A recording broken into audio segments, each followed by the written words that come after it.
When Shifeng arrived at Jinhai City's business district, he wandered about and discovered customers flooding the electronics department store. He noticed several youths rushing out of the department store after much difficulty, their hands holding a God's Domain virtual gaming helmet and their expressions filled with joy and excitement. After leaving the apartment, Shifeng immediately hitched a ride to the business district in the city's center. Ha ha ha! This is just wonderful. Fortunately, I came here as early as 7 o'clock in the morning to queue up. After 3 hours of waiting, I finally got my hands on it. From today onwards, I will be fighting for my future in God's domain. The lean youth wearing a blue t-shirt laughed loudly as he grasped the helmet. Do you need me to carry you guys? I have a friend who has been playing God's domain since the game started. Right now, he is already a level 4. As long as we have him to help us, we'll definitely level quickly. If we're lucky, we might even be able to have him carry us. Another curly-haired youth proudly proclaimed. Really? Then it's a promise. Our futures will be in your hands from now on. As for your lunches at the university, we'll pay them for you. Leave it to me. He and I are close brothers. When these youths heard there was an expert willing to give them pointers and carry them, they were all incredibly excited. They fantasized about their beautiful futures. With the many global corporations fiercely investing in God's domain, in addition to the many news reports about it, the common folk all discovered a new way to make money. These large corporations would easily offer a gaming expert a high salary. So much so that, for some of the veteran and expert players, the annual salaries would reach as high as 3 million credits. This was an unimaginable figure when considering the virtual reality games of the past. Previously, those with an annual salary in the millions just from gaming were godlike players standing at the apex. Now, however, even retired experts could receive an annual salary of 3 million credits. Meanwhile, the current trending top-tier experts could receive an annual salary of up to 8 million credits. According to Shifeng's knowledge, the annual salary of the guild leader of Ouroboros did not even exceed 6 million credits, while Gentle Snow's annual salary was only 4 million credits. Of course, the Snow Goddess would not even pay heed to this small amount of money. She could easily obtain an income of several tens of millions just from advertisement. In addition to her family background, money was truly not a problem for her. Unlike Shifeng, who played God's domain to change his fate, fulfilling his wish that never was fulfilled, Gentle Snow's goal was purely the joy gained from stimulating adventures. Luckily, I'm not here to buy a gaming helmet. Shifeng sent a glance to the sea of people at the department store, exclaiming. He then turned towards a mobile phone store near the electronics department store. It was an inconvenience for him to continue using an old-modeled phone. Hence, Shifeng was prepared to switch to a quantum watch instead. Not only did it support communication between multiple languages, but it also supported bank account binding, allowing Shifeng to transfer credits at any given time.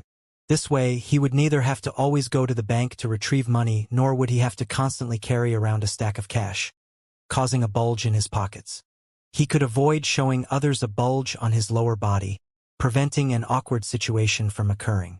Immediately after Shifeng walked into the quantum watch store, a beautiful saleswoman came up to greet him. How may I help you, sir? Our store's #1 priority is quality. We have various models of mobile phones. I especially recommend the latest Quantum 3000. It has an independent binding, is water-resistant, and is definitely safe. Not only can it carry out payment in real time, but the Quantum 3000 also supports transactions from the virtual reality game, God's Domain. All right, take me to see it then. This way, please, sir. Judging from Shifeng's tone, the beautiful saleswoman could discern that Shifeng intended to buy a quantum watch. Immediately, she respectfully brought Shifeng to the area dedicated to selling quantum watches. She then took out dozens of models. Not only were their designs beautiful, but they were also elegant-looking and convenient to use. They were all operated by a holographic screen, and even when carrying out vigorous activities, the clarity of the display and sound would not be affected in the slightest. Sir, as we are doing a promotion for God's Domain, you only need to pay 29,999 credits instead of the usual 30,000 credits to take the Quantum 3000 home. Feng could not help but sweat at the saleswoman's promotion. Just how was this any different from 30,000 credits? This price was practically unaffordable for the average university student if they did not possess a well-paying job, and even then, they would usually need to save up for half a year before being able to buy one. However, Feng was indeed in need of the latest quantum watch. After all, it would be particularly convenient for him. Although running to the bank was good training for his body, it was, after all, a very troublesome task. It was especially true when he needed to make a transaction of millions of credits. He would definitely look fishy if he carried around a large suitcase filled with money. "Give me this blue one, then." Feng chose a good-looking model. Under the beautiful saleswoman's guidance, Feng carried out the bindings for his identity, original phone number, bank account, and so on. Feng then swiped using his new quantum watch, paying the bill for it. It was a very convenient item. Now that he had obtained a quantum watch, Feng went on to purchase 10 bottles of A-rank nutrient fluids and 50 bottles of B-rank nutrient fluids, spending a total of 150,000 credits for them. Although it was a heartache to spend so much money, in consideration for the future of his body, Feng still needed to carry out several in-depth strengthening training sessions. So, he needed to purchase this number of nutrient fluids at the very least. D. His quantum watch rang and vibrated, notifying him that his class monitor, Zhao Ruoshi, was calling him. Aside from notifying him about the class assembly last time, the class beauty, Zhao Ruoshi, had never once contacted him. "Class monitor, is something the matter?" Feng immediately asked. "Fellow student Feng, must I have a purpose to call you? Or are you trying to tell me that you hate receiving calls from me?" Zhao Ruoshi said in a slightly downcast tone. No. How could that be possible? I still haven't thanked you for your help the last time." Hearing such a bitter tone from Zhao Ruoshi, Feng hurriedly responded. In his heart, Zhao Ruoshi was a very good girl. Not only was she smart, kind, and beautiful, but she was also the only one who stood up to Ling Feilong, demanding justice for Feng. Her actions gave Feng a warm feeling. "That's better. At least you still have a conscience." Zhao Ruoshi laughed. "The date of the fellowship party I mentioned to you the last time has been confirmed. It will be held next Friday. Every participant will be required to pay a fee of 5,000 credits. I've already paid it for you, so don't forget to show up." Finished speaking, Zhao Ruoshi immediately disconnected the call. As a result, Feng was left dumbfounded for a long moment. "Ruoshi, why did you notify Feng? You've even paid the participation fee for him. He's not anything good, to begin with, always keeping his thoughts and emotions to himself. He must have a hidden motive. There is a wide gap between both of your statuses, and to change his own fate, he will definitely use unscrupulous means to get close to you. You better not let him trick you." Ling Feilong pretended to care about Zhao Ruoshi. However, inwardly, he was close to the point of going insane with anger. A poor bastard like Feng actually received Zhao Ruoshi's attention. She even footed the participation fee for him. Her actions revealed that she indeed possessed some interest towards him.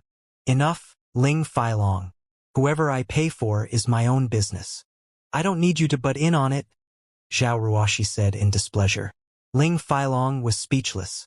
However, he did not dare to display his thoughts, hatred for Feng permeating his heart.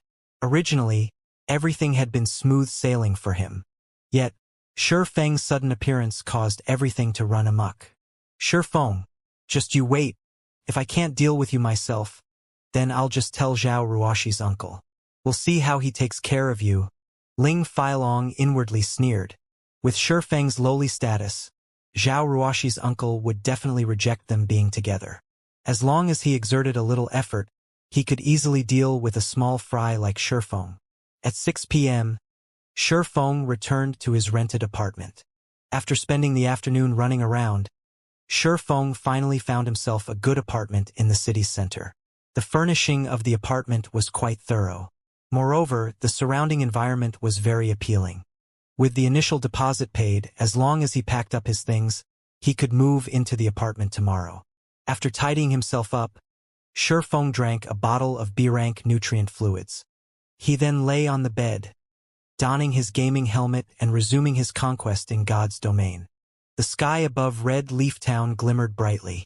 Players, one after another, appeared on the wide, spacious road, all of their faces filled with excitement.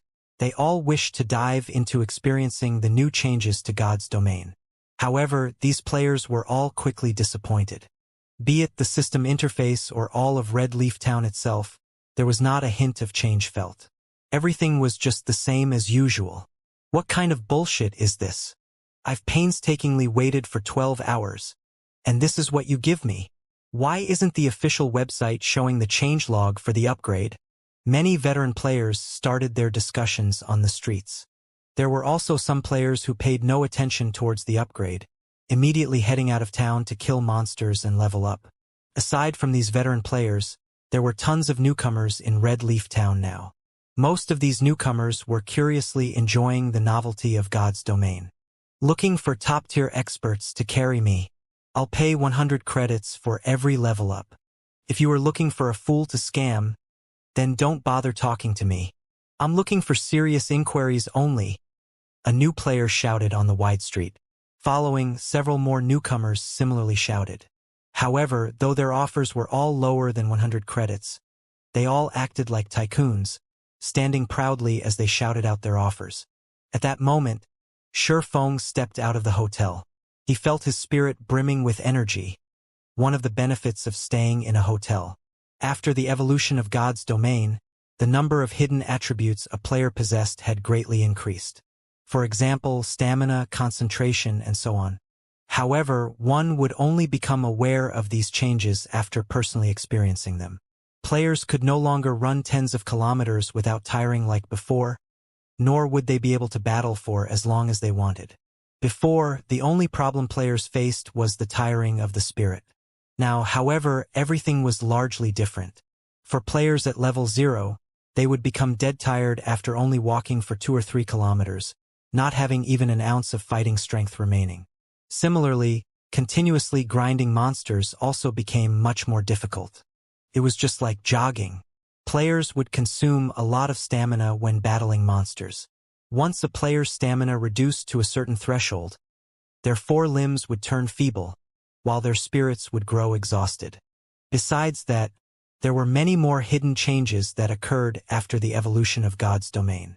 As the main God system made God's domain more realistic simultaneously, players would find it even more difficult for them to level up. It should be time for me to go shopping. In Feng's previous life, after the upgrade of God's domain, the prices of items soared sky-high, increasing by at least 2 or 3 folds. As a result, many players regretted not stockpiling a large number of resources after the evolution of God's domain. Meanwhile, the current situation was slightly different from before. The prices of items increased even more than last time. Aside from the difficulty of leveling up increasing, the time just so happened to coincide with the influx of a lot of newcomers. As a result, the competition for items would become much fiercer, increasing the difficulty of obtaining resources by many-fold. Hence, the increase in prices for these items would be even more exaggerated than in Feng's previous life. Now that God's domain had recently evolved, before players discovered the new changes, Feng could use this chance to purchase and stockpile all the important items. After the prices soared, he could then resell all of them. If the major guilds were to get a hold of this information right now, they would definitely soar to become the tyrants of their respective towns. For Feng, however, he could only make a quick buck. When comparing an individual to a guild, the resources obtainable by both were on totally different levels. There were plenty of players within a guild, so they would be able to easily obtain a ton of rare resources within no time at all. Meanwhile, although Feng knew how to obtain those resources, just how much of them could he obtain by himself? During the time he was procuring those resources, his level might be surpassed by other players. Hence, his only choice was to shop for the resources at the auction house. This expert over here, please wait a moment. Are you interested in making some extra income? A level 0 berserker walked up to Feng, asking with a smile on his face. Feng was wearing a complete Silver Moon set equipment. His weapon was also a secret silver rank. Although newcomers did not possess identification skills to discern Feng's level, Shifeng's dazzlingly high-quality equipment was clearly much better than the veteran players on the street. It was needless to say that Shifeng was definitely an expert. Extra income? Shifeng turned around, discovering that it was a newcomer calling out to him. For convenience sake, some of the more wealthy players would normally hire experts to aid them in completing a quest. In return, they would pay a considerable amount of credits as remuneration. Regarding such extra incomes, Shifeng was still somewhat interested. He continued, "Tell me about it then. It's very simple. You just need to help me level up.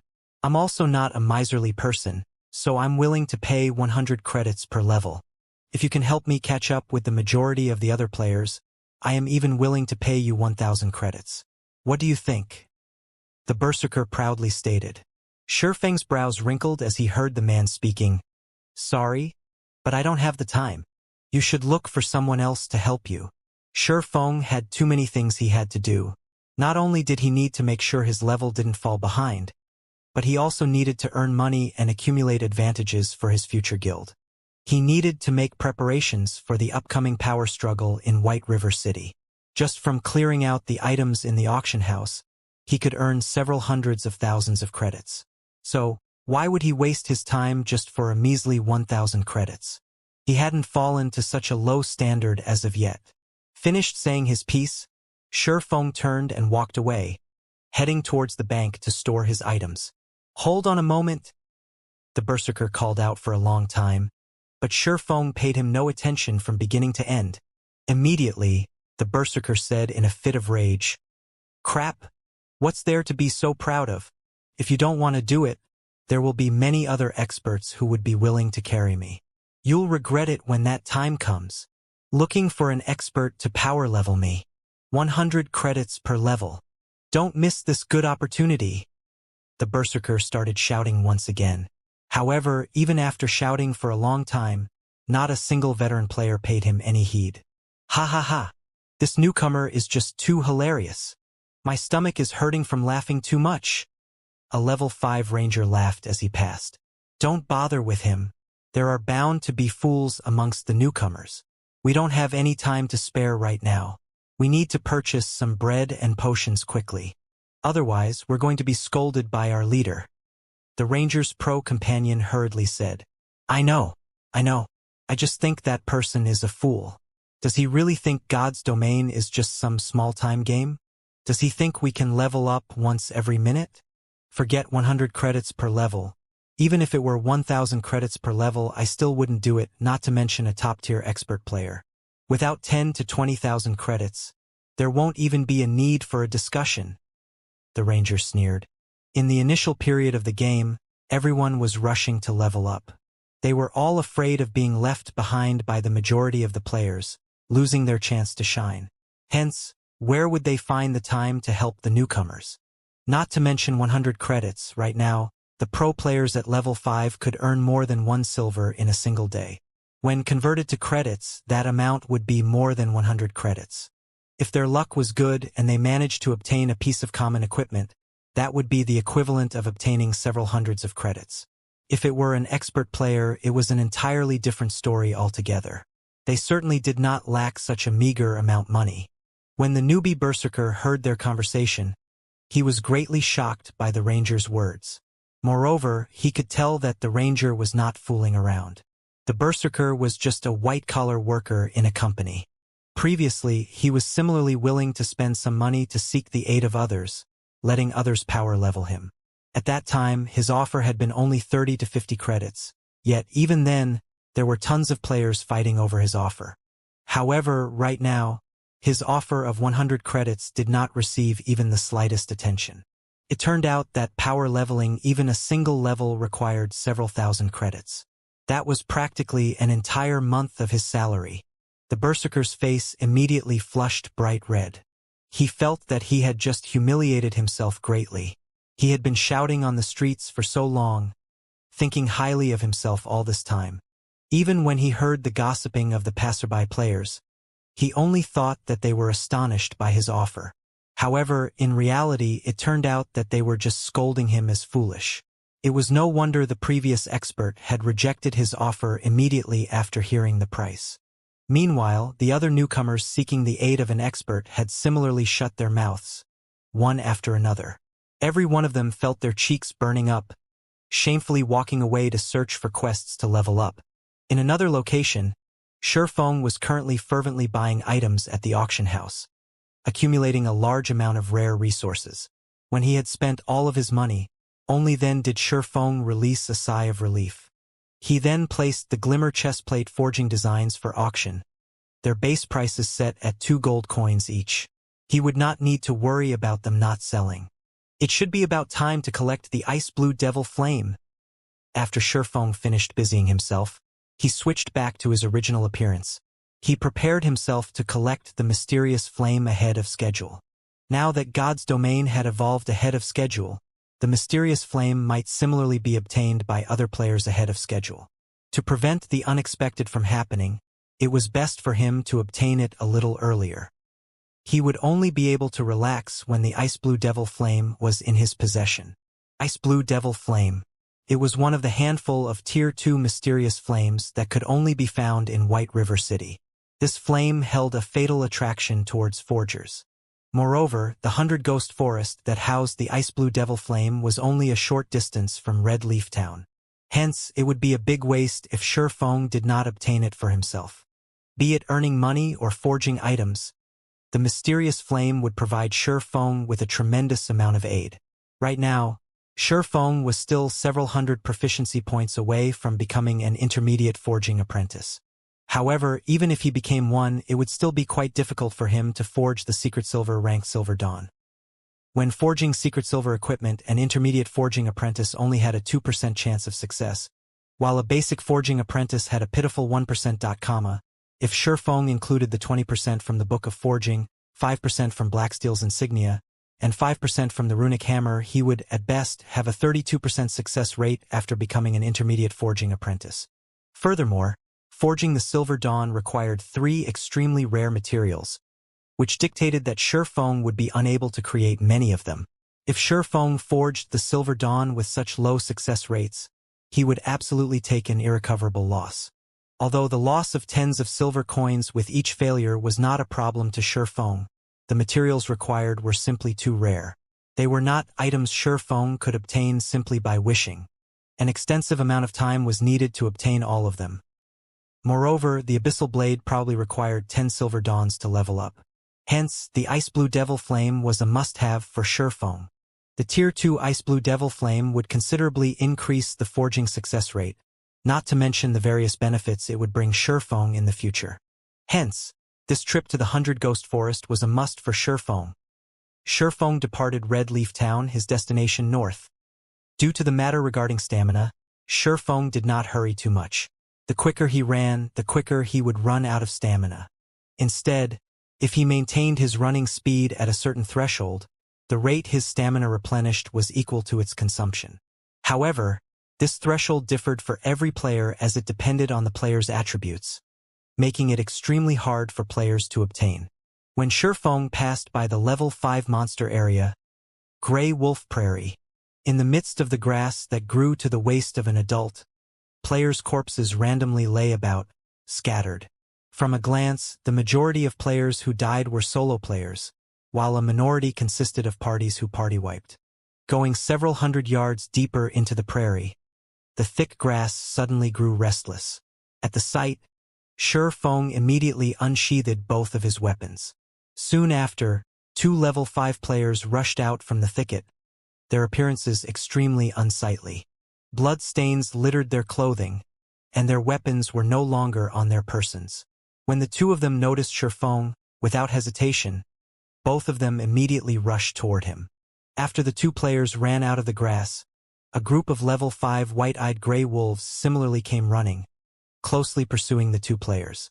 The white-eyed gray wolves howled as they chased their prey, as if announcing the location of their quarry to others of their pack. White-eyed gray wolf, common monster, level 5, HP 540/540. Shifeng immediately understood the 2 players' intentions. They wanted to shift their calamity onto him. Brat, count yourself as unlucky for meeting us. Since you were going to die anyway, you might as well help us lure this wolf pack. An assassin looked towards Shifeng, laughing grimly. Saying so, the speed at which the two ran at Shifeng increased somewhat slightly. However, they greatly underestimated Shifeng. When the players were about to run past Shifeng's hands immediately latched onto the two's arms. With his superb strength, he immediately tossed the players back to the pack of wolves that rushed ahead. Before the players could even react, they landed in the middle of the wolf pack. Their bodies smashed onto a few of the white-eyed gray wolves as they landed, eliciting a few anguished wails from the wolves. "You?" Before the assassin could even curse, the surrounding white-eyed gray wolves snapped at his neck and limbs. His flesh being torn apart, the assassin's HP madly fell as he let out an agonizing wail. The ranger beside him was naturally not spared this fate, and very quickly, the wolf pack finished him off as well. Shifeng held not an ounce of pity towards them. If the two of them had run in a different direction, they might have had the slight hope of surviving. However, instead of doing so, they made the worst possible decision of trying to drag Shifeng into the mess. They had absolutely no idea that, when compared to the pack of wolves chasing them, Shifeng was much more terrifying. While the wolf pack was attacking the two players, Shifeng took the chance to use Thundering Flash the instant the two players were about to die. Like a fierce tiger released from its cage, the green-colored arc of lightning loosed an earth-shaking howl as it pierced the bodies of the white-eyed gray wolves, causing a series of damages over -300 points. The white-eyed gray wolves died instantly, and only piles of burnt ash remained. Although Shifeng had killed over 10 white-eyed gray wolves with a single attack, he was already level 7. The total EXP of several hundred points was almost negligible to him now. After collecting all the loot, Shifeng took an isolation scroll out from his bag. With the evolution of God's domain, the monsters in the wild had similarly received a huge upgrade. Not only was their sensitivity greatly increased, but they also had a more flexible way of thinking, and their range of activity greatly widened. Their battle methods started varying, becoming more similar to real melee battle. Meanwhile, the biggest change the monsters underwent after the evolution of God's domain was that these monsters would no longer shrink back, even against high-leveled players. Also, their range of vigilance would no longer reduce. Hence, players needed even more caution when dealing with monsters. Otherwise, they could easily lure a large group of monsters onto themselves. On his way to this place, Shifeng had met many players who died in such a way. For example, a party that had killed a few white-eyed gray wolves failed to leave the location quickly. As a result, the scent of blood spread to the surroundings and attracted more white-eyed gray wolves, wiping out the party. After using the isolation scroll, Shifeng quickly departed the Gray Wolf Prairie. He then passed through Kirk Grand Canyon, Cybus Lake, and many other high-level monster areas. After traveling for 6 hours, Shifeng finally arrived at the level 15 monster area, 100 Ghost Forest. The 100 Ghost Forest was a cursed location. In this dark and withered forest, where sunlight never reached, only the cursed apparitions lingered. These apparitions had a 60% resistance against physical attacks and possessed 20% evasion. The monsters also had insanely high attack power, and to the current Shifeng, they only needed to land 2 or 3 hits to kill him. However, these monsters only had 600 HP, and magical attack damage was increased by 100%. Hence, the 100 Ghost Forest was a leveling heaven for mage classes. Due to God's domain evolving, these cursed apparitions had become much more sensitive to their surroundings. They were widely different from the other beast-type monsters. Instead of scent, these monsters could easily sniff out the aura of living beings within a 100-yard radius, and even if one used stealth, the cursed apparitions could still detect them. However, Shifeng had come prepared. He took out a bottle of dispersing potion, immediately emptying its contents. The potion concealed the aura of a living being for 10 minutes. With the aid of the dispersing potion, Shifeng only needed to be slightly careful to avoid the detection of the cursed apparitions. According to Shifeng's knowledge, the location of the ice-blue devil flame was at the center of the 100 Ghost Forest, at the fountain located at the central of 100 Ghost Town. To obtain this ice-blue devil flame, the guild, Glorious Light, had gone through a painstaking amount of trouble. Only after sending thousands of their members and having hundreds of them die did they manage to clean out all the monsters found in 100 Ghost City, obtaining the ice blue devil flame. Naturally, Shifeng knew he did not possess the ability to clear out all the monsters in 100 Ghost Town. However, he had other methods of securing the mysterious flame. Only they were all filled with extreme danger. After arriving at the 100 Ghost Town, with much difficulty, Shifeng halted his steps, observing the town. When a cooling breeze blew over Shifeng from the withered forest, he suddenly felt an indescribable chill. Killing intent. If Shifeng did not have the experience of many years of blood-soaked combat, earning himself a natural instinct to detect danger, he would have been completely ignorant towards this faintly discernible killing intent. As this was not his first time feeling such a chillingly cold killing intent, Shifeng immediately unsheathed both his swords. At that very instant, a black figure appeared behind Shifeng, following which, a silver glow stabbed directly towards Shifeng's neck and another towards his lower back. Like a poisonous snake, the two attacks were both swift and fatal. From these two actions alone, Shifeng knew his attacker was a top-tier expert immediately. Although Shifeng was slightly on guard, the speed of the attacks was just too swift for him to dodge. Just as Shifeng was about to take damage, Shifeng abruptly activated Defensive Blade, successfully blocking the ambush. If an assassin's ambush struck a player, they would enter a fainted state for 3 seconds. These 3 short seconds were enough for an expert assassin to obliterate half a MT's HP. Moreover, assassins did not possess only a single skill that could place their target in a fainted state. As long as an assassin placed a player in the fainted state, they would remaining in that state until their death. Scram! Shifeng roared. He struck out with his sword as he withdrew his body, his sword capable of annihilating an army of thousands. As the abyssal blade hurtled towards its target, it carried along sounds of explosions. Interesting. The black figure reacted quickly, doing a swallow's turnover. As the abyssal blade scraped past his body, like a whip, the black figure brandished both his weapons once more, one of his daggers slicing into Shifeng's side. Throughout the entire process, the black figure's actions were as smooth and natural as flowing water. "You're courting death." However, Shifeng paid no attention to the dagger sailing towards him, the crimson blade already in motion. The crimson blade transformed into 4 sword images, all aimed for the black figure's vital points. Shifeng was utterly confident in his own attack power. The black figure was suddenly shocked. He did not think Shifeng would be so decisive, giving up his defense and instead aiming for mutual destruction. In a hurried motion, the black figure used his other dagger to block Shifeng's attacks. Dang, dang, dang. Sparks flew in midair. Shifeng's immense strength knocked the black figure back by 2 yards. He only managed to stabilize his body after retreating 3 consecutive steps. The black figure gazed at Shifeng in shock. "Indeed, you do not disappoint me."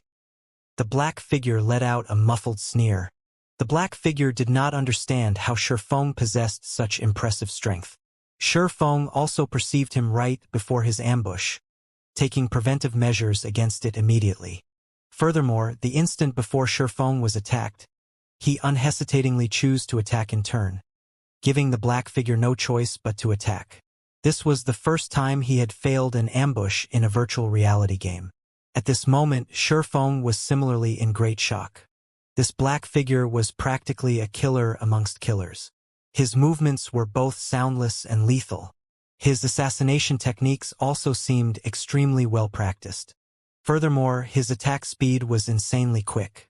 The black figure was even able to tail Shifeng without discovery. If he had not revealed his killing intent the instant before he attacked, Shifeng might truly have been his prey. The black figure wore a black hooded cape, which completely concealed his facial features. Moreover, the hooded cape he used was very special. It was capable of rendering identification skills useless, and as a result, even his name was obscured. Shifeng then turned to read at the system notification. "System, Red Player Absolute Heaven has initiated an attack against you." Although the cape managed to trick identification skills, hiding the black figure's red name, it could not fool the system. Shifeng had never heard the name Absolute Heaven. However, judging from his skills, Absolute Heaven was definitely not some nameless figure. The failure this time is due to my inept preparation. The next time I come, I'll definitely take your life, Absolute Heaven said as he turned around to retreat. You think you can escape? Shifeng used Wind Blade, the abyssal blade thrusting towards Absolute Heaven. As long as an assassin was revealed, their battle prowess reduced by half. Since Absolute Heaven wanted to kill him, Shifeng would not let him off, naturally. He needed to kill this assassin before anything else.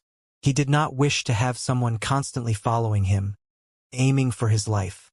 The abyssal blade moved along the wind, instantly arriving and slicing towards Absolute Heaven's back. As if he had long since been prepared, Absolute Heaven twisted his body, lifting his silvery white dagger. Using only a small amount of strength, Absolute Heaven managed to block Shifeng's sword. Simultaneously, his other silver-colored dagger stabbed towards Shifeng's abdomen. Kidney strike. From the series of attacks from before, Absolute Heaven had accumulated sufficient energy to force Shifeng into a fainted state for 4 seconds. Shifeng did not think that Absolute Heaven would return with a counterattack. He immediately did a side flip, avoiding the kidney strike. However, Absolute Heaven's second dagger closely followed, the dagger aiming for Shifeng's backside. Backstab. Shifeng immediately leaped into the air, avoiding the backstab. Then, as Shifeng descended, he abruptly brandished the abyssal blade. Thunder and fire coalesced around the abyssal blade, and like a thunder dragon roaring, the weapon struck down towards the ground. Thunder flame explosion. Absolute Heaven instantly noticed the ferocity of Shifeng's attack. He lifted both his daggers in front of him, using block to defend against this violent strike. However, how could Shifeng's super strength be so easy to defend against? At the moment of contact, Absolute Heaven was immediately forced to kneel. Both his legs sank into the ground, while his body nearly crumbled from the pressure. The successful block of the thunder flame explosion shocked Shifeng. However, he reacted by swinging the abyssal blade, casting Abyssal Bind on Absolute Heaven. Immediately, 9 chains bound Absolute Heaven, preventing him from moving a muscle. Shifeng then followed up with an attack with both of his swords, his full strength placed behind the strikes. 10 sword images flew towards Absolute Heaven, the target unable to dodge or avoid any of the images. Let's meet again next time, Absolute Heaven laughed. He discovered that Shifeng had a plethora of attack patterns, allowing him to send out attacks in unbroken succession. Absolute Heaven's body then started dissipating, the 9 chains that bound him falling to the ground. Similarly, the 10 sword images managed to pierce only air. This was an advanced skill of assassins, Vanish.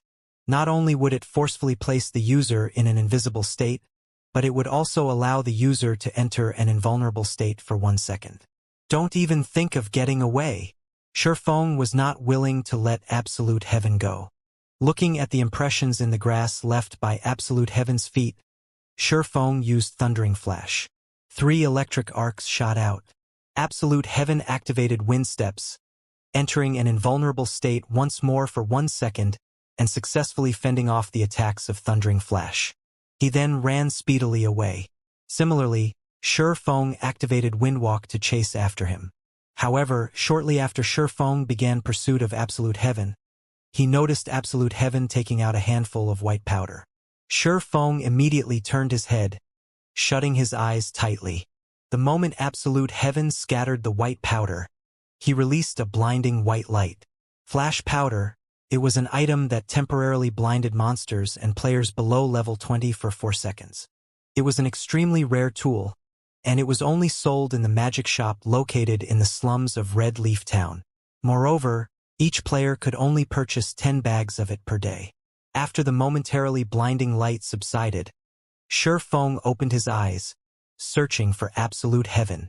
However, he discovered that Absolute Heaven had long since escaped, his figure no longer in sight. After searching for a long time, Shifeng was unable to discover his tracks. Without any better options, Shifeng could only choose to give up. Just where is this Absolute Heaven from? Shifeng's heart filled with questions. Not only did this assassin possess excellent techniques, but he also had a large number of skills. Moreover, Absolute Heaven was equipped with a complete level 5 bronze set equipment, and both his daggers were secret silver ranked. His origin was definitely not ordinary. Shi Feng had only been to Blackwing City recently. Even if he had provoked the bloodthirsty War God Guild, those people did not know of his true identity. If Shi Feng were to think of who else he may have provoked, then they'd be Flaming Tiger from Shadow and Ironsword Lion from Martial Union. Shi Feng was extremely familiar with the internal members of Shadow, and he knew Flaming Tiger was not capable of finding such an unknown expert. The only possibility remaining was Ironsword Lion. Shi Feng had previously killed Ironsword Lion. Based on Ironsword Lion's personality, he would definitely not let this matter rest. There was over an 80% possibility that Ironsword Lion had hired this hidden expert. Shi Feng could not help but admit that this situation was a headache. With his current strength, he was unafraid of Ironsword Lion coming at him straight on. However, an assassin constantly following him, especially an expert assassin like Absolute Heaven, was truly a bother. If Absolute Heaven appeared and attacked him while he fought a monster or during a crucial moment, there was a 90% possibility for him to actually die. It looks like I can only use another appearance in the future. For now, Shi Feng's only option was to alter his appearance. This way, even if that assassin called Absolute Heaven was powerful, he would absolutely be unable to find him.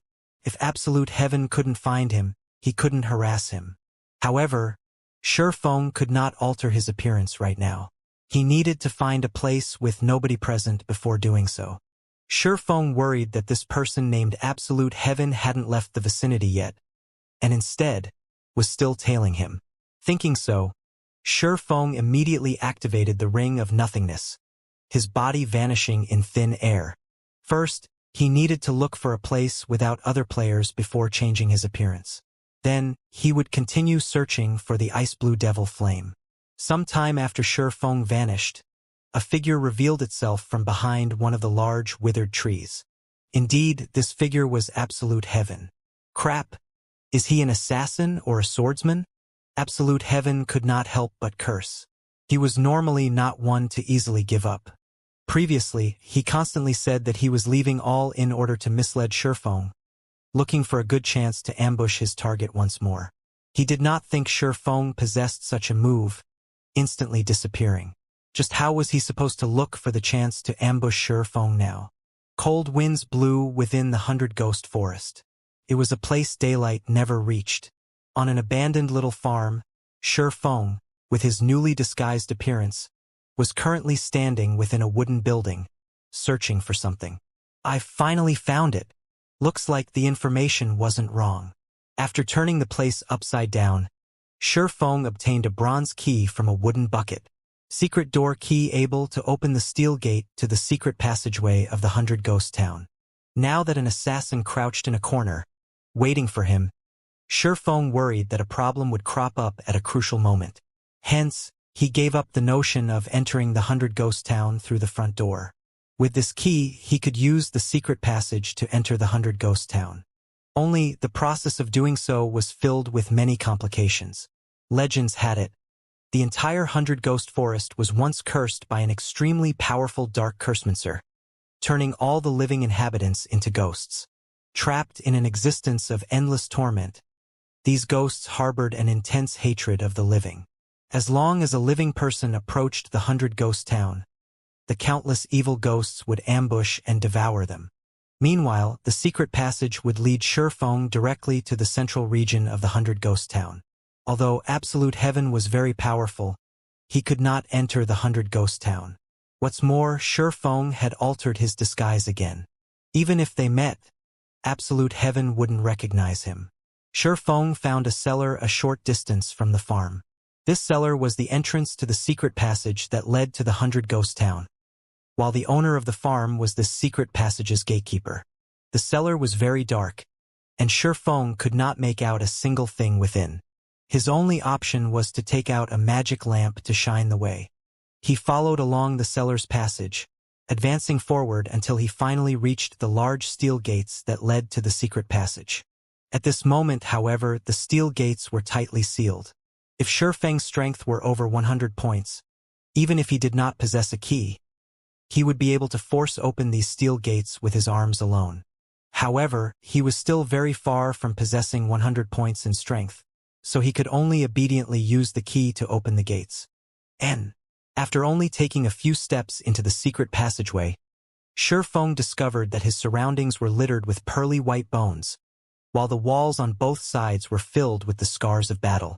Such a sight gave Shifeng a very bad premonition. The curse on the 100 Ghost Forest turned the living into ghosts. That meant that all the inhabitants of this place were ghosts. This pile of skeletons. At this moment, a large group of pitch-black evil spirits came rushing out from the depths of the secret passage, roaring. Their scarlet eyes firmly locked onto Shifeng as they bared their fangs and brandished their, speeding towards him. Cursed Evil Spirit, Common Monster, Level 15, HP 700/700, Cursed Evil Spirits, when compared to cursed apparitions, were much more ferocious. They were unlike the cursed apparitions who were sluggish in their motions, depending solely on their instincts to move. Cursed evil spirits possessed a set intelligence and were extremely lively. They also possessed an instinctive madness and sensitivity to flesh and blood. The cursed evil spirits were all level 15. Meanwhile, Shifeng was only level 7. With a level suppression of 8 levels, in addition to the 60% resistance and 20% evasion of physical attacks, Shifeng would not be able to deal with even one of these monsters, not to mention a group of over 30. These cursed evil spirits could even wipe out a level 15 party with relative ease. Watching these cursed evil spirits rush at him, Shifeng took out a frost grenade from his bag, throwing it at them. The frost grenade instantly discharged in the midst of the group of cursed evil spirits. In the blink of an eye, the cursed evil spirits within a 10-yard radius were frozen. They also received -400 frost damage from the explosion. As expected, the 100% increase to magical damage was these ghosts' Achilles heel. The reason Shifeng chose to hurry to 100 Ghost Forest was the frost grenades he had managed to buy during his trip to Blackwing City. The basic frost grenades were sufficient to deal with the ghosts in 100 Ghost Town. After all, 200 damage was no small amount. In addition, the frost grenades would have a 100% damage increase when used on the ghosts here, becoming even more remarkable. As expected, the frost grenades were very effective against these ghost-type monsters. Moreover, they had a throwing range of 30 yards and a cooldown of 1 second. However, it was half as effective when used against players. Previously, Shifeng was worried that the number of frost grenades he brought to 100 Ghost Town was not enough. Hence, he did not use any of them against Absolute Heaven. Moreover, the frost grenades might not be able to surely kill off Absolute Heaven, and even if they did manage to kill Absolute Heaven, Shifeng would reveal one of his trump cards. If others caught wind of this information and started making preparations against the frost grenades, it would truly be an unworthwhile trade. If he revealed this card, he needed to reap the most benefit out of it. Using the frost grenades to get rid of a single Absolute Heaven was just not worth it. At the very least, he should use them to give Martial Union a ruthless blow, right? How could I forget that the ghosts are darkness-type monsters? The Demon Hunter title should have quite some use. Shifeng suddenly recalled his own Demon Hunter title, swapping out his current title. Immediately, the attributes of the cursed evil spirits reduced by 10%, while the damage they received increased by 10%. Shifeng then threw another frost grenade, the bomb exploding with a loud bang in the midst of the group of evil spirits. A patch of damages of -440 points appeared above the group of monsters. Instantly, he annihilated the 30+ cursed evil spirits. System: Level 15 Cursed Evil Spirit killed. Level difference of 8. EXP obtained increased by 800%. Obtained 4,800 EXP. System: Level 15 Cursed Evil Spirit killed. Level difference of 8. EXP obtained increased by 800%. Obtained 4,800 EXP. System: Level 15 Cursed Evil Spirit killed. Level difference of 8. EXP obtained increased by 800%. Obtained 4,800 EXP. A series of more than 30 notifications appeared in Shifeng's view. Although ghost-type monsters gave the least amount of EXP, the rewarded EXP for killing monsters of a higher level was still extremely high. Even if Shifeng was level 7 now, his experience bar still increased by a sizable chunk. He reached 23% of level 7, his leveling speed even faster than a rocket. After these evil spirits died, they dropped quite a lot of copper coins and tiny spirit essences. 10 tiny spirit essences could be used to form a spirit essence, one of the needed materials to forge magical attachments. Hence, spirit essences were also worth quite a lot of money. After collecting the drops, Shifeng discovered that the evil spirits had actually given him over 1 silver coin. There were also over a dozen tiny spirit essences that dropped. When formed into a spirit essence, it was worth 1 silver coin. This was definitely a good place to earn money. Although there was still the loss of 2 frost grenades, costing a total of 3 silver coins, if Shifeng could lure more than 50 monsters each time, he would barely make a small profit. Hopefully there will be more evil spirits in this place, Shifeng said with expectation, his hand holding another frost grenade. Half an hour later, Shifeng finally arrived at the secret passage's exit. The secret passage was very long, and on his way here, he met with the ambushes of another 5 groups of evil spirits. However, the frost grenades dealt with them all. The number of evil spirits in each ambush only counted slightly over 20, causing Shifeng a loss. In return, however, Shifeng's experience quickly rose. He would level up if he just killed a few more groups of evil spirits. It was truly an invigorating experience. The gate that opened to the 100 Ghost Town was widely agape. Before Shifeng exited the secret passage, he could already hear the countless roars and wails outside.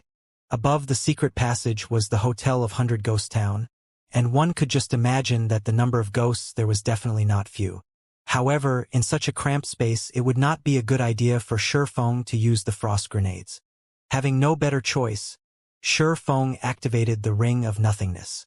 The state of nothingness was different from stealth. Shifeng entered another space entirely, and even the ghosts could not discover Shifeng. Shifeng could stay in the state of nothingness for a short time.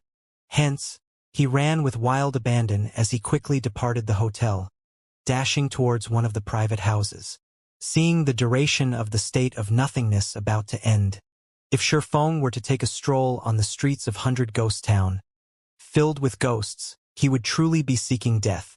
As for the frost grenades, they had a 1-second cooldown, and they could encompass every location. 3 seconds, 2 seconds, 1 second. With only 10 yards remaining before Shifeng reached the private house, the state of nothingness ended. His body revealed. Suddenly, the heads of the countless ghosts on the streets all turned towards Shifeng, revealing sinister expressions. Amongst these ghosts, there was no lack the elite-ranked monster, ferocious evil spirit, and they all rushed towards Shifeng. Watching the ghosts rushing forth from all around, Shifeng immediately activated Windwalk, his speed increasing by a huge leap as he dashed towards the dilapidated house. The level 15 elite-ranked ferocious evil spirits let out an ear-piercing screech. Immediately, more cursed evil spirits dashed over, crowding the private house. Under the command of the ferocious evil spirits, they all stormed into the house in a well-organized manner. The private house was not large, and the place was a mess, with dust covering every surface. Meanwhile, the main door of the house could, at most, fit only 2 people at a time. The moment the cursed evil spirits squeezed through the main door, a small-sized basic frost grenade exploded in the threshold. Cold air overflowed from the entrance, and everything within a 10-yard radius froze solid. Instantly, the 50-plus cursed evil spirits in front of the private house froze as well, and a damage of minus 440 points appearing above each of their heads. Their remaining HPs dropped under half. With the cursed evil spirits at the entrance rooted in place, the others who, unaffected, were unable to rush into the house to devour Shifeng. The frost grenade could hold the evil spirits for 5 seconds. Shifeng took this chance to use Thundering Flash. 3 arcs of lightning immediately pierced towards the main entrance. However, due to the gap between levels being too wide, the total damage the skill caused to each cursed evil spirit did not even exceed minus 100 points. System proficiency of Thundering Flash raised by 3 points. However, because of the high level of these cursed evil spirits, whenever Shifeng used a skill to attack them, his skill proficiency greatly increased. Each usage would raise the skill proficiency by 3 points. As it so happened, Shifeng could use these cursed evil spirits to train his skill proficiency while waiting for the cooldown of the frost grenades to end.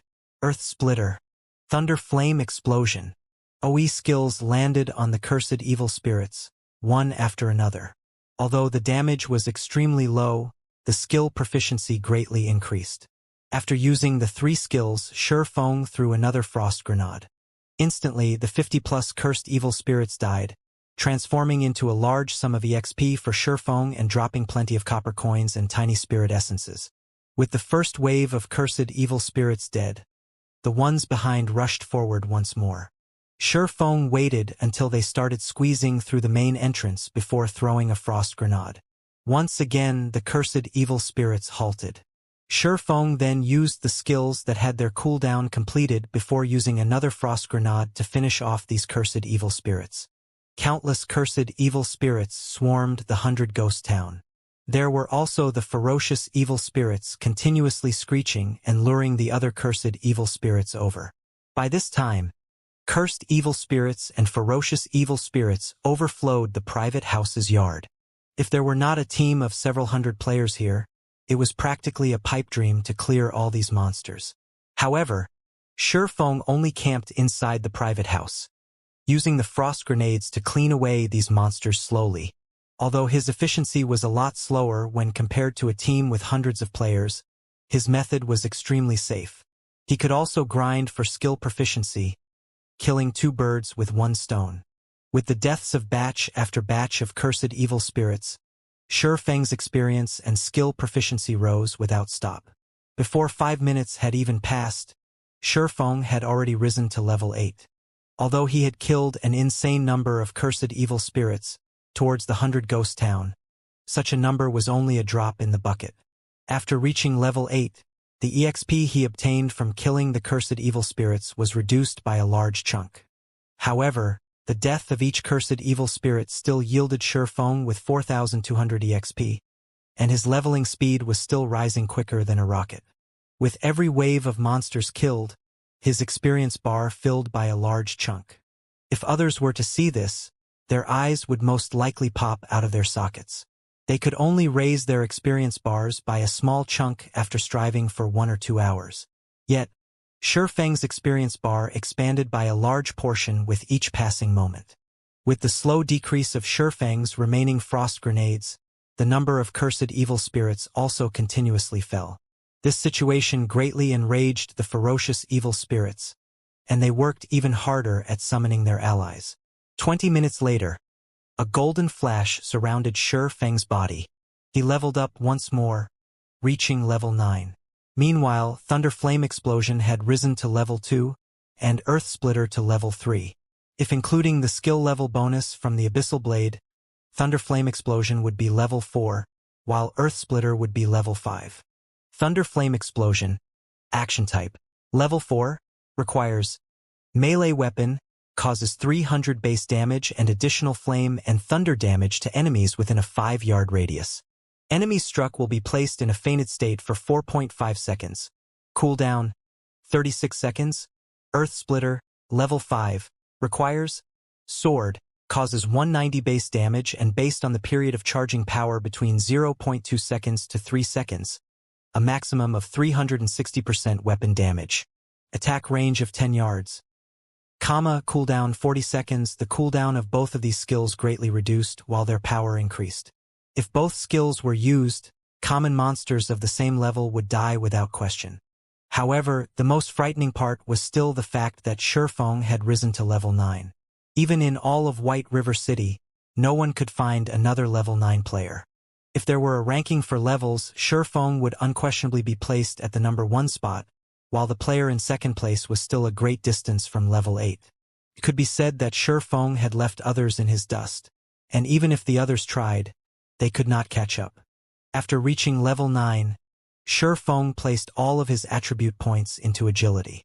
With this, Shi Feng's agility finally reached 75 points, satisfying the condition for equipping the Dark Pursuer's cape. After equipping the Dark Pursuer's cape, Shi Feng's attributes greatly increased once more, his agility immediately rising to 80 points. As long as it reached 100 points, he could unlock agility's special hidden skill, greatly increasing his battle prowess. Besides that, Shi Feng's HP had also increased to 1,200 points, his movement speed to 24 points, and his attack speed to 30 points, allowing him to learn the skill, Silent Steps.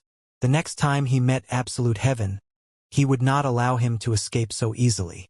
Now that Shi Feng was level 9, the level suppression from the cursed evil spirits was no longer as significant as before.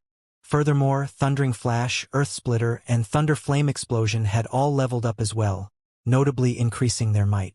Right now, Shi Feng only needed to combine one Frost Grenade and his 3 skills to end the cursed evil spirits, saving him a lot of frost grenades. After which, Shi Feng continued massacring the cursed evil spirits for over a dozen minutes, his experience bar rising to 36% of level 9. As long as he continued grinding like this for an hour, he could definitely reach level 10. Unfortunately, Shi Feng had cleared out all the cursed evil spirits that once filled the streets. Finally, those ferocious evil spirits were no longer able to remain idle. They released angry roars, intending to rip Shi Feng to shreds with their own bare hands. The scene frightened the other cursed evil spirits. They hurriedly parted to give way to the ferocious evil spirits. Suddenly, over a dozen incomparably sinister-looking beings stormed the private house, every one of the ferocious evil spirits intending to rend Shi Feng into tens of thousands of pieces. Ferocious evil spirit, elite rank, level 15, HP 5000/5000. Compared to the cursed evil spirits, not only did the ferocious evil spirits have larger bodies, but their attack power and movement speed also greatly surpassed the former. They had many powerful melee skills, in addition to their 5,000 HP, 70% resistance, and 30% evasion to physical attacks. They were capable of easily decimating any melee class of the same levels. Moreover, the damage of magical attacks used on these monsters only increased by 50%, while magical damage of the same attribute would reduce by 50%. As a result, even mage classes were helpless against them. However, those were still not the most frightening aspects of these monsters.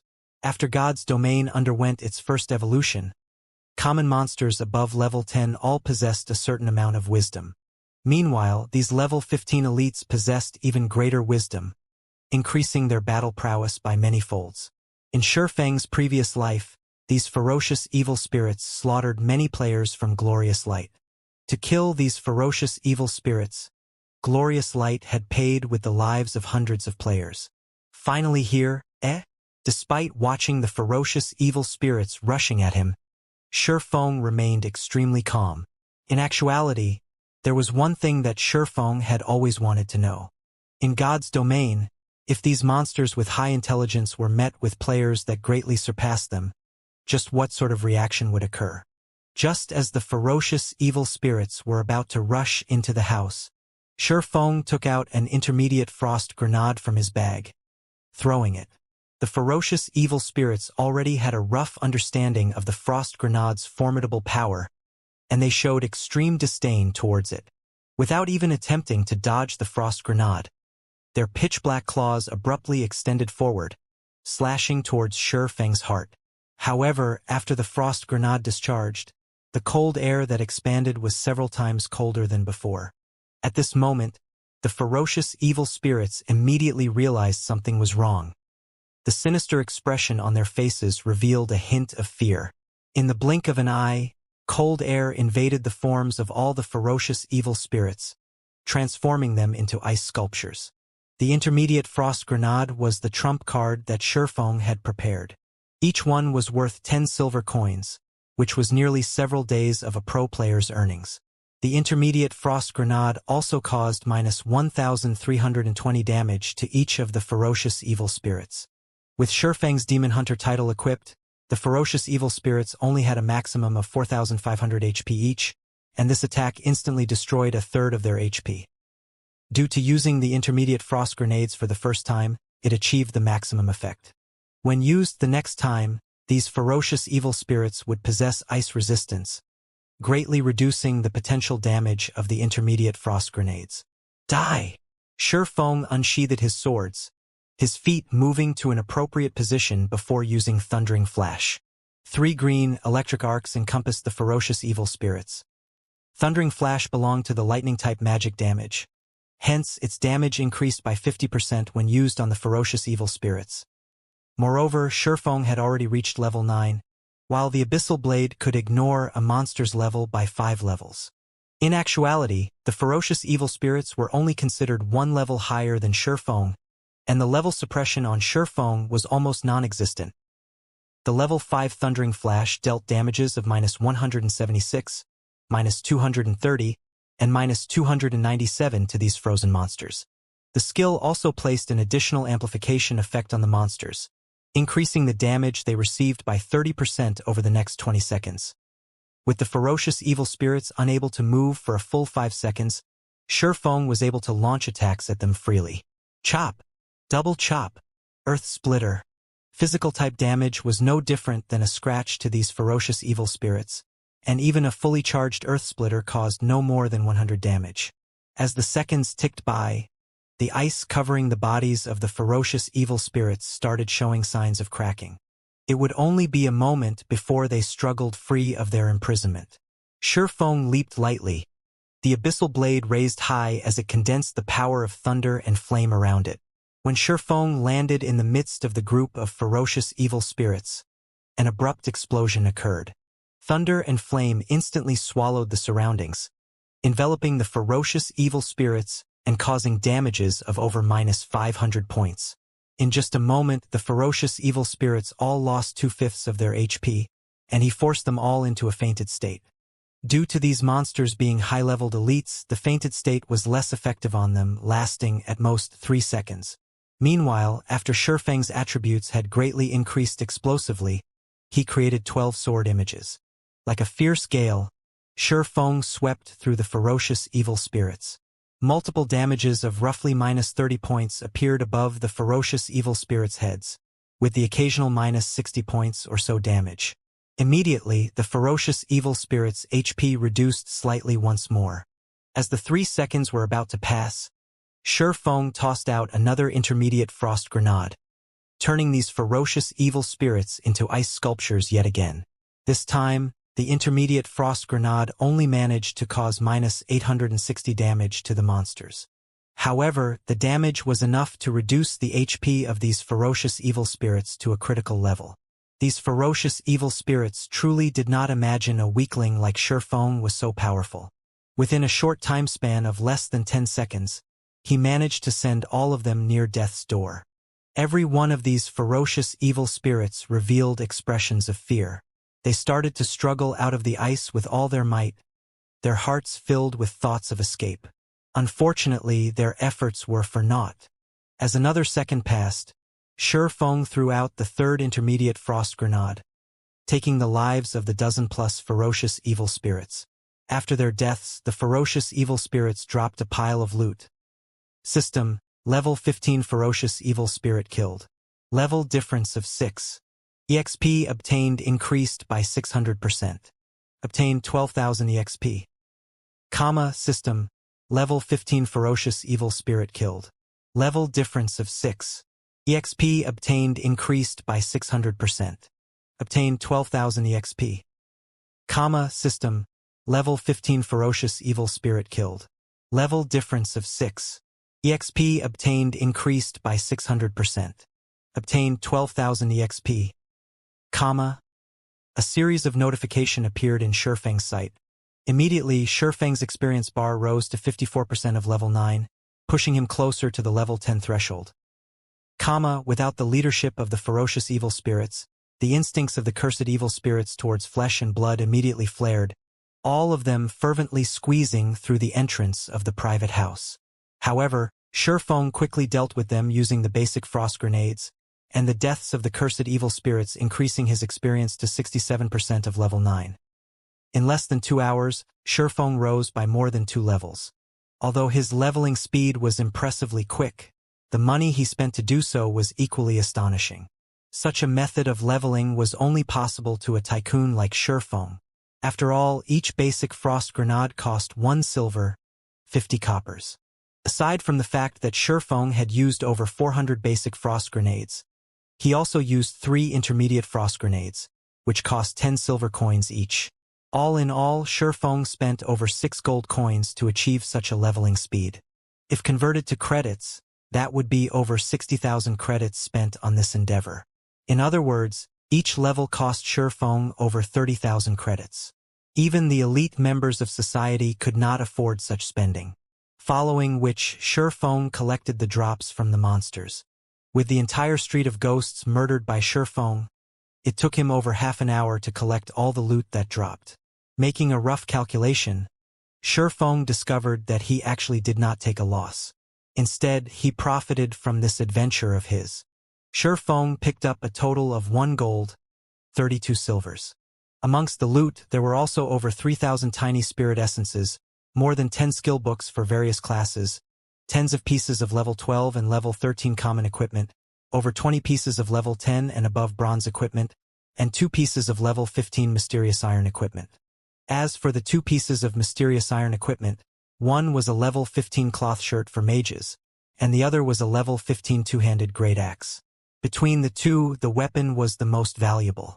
The mage shirt could be sold for over 1 gold coin, while the great axe would sell for at least 2 gold coins. As for the bronze equipment, each piece would sell for at least 20 silver coins.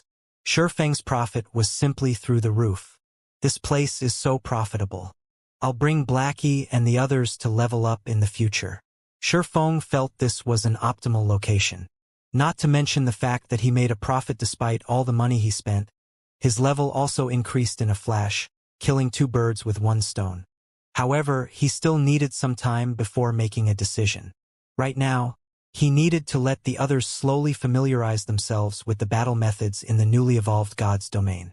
If they only depended on the frost grenades to level up, their techniques would never improve.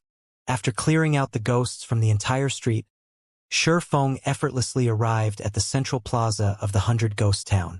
Although there were no longer any ghosts left on the street, the central plaza was still densely packed with even larger numbers than before. Meanwhile, at the center of the plaza, a faint blue flame burned brightly above a fountain, giving off a deep blue glow. This flame was the ice blue devil flame, and it was currently guarded by ferocious evil spirits. Furthermore, there was a knight, clad in jet-black armor, standing among the ferocious evil spirits. The knight carried a silver-colored greatsword on its back, and both its eyes gave off a green glow as it stood quietly by the side.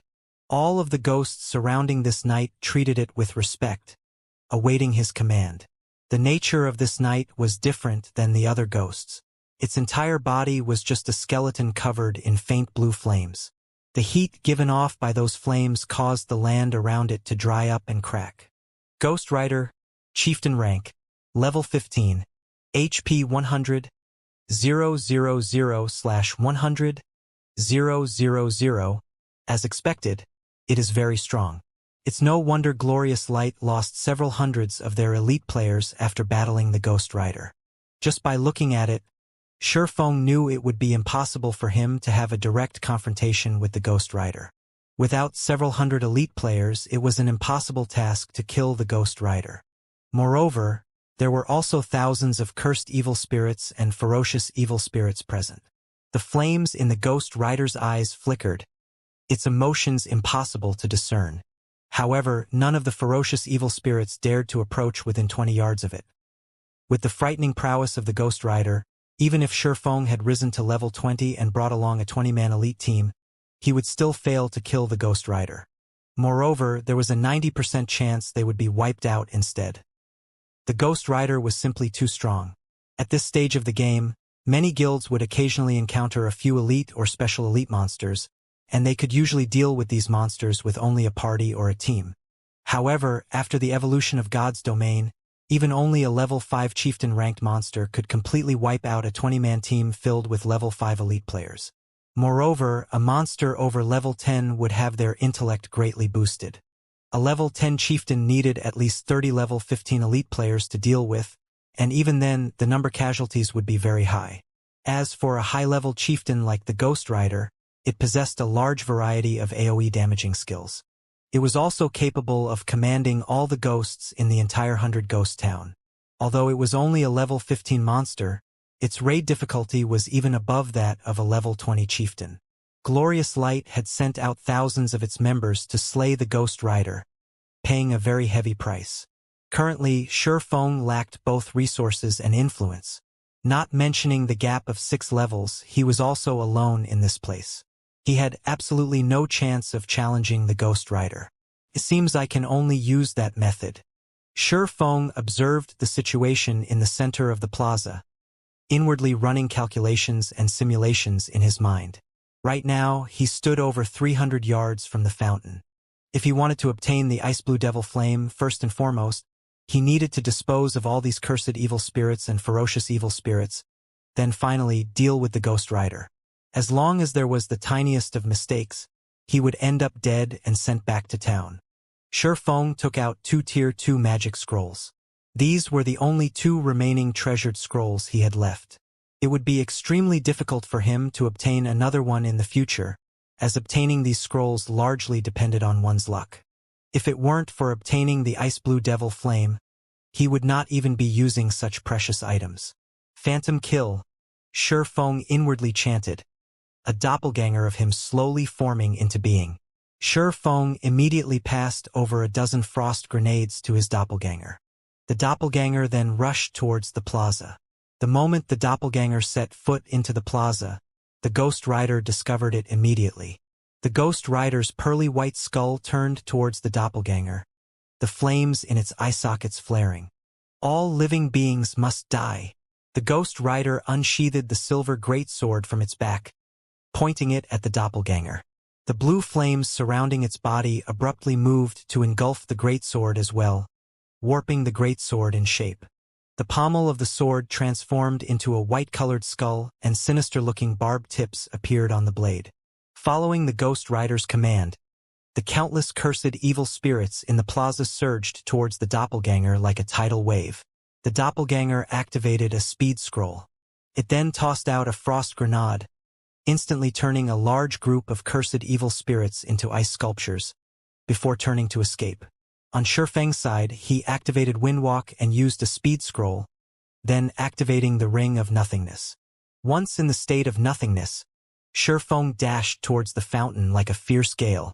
As the duration of the state of nothingness quickly flew by, Shi Feng's distance between the fountain shortened. 300 yards, 200 yards, 100 yards. As Shi Feng was about to arrive at the fountain, his grip on the 2 Tier 2 magic scrolls tightened. His expression became abnormally calm as both his eyes fixated on the heart of the fountain. Little rat, did you think that you could hide from my eyes? The Ghost Rider suddenly appeared before Shi Feng, and as if the flames in its eyes could see past all things, it spoke in a deep, disdainful tone. The Ghost Rider then raised its white bone greatsword, the faint blue flames surrounding the sword immediately raising the surrounding temperature to scorching hot levels. With an abrupt wave, the great sword transformed into a flowing stream of light, splitting apart the air as it descended towards Shi Feng's head. How could it be? Shi Feng was shocked. He did not doubt that the Ghost Rider's sword had the capability of instantly killing him.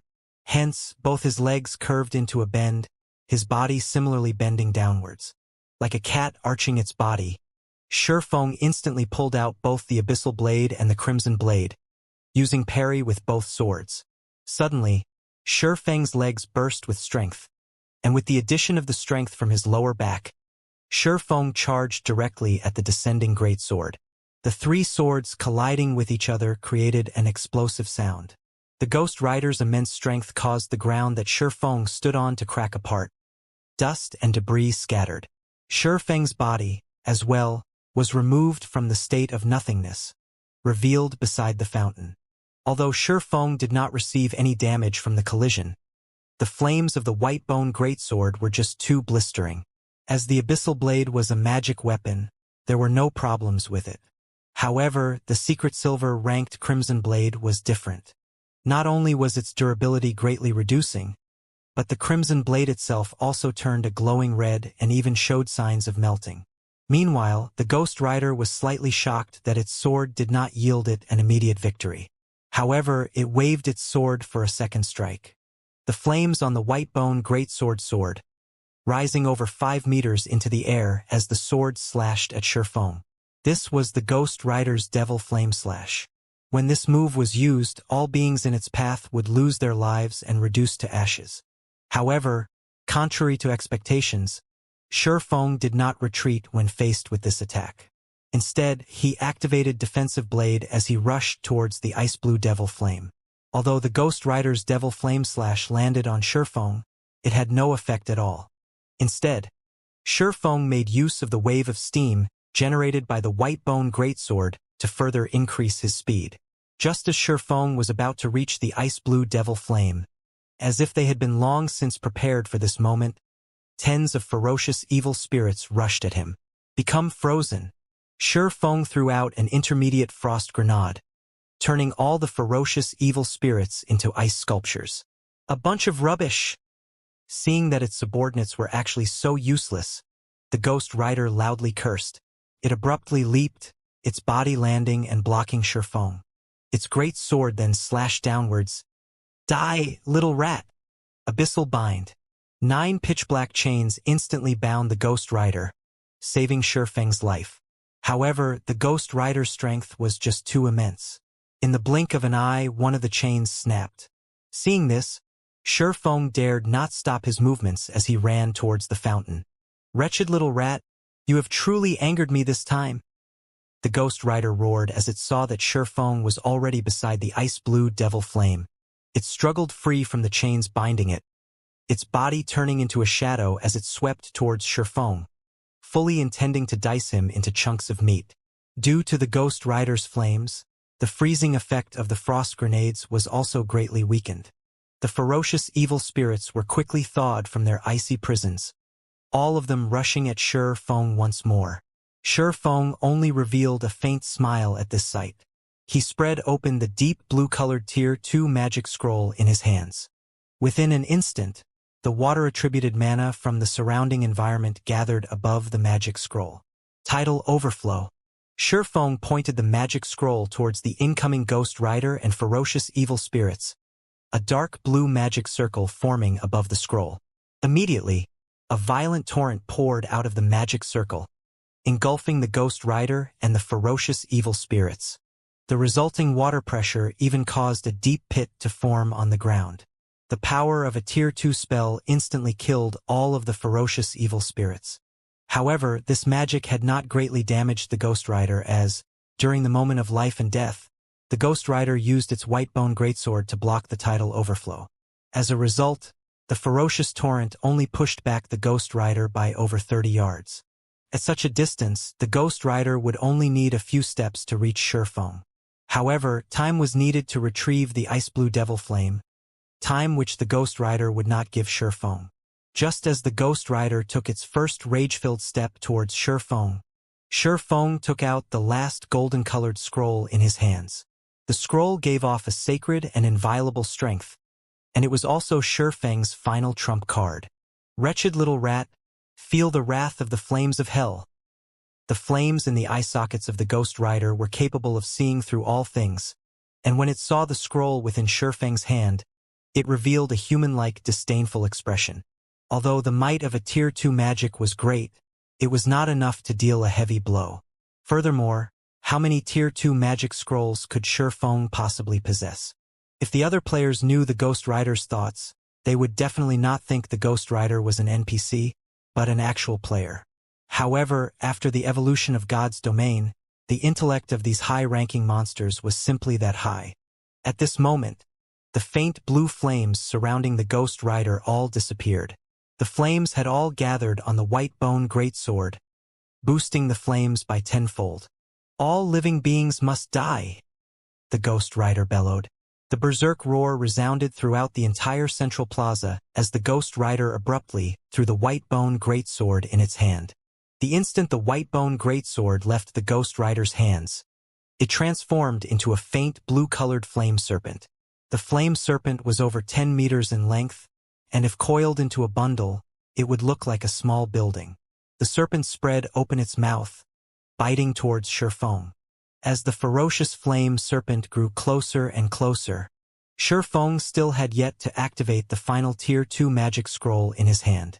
This magic scroll was different from the other magic scrolls in that it needed some time to take effect after being activated.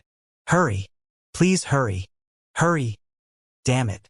As the flame serpent flew closer and closer, Shifeng started panicking. However, the activation bar still increased slowly as always. Just as the flame serpent's widened mouth was about to devour Shifeng, the activation bar finished loading. System. A mysterious iron-ranked weapon or above is needed to be sacrificed. Confirm to sacrifice. Without hesitation, Shifeng chose to sacrifice. As for the sacrificed weapon, it was the crimson blade he held in his hand. At this moment, the crimson blade had already reduced to just scrap metal, and it would be meaningless for Shifeng to continue holding onto it. In the blink of an eye, the crimson blade in his hand released a bright golden glow, illuminating the entire central plaza. At the same time, with Shifeng as the focal point, a large golden magic circle appeared. The magic circle then ascended to the skies at high speeds. When the golden glow shone upon the flame serpent, it wailed in agony, following which the crimson blade transformed into a stream of light, shooting up to the air. In the next instant, the stream of light transformed into thousands of holy swords of light. The holy swords rained down from the sky, forming a holy domain in a 30-yard radius around Shifeng. The flame serpent, which was inside the domain, was immediately pinned down by tens of holy swords, its body unable to move even an inch. The flame serpent released an unwilling roar. Made it at the last second. Shifeng released a sigh as he looked at the thousands of holy swords surrounding him. The holy swords even encompassed the fountain as well. Immediately, Shifeng started retrieving the ice-blue devil flame. This golden magic scroll was the most powerful Tier 2 life-saving magic scroll Shifeng possessed. The Holy Sword Seal. When used, all attacks within a 30-yard radius would be blocked, while all enemies within the affected area would be suppressed, preventing them from moving even an inch. However, the user would be unable to attack any of the enemies, and any outside enemies and attacks could not enter the Holy Domain. The duration of the Holy Domain was 36 seconds. Due to these effects, the Holy Sword Seal was considered the strongest defensive scroll amongst all Tier 2 magic scrolls. Meanwhile, Shifeng only needed around 5 seconds to collect the ice-blue devil flame. In addition to the cast time of the return scroll, which needed 30 seconds, the total time was just about right. The Ghost Rider outside of the Holy Barrier instantly entered a violent fury. It pulled out a white bone great axe, swinging it at the Holy Barrier repeatedly like a god of death. Unfortunately, all its efforts yielded no results. The Holy Sword Seal was the strongest defensive skill amongst all Tier 2 skills. Not to mention a level 15 chieftain's attacks, even if it were a normal Tier 3 skill, it could not easily destroy the Holy Barrier. Very quickly, Shifeng finished retrieving the scorching hot Tier 2 mysterious flame, the ice-blue devil flame. Though his heart was currently filled with extreme excitement, he suppressed it and activated Defensive Blade. He then started the chant for the return scroll. Despicable little rat. I will definitely make you suffer a living hell. Seeing that Shifeng had already retrieved the ice-blue devil flame, the Ghost Rider suddenly went berserk. The faint blue flames covering its body flared up several times greater than before, and it swung its white bone great axe to the ground with all its might. Boom! The entire central plaza started quivering. The ground of the plaza cracked apart, spitting out tens of pillars of flames, sending countless debris flying. Only now was Shifeng fully aware of how powerful the Ghost Rider was. The previous exchanges they had were not even a warm-up for the Ghost Rider. Fortunately, Shifeng had the strongest Tier 2 defensive skill on his side. If it were only a Tier 1 defensive scroll, it could not have fended off the Ghost Rider at all. Time flowed past little by little. Though the Ghost Rider poured out attacks on the Holy Barrier like a madman, fortunately, none of them made any actual difference. The Ghost Rider could only watch as Shifeng completed the chant for the return scroll. With only 2 seconds remaining for the chant to finish, the Holy Sword Shield's duration ended. At this moment, the Ghost Rider revealed a sinister smile as it dashed forward 2 steps, instantly arriving before Sherfong. With its axe raised, the Ghost Rider struck down at Sherfong. Pong! The axe was unable to advance any further when it was several centimeters away from Sherfeng's body. Sherfong was shocked into a cold sweat. The Ghost Rider's speed was just too fast after becoming berserk. Even he could only barely see it move. Fortunately, he had activated Defensive Blade beforehand. The level 2 Defensive Blade could completely resist 4 melee attacks or 7 ranged attacks. Now that the skill blocked 1 attack, only 3 more blocks remained. Seeing that its attack did nothing, the flame in the Ghost Rider's eye sockets congealed slightly. It then started madly attacking Sherfong. Second strike, third strike, fourth strike. Very quickly, all 3 of Sherfeng's remaining blocks were used up. The Ghost Rider then abruptly did a horizontal slash, intending to bisect Sherfong in half. At the moment of life and death, Sherfong finished the Return Scroll's chant a step ahead. He then transformed into a white glow, vanishing. The white bone axe only managed to slice the white glow in half, but not Sherfong. The Ghost Rider was incomparably furious. The ice blue devil flame was its most valuable treasure. The reason it could turn from a cursed apparition into a Ghost Rider was all due to the ice blue devil flame. As long as it had another half a year, it could once more evolve and become a lord. With a lord's strength, it could launch attacks at the living beings in the nearby towns, slowly strengthening its army of ghosts.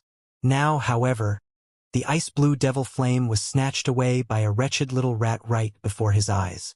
So, just how was he supposed to not become angry? After returning to Red Leaf Town, Sherfong could not help but wipe away the cold sweat from his forehead. If he were slower by even a millisecond, he would have definitely died.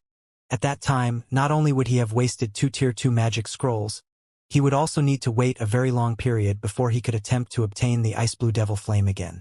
However, now that he had collected the Ice Blue Devil Flame, everything returned to his control.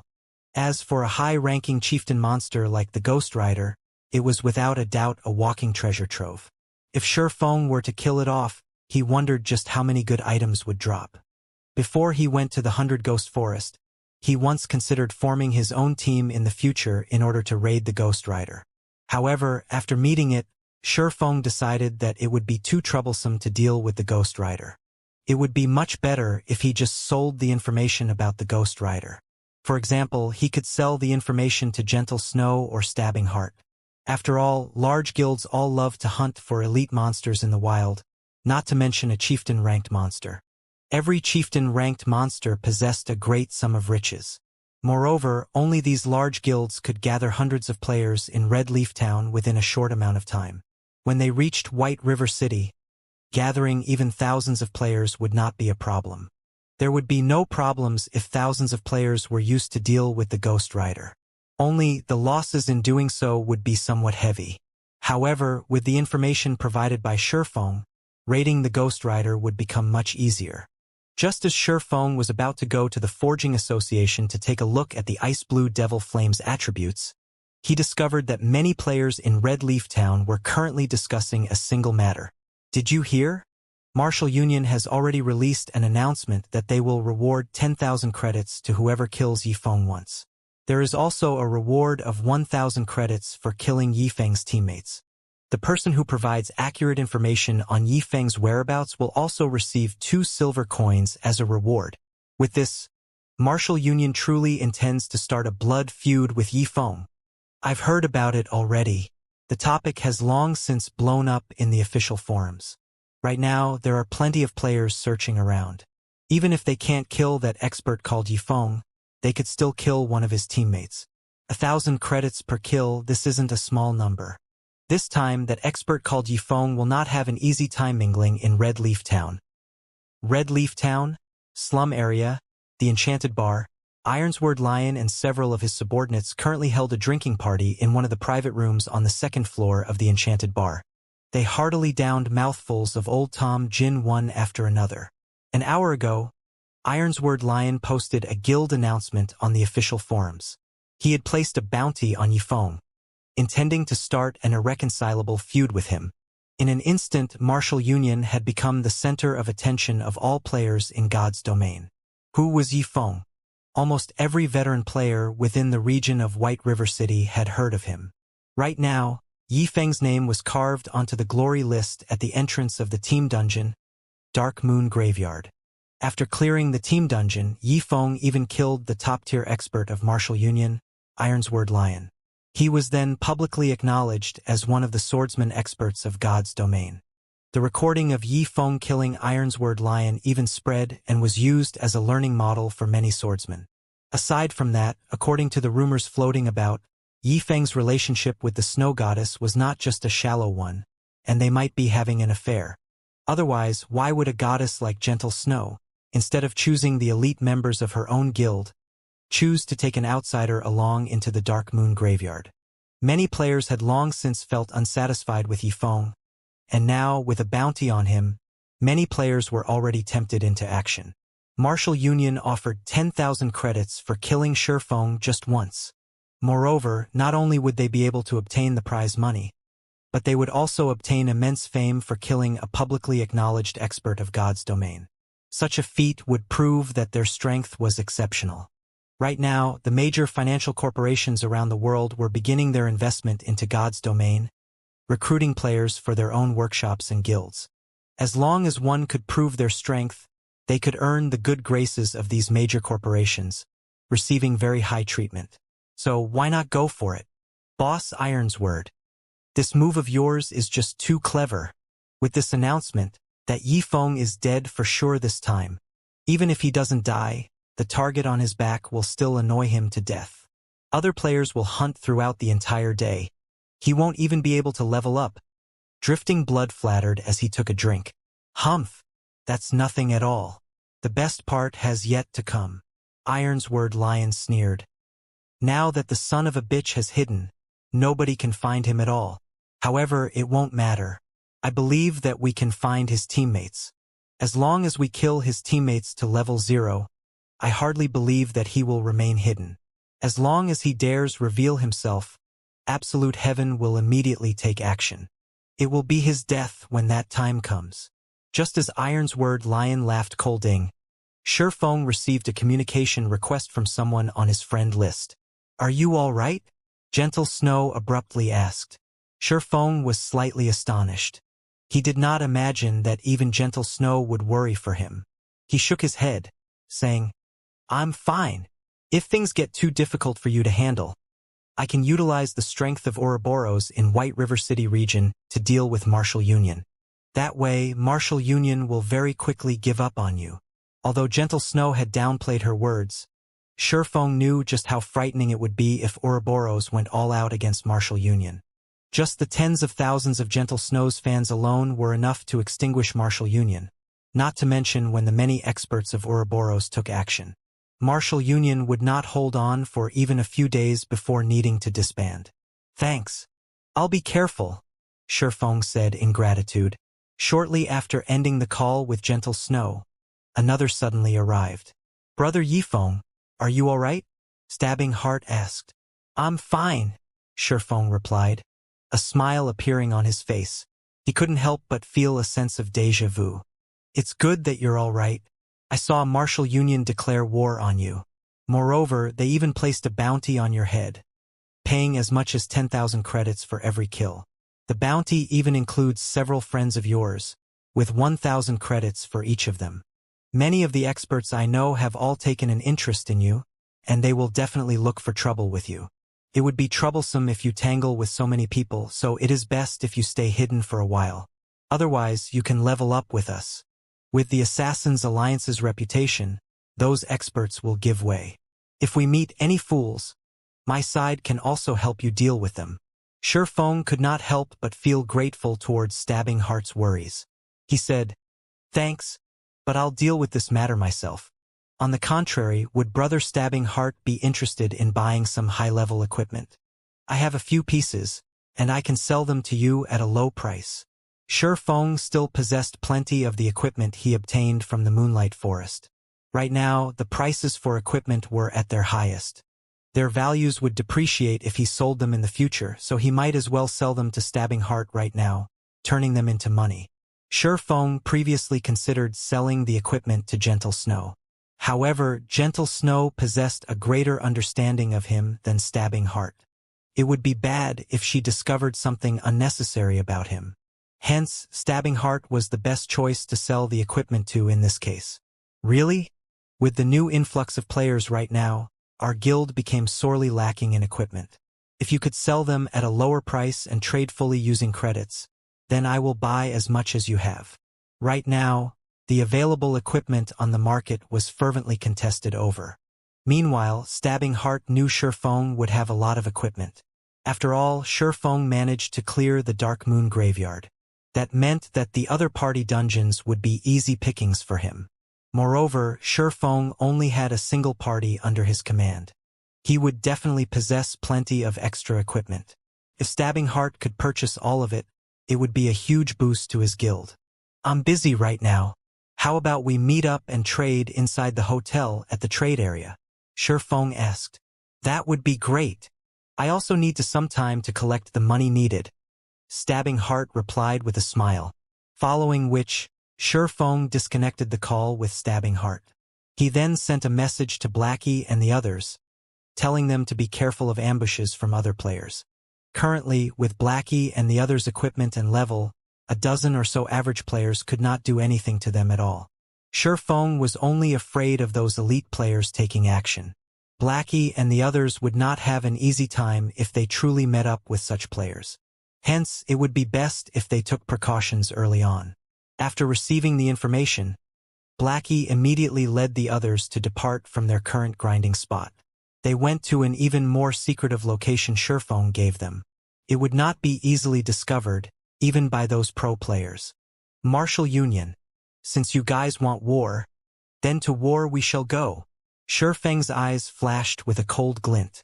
Shifeng's mind constantly considered how he should earn money in God's domain and his future development in the game. He did not imagine Martial Union would send a top-tier assassin at him, and even go further to place a bounty on his head. They had gone too far. Did Martial Union think he would be helpless against them? Shifeng immediately logged onto the official forums. Using the name Yifeng, he sent out a declaration. Martial Union, since you guys want war, then to war we shall go. I now place a bounty on all players from Martial Union. As long as you can kill a normal member of the guild, you will receive a reward of 100 credits or 1 silver coin. For one of the upper echelons of the guild, every kill will earn 1,000 credits or 10 silver coins. As for Ironsword Lion, I will pay you 5,000 credits or 50 silver coins for every time you kill him.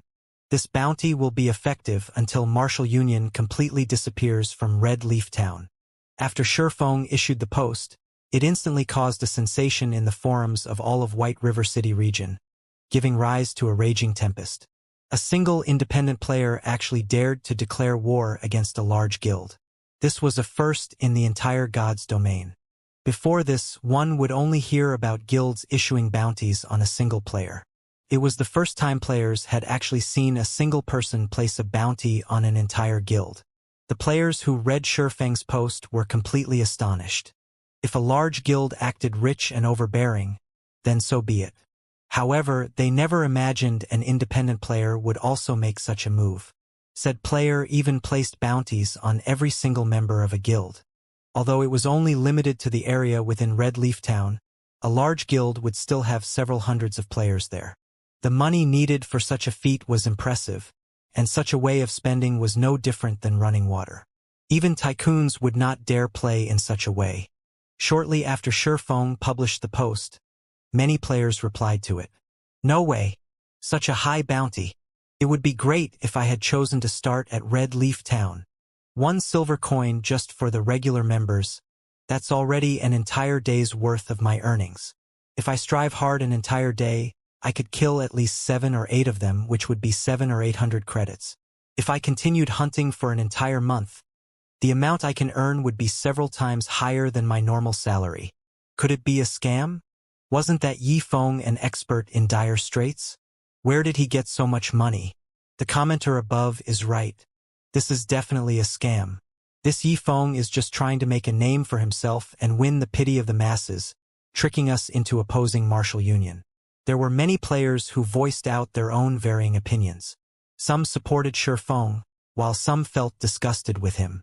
A large number of players cursed at Shifeng, and an even greater number refused to believe that Shifeng possessed that much money. After all, making a rough calculation, just killing all the members of Martial Union in Red Leaf Town once would cost a lot, not to mention killing them several times. Even a normal tycoon would not dare carry out such an action, much less a poor expert in dire straits. I am stabbing heart of Assassin's Alliance. I am in full support of Brother Yifeng, and I can guarantee that everything Brother Yifeng has said is the truth. If you aren't able to cash in your bounties from him, you can collect them from me instead. Just when everyone determined Shifeng was a scammer, Stabbing Heart's abrupt reply sent a tremor through the forums once more. Although Yifeng was famous, when compared to a large guild, his prestige was still sorely lacking. On the other hand, the words Stabbing Heart from the Assassin's Alliance had written were wholly different. Ignoring the fact that the Assassin's Alliance was a second-rate guild, possessing a member count in the tens of thousands, just the dozen years or so fame they had accumulated from other virtual reality games was strongly persuasive. Wow! The Assassin's Alliance's Stabbing Heart has appeared. Please let me join the Assassin's Alliance. Even Stabbing Heart has already shown himself, so the bounty must be real. This time, the players of Red Leaf Town are going to make a fortune. Not long after Stabbing Heart's appearance, another reply appeared which instantly caused the number of views on Shifeng's post to multiply by tens.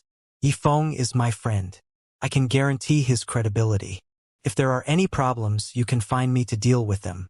The reply, indeed, belonged to the snow goddess Gentle Snow herself.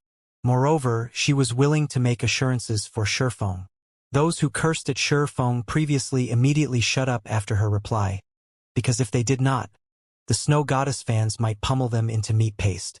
Yifeng, you are my idol. Please take me in as your disciple. I'm willing to do anything you ask. I guarantee it. Big brother Yifeng, do you have a girlfriend? Little sister is 18 years old, has a beautiful appearance, a sexy body, and wishes to become Big Brother's girlfriend. I can give birth to a bunch of little monkeys for Big Brother. Looking at Gentle Snow's reply, everyone immediately thought Shifeng was just too awesome.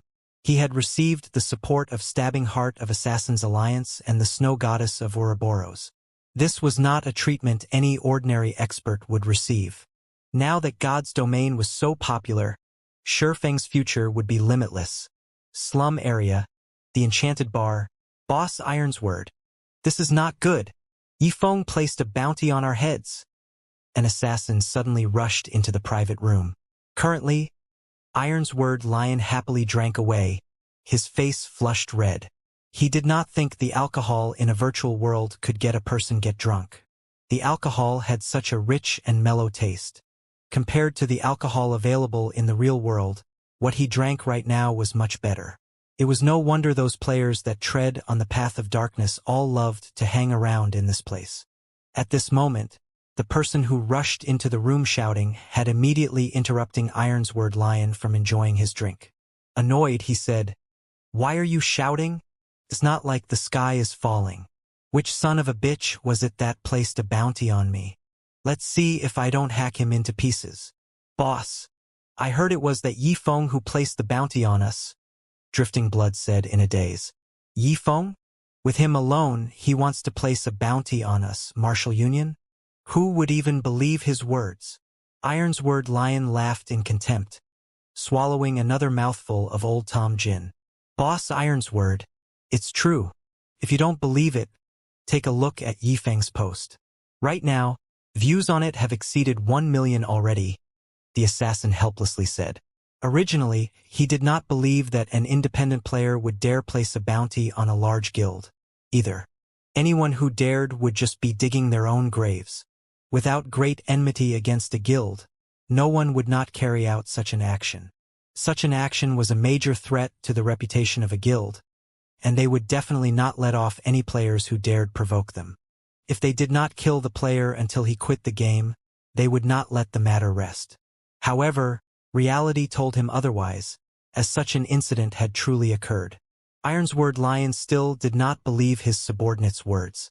To place a bounty on the members of Martial Union, was this Yi Feng seeking death? Hence, Ironsword Lion checked out the official forums. Immediately, Ironsword Lion was dumbfounded. Yi Feng actually dared place a bounty on all of Martial Union. He really intended to fight until one side was gone. However, Ironsword Lion had forgotten that he was the one who first placed a bounty on Yi Feng. He had already forgotten his own declaration to fight until one of them was obliterated. After taking a closer look at the contents of the post, Ironsword Lion was truly shocked.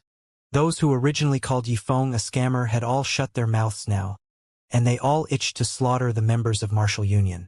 It was like they discussed competing over vegetables on the forum. When Ironsword Lion saw the price tag of his own bounty, he nearly exploded with anger. He had spent 1,000,000 credits to hire Absolute Heaven to assassinate Yi Feng, and the bounty of 10,000 credits he publicly declared was just for entertainment. He was not hoping that someone would kill Yi Feng at all. His main goal was to kill Yi Feng's teammates. Now, however, Shi Feng had tagged him with a bounty of 5,000 credits. In doing so, wasn't Yi Feng stating that he was far from being his equal? The most unbelievable thing was that Stabbing Heart and Gentle Snow had also stood out to show their support for Yi Feng. Ironsword Lion simply could not understand this situation. The bounty he placed was only on Yi Feng, yet, why did these fellows mind other people's business? Gentle Snow was one thing, but why had Stabbing Heart appeared as well? He and the Assassins' Alliance had always minded their own business, and he had never provoked the Assassins' Alliance before. So why was Stabbing Heart showing his support to Yi Feng? Good, good, good, Ironsword Lion repeatedly said. His anger jerked him out of his drunken stupor, his expression turning extremely sinister as he coldly said, "Since he wants to play, then I'll play. Immediately place a bounty on anyone with the guts to kill any of our members. Also, increase the bounty on Shi Feng's teammates to 2,000 credits per person. I want to see just who can tempt these players. Tell the ones below to be careful of their actions and form parties when they go out leveling." Yes. After Ironsword Lion finished giving out his instructions, the assassin turned and left. Following which, Ironsword Lion initiated contact with Absolute Heaven. He wanted Absolute Heaven to take action a little sooner, killing Yi Feng to absolve him of this anger. Elsewhere, Shi Feng had rented an intermediate forging room in the Forging Association. Now that the Ice Blue Devil Flame was in his hands, Shi Feng was prepared to use this time to train his forging, placing all his effort into making the Silver Dawn and other equipment. Shi Feng walked to the furnace, canceling the Tier 1 mysterious flame provided by the intermediate forging room. He then took out a dark blue flame from his bag. This dark blue flame was just like a flame sprite, joyfully jumping about in Shi Feng's palm. Furthermore, the flame gave off a scorching heat, causing the temperature in the room to rise quickly. System: do you wish to bind the Ice Blue Devil Flame as your personal mysterious flame? Bind? Don't tell me that I can only use it after it's bound. Shi Feng did not know why, but although he held the Ice Blue Devil Flame in his hand, he was unable to glean any information about it. Even a Tier 1 mysterious flame was extremely rare throughout God's domain. In his previous life, he had never come into contact with a mysterious flame, and this was his first time learning that the flame needed to be bound before use. He recalled that the mysterious flame could be placed in the forging room of the guild. That way, all guild members were able to use it while not being able to take it away. So, just why was this mysterious flame a bound item? Shi Feng stopped caring about the details. He immediately chose to bind the Ice Blue Devil Flame, intending to learn its effects. After Shi Feng chose to bind the Ice Blue Devil Flame, suddenly, the Ice Blue Devil Flame started transforming. The small flame within Shi Feng's palm momentarily burned fiercely, wrapping Shi Feng's entire palm. Shi Feng immediately felt a scorching heat surrounding his hand, as if he had just dipped it into boiling water. Previously, he was unable to feel the high temperature of the Ice Blue Devil Flame, and only now did he truly experience its heat. Although he tried to store the flame back into his bag, no matter what he tried, There was no reaction from the ice blue devil flame. Instead, a binding loading bar appeared, slowly increasing. Successfully fused 3%, 4%, 5%. Isn't it a binding? Why did it turn into a fusion? Looking at the green-colored fusion bar, Shifeng felt a sense of unease. He could barely endure just the pain he currently felt. However, the temperature of the flame constantly rose, while the fusion rate of the flame was extremely slow. If this situation were to continue, Shifeng would, sooner or later, die from the pain alone. Just when Shifeng had called out the pain perception system's interface, intending to turn off all his senses of pain, his flaming hand no longer felt hot. Instead, he felt a cooling feeling on his palm as if it submerged in ice-cold water. Is the fusion complete? Shifeng took another look at the fusion bar. It showed 8%, still very far from reaching 100%. However, since it was no longer hot, Shifeng gave up the notion of turning off the pain perception system. However, another moment later, his flaming hand grew colder and colder as if it were inside an ice cube. Shifeng could not help but shiver at the chilling temperature. Just when he was unable to endure the cold any longer, the flame surrounding his hand turned hot once more. In such a way, the flame constantly alternated between hot and cold. Shifeng was also able to understand the reason for this phenomena. Just like its name, the ice blue devil flame possessed both ice and fire attributes. However, Shifeng no longer wished to endure torture by the ice blue devil flame, so he chose to turn off the pain perception system. During the fusion process of the ice blue devil flame, if pain perception falls below 20%, fusion will fail and cause a fixed amount of damage to the player. Are you sure you want to turn off the pain system? Crap! Shifeng could not help but curse at the despicable system. The system was clearly trying to toy with him. Moreover, it did not mention what sort of damage the fixed damage was. The fusion progress was already at 30%, so he couldn't just give up halfway. Helpless about the situation, Shifeng could only tune down his pain perception from the original 40% to 20%. That way he could more or less bear through the suffering. However, things were far from over. After the fusion bar reached 50%, the ice blue devil flame started spreading throughout Shifeng's entire body, turning Shifeng into a flaming man. Shifeng's entire body burned with a deep blue flame, just like the Ghost Rider. Compared to the Ghost Rider's flame, however, the flame burning Shifeng's body was much more pure and dazzling. Even the ground below his feet started showing signs of melting. The floor of the forging room had undergone special strengthening techniques specifically to resist high temperatures. The floors of the forging room were much stronger than even a secret silver weapon. However, this floor could still not withstand the flame surrounding Shifeng's body. One could just imagine the frightening temperature that was emitted by the flame. Right now, if someone were to attack Shifeng using a bronze weapon, the scorching flame would, most likely, melt the weapon before it could even come near Shifeng. Fortunately, Shifeng had long since familiarized himself with pain. He had also adjusted his pain perception down to 20%. Otherwise, he really could not endure the ever-changing temperatures of the ice blue devil flame. After enduring the same process for 20 minutes, the fusion of the ice blue devil flame finally completed. The ice blue devil flame has been bound as player Yifeng's personal belonging. Fusion of the ice blue devil flame completed. After undergoing the tempering of the ice blue devil flame, player's physique has improved. Strength plus 10, endurance plus 10, agility plus 10, ice resistance plus 20, fire resistance plus 20. Able to fully control the ice blue devil flame. Even this is possible? Shifeng was shocked. Ignoring how valuable the ice blue devil flame was to forgers, Shifeng did not think that it could even improve a player's physique after fusion. Shifeng had effortlessly obtained 30 attribute points and 20 points in both ice resistance and fire resistance. Resistance was extremely hard to obtain in God's domain, and a single point increase would have a large effect, not to mention an increase of 20 points. Such an increase was enough to instill despair in many mage classes.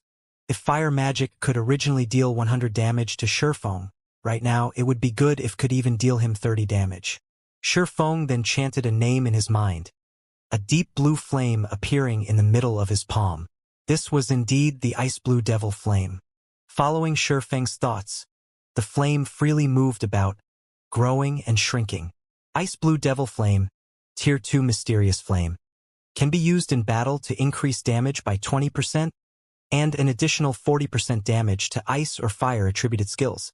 Simultaneously, it increases the success rate for potion making, forging, and cooking by 10%. These attributes had completely surpassed Shifeng's imagination. In his previous life, he had never received any information regarding mysterious flames being capable of increasing a player's battle prowess. It was also impossible for the mysterious flames to only increase a player's battle prowess in this life. Hence, the only possibility was that the players who obtained mysterious flames did not leak a single word about it, silently enjoying the fortune. Just the mysterious flame's ability to increase the success rate of forging and potion making was sufficient to send all the major powers in God's domain into an uproar. If the information about it being capable of increasing a player's battle prowess leaked, the competition over mysterious flames would become much more intense. Forgers and potion makers would have no chance to obtain a mysterious flame for themselves at all. Mysterious flames were always said to give the greatest benefits to potion making and forging, but in Shifeng's view, elementalists who learned potion making were the ones who gained the greatest benefits. Originally, an elementalist's damage was very frightening. They were like human cannons. If they were to receive an upgrade to their ice and fire attributed skills, it would leave others speechless. In addition, the ice blue devil flame originally increased its user's damage by 20%, which meant that an elementalist who had the ice blue devil flame would have their damage output increased by 60%. The elementalist possessing the ice blue devil flame could easily kill an MT of the same level with the same quality of equipment in just 2 or 3 moves. Although Shifeng was not an elementalist, the ice blue devil flame still provided a relatively large increase to his battle strength. With the ice blue devil flame, Shifeng felt that the future development of his skills should be more directed towards the fire or ice attributes. That way, he could reap the greatest benefits from using the ice blue devil flame. Following which, Shifeng took out a pile of hard stones and started making advanced whetstones, increasing his forging proficiency. The success rate for making an advanced whetstone was 60%, with the possibility of increasing proficiency by 1 point with each success. Although the increase was not as much as when he made bronze equipment, the time needed to make an advanced whetstone was much shorter. Shifeng only needed to burn the hard stones in the ice blue devil flame for a short while, followed by a couple of knocks from his hammer. Then he would have completed an advanced whetstone. If Shifeng were to make glimmer chestplates, he would not be able to sell them for a lot of money. After all, there were various guilds currently selling that item. On the other hand, making the high-level bronze equipment and mysterious iron equipment from the forging designs he bought from Stonehammer Town was not very efficient. It would be much better for him to just upgrade to an intermediate forging apprentice, increasing his success rate a little earlier. At that time, it would not be too late for him to start using those forging designs. Meanwhile, while Shifeng made the advanced whetstones, tension rose throughout the entire Red Leaf town. However, it was not only due to the matter of Shifeng and Martial Union placing a bounty on each other. There was also the crisis after God's domain's evolution. Due to the difficulty of the monsters in the wild increasing, the large influx of newcomers, and Shifeng's stock clearance of the auction house, the prices of items rapidly increased. Within a short 2 hours, the prices of items had already doubled, causing many players to voice out their complaints. Originally, the money they earned within a day was small. They also needed to buy many items they needed in the wild, such as food and beverages, return scrolls, and such items. There were also the regeneration potions and mana recovery potions. However, the prices for all these items had suddenly skyrocketed. Amongst the items with inflated prices, the highest was equipment. Previously, 20 copper coins was sufficient for a player to purchase a piece of level 2 common equipment. Right now, they would need 40 copper coins to do so.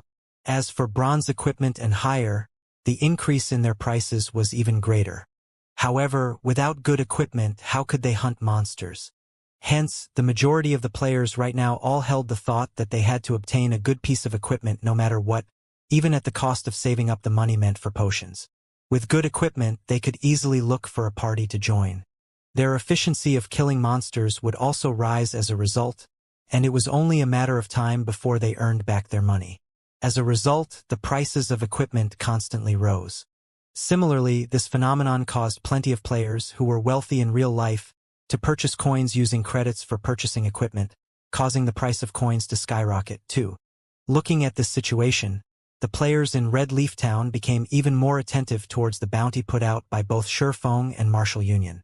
The players, who were previously uninterested in participating, started to take action.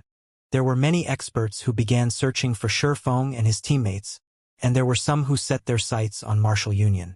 Forming a party to hunt Yi Feng's party. Must be level 6 or above, with a complete suit of bronze equipment. Those who fulfill the conditions, please gather at my location. Forming a party to hunt members of Martial Union. Must be level 5 or above. Those who wish to make a quick buck, don't miss this chance. Meanwhile, there were plenty of players shouting out party recruitments in the plaza of Red Leaf Town. However, their grinding targets were no longer monsters but players. Suddenly, Shurfeng and Martial Union's game of hunting lured the players throughout all of Red Leaf Town. Inside the Red Leaf Forest, where the green grass was plush like a cushion, a party of level 5 players currently surrounded a group of 3 level 5 forest wolves. The players advanced and retreated in battle familiarly, steadily pushing the 3 forest wolves towards defeat. In a short moment, one of the forest wolves died from the large fireball that flew at it, while the remaining 2 forest wolves only had a small amount of HP remaining. Leader, we're already level 5. We're tired of constantly killing the same forest wolves. Let's just kill the level 6 grassland lion cubs. I hear the loot is quite good. Moreover, everyone can obtain a larger share of experience there. The bold and powerful shield warrior said as he blocked a forest wolf's attack. Forget it. In these troubled times, you forget that everyone from our Martial Union has a bounty on their heads. Each one of us is worth 1 silver coin, and there are plenty of people looking for this transaction. The party leader, an elementalist, shook his head. He felt that the shield warrior's suggestion was too risky. Leader, since when have you become such a coward? A berserker with waxy skin curled his lips, asking disdainfully. Before, when we snatched elite monsters and equipment and even killed the other players, I've never seen you reluctant before. Regardless of what other people say, Martial Union is a famous large guild in Red Leaf Town. I don't believe that those people would be so foolish daring to kill us. Even if they come, we can kill them off and make a quick buck. The Elementalist party leader nodded, thinking that his subordinate's words sounded logical. In Red Leaf Town, only Martial Union bullied others. Whoever dared provoke them was only seeking death. The Elementalist party leader then said, "All right, after we kill these 2 forest wolves, we'll go kill the grassland lion cubs." "Oh yeah." The shield warrior grinned, using his shield to send one of the forest wolves flying. He then followed up with a heroic strike on the other forest wolf, taking away its remaining HP. Immediately after the party from Martial Union killed the final forest wolf, they suddenly discovered that they were surrounded by a team of over 20 players. Moreover, every one of these players was red-named, and clearly they had already killed a lot of players. "Brothers, our luck is good this time. They are all from Martial Union." A red-named female assassin with a provocative body revealed herself from stealth. She wore a smile as she looked at the players from Martial Union. The members of Martial Union immediately felt chills through their bodies. This female assassin was clearly the scout for this entire team. Although she should have been hiding near their party this entire time, they did not detect her presence at all. "What are you all trying to do?" The Elementalist party leader asked in a cold tone, his eyes observing his surroundings. "What are we doing?" The female assassin gleefully smiled at the party leader from Martial Union, saying with a laugh, "Of course, we are here to do some happy things with you. Sister Fire Dance. Why are you wasting your breath on them? Let's just kill them and be done with it." One of the rangers standing in the encirclement said, feeling restless. His bow was already knocked and aimed at Martial Union's cleric. The shield warrior from Martial Union knew that they were not a match for these group of players. Hence, he intimidated, "You guys better think through this. You will not have a good ending if you become Martial Union's enemies. By the time we take care of that Yifeng, we will take revenge on those who dared attack the members of our guild. You guys best consider your actions properly. Don't make a mistake. Is Martial Union really that amazing? The female assassin named Fire Dance played with the dagger in her hand. Curling up her lips slightly, she said, "Why have I heard that you guys suffered a crushing defeat at the hands of my idol, Yifeng? Moreover, since you guys dared make trouble with my idol, it's no different than seeking for trouble with me. You should all just die right here. Brothers, take action. Don't let any of them escape." Hearing Fire Dance's command, the 20-plus players surrounding Martial Union rushed forward. Meanwhile, the female assassin named Fire Dance suddenly appeared behind the party leader from Martial Union. She immediately knocked the elementalist unconscious, her icy-cold dagger slashing across his neck. She then followed up with a backstab and eviscerate, instantly taking the party leader's life, her techniques both quick and efficient. The other members of Martial Union were extremely shocked by this scene. Their hearts stopped beating completely. Immediately, they turned and ran. However, would it be that easy to run away? Immediately, the ice walls of elementalists blocked their escape, followed by ice spheres reducing their movement speeds. Several berserkers separately used charge on their targets, followed by breaks, greatly reducing the movement speeds of the members of Martial Union once more. With their fleeing speed slower than even a tortoise, the members of Martial Union died within moments. "Tidy up the loot quickly. We'll be looking for our next target." Fire Dance issued her command. "These fellows sure are fat. They have contributed 3 pieces of bronze equipment to our inventory. It really makes you wonder just how fat Yifeng's party, which is much more powerful, is," a lean berserker said as he collected the dropped items. He couldn't help but drool when he gazed at the bronze equipment the members of Martial Union left behind. Water Buffalo, are you having ideas about my idol's teammates?" Fire Dance looked at the berserker, smiling faintly as she asked. Immediately, the berserker called Water Buffalo quivered, hurriedly laughing as he replied, "How would I even dare? I was only fantasizing in my mind a little. If I really did look for trouble with them, I would only be there to die at their hands." "Humph! At least you know your limits," Fire Dance snorted. She then turned, departing in search of her next target. Red Leaf Town, slum area, the enchanted bar. Pong! Ironsword Lion angrily smashed the alcohol bottle in his hand after seeing the report from his subordinates. "Who can tell me what is going on exactly? Why is it only our members are dying, while not even a shadow of Yifeng's teammates can be found?" According to the report from his subordinates, within a short 2 hours, of all the members of Martial Union stationed in Red Leaf Town, 58 of them had already died once. Amongst those who died, 9 of them were even the top echelons or elites of their guild. Not only had they lost a level as a result of dying, they even dropped some of their equipment. This was a huge loss for Martial Union's Red Leaf Town branch. Moreover, Ironsword Lion was required to compensate them for their losses. Besides that, the large number of deaths had largely impacted the loyalty of the members of Martial Union. Many started to think of leaving the guild as they did not wish to be dragged into this game of hunting. If this matter did not quickly resolve, the Martial Union branch at Red Leaf Town would, sooner or later, break up. "Boss Ironsword, could they be hiding? Why don't we increase the bounty on them? That might tempt the true experts," Drifting Blood suggested.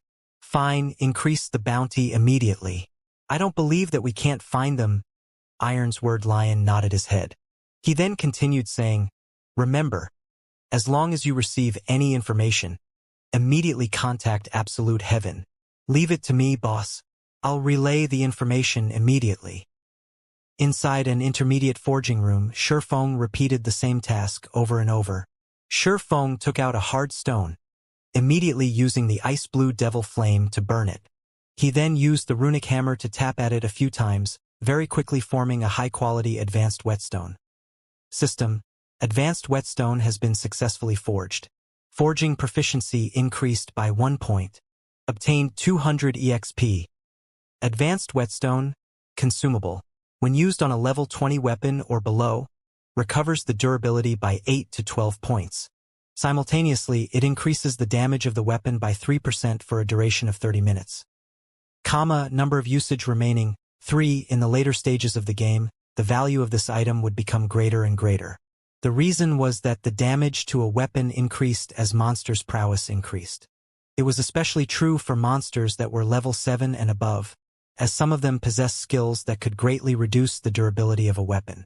Hence, whetstones became one of the necessities when grinding and battling in God's Domain's wilds.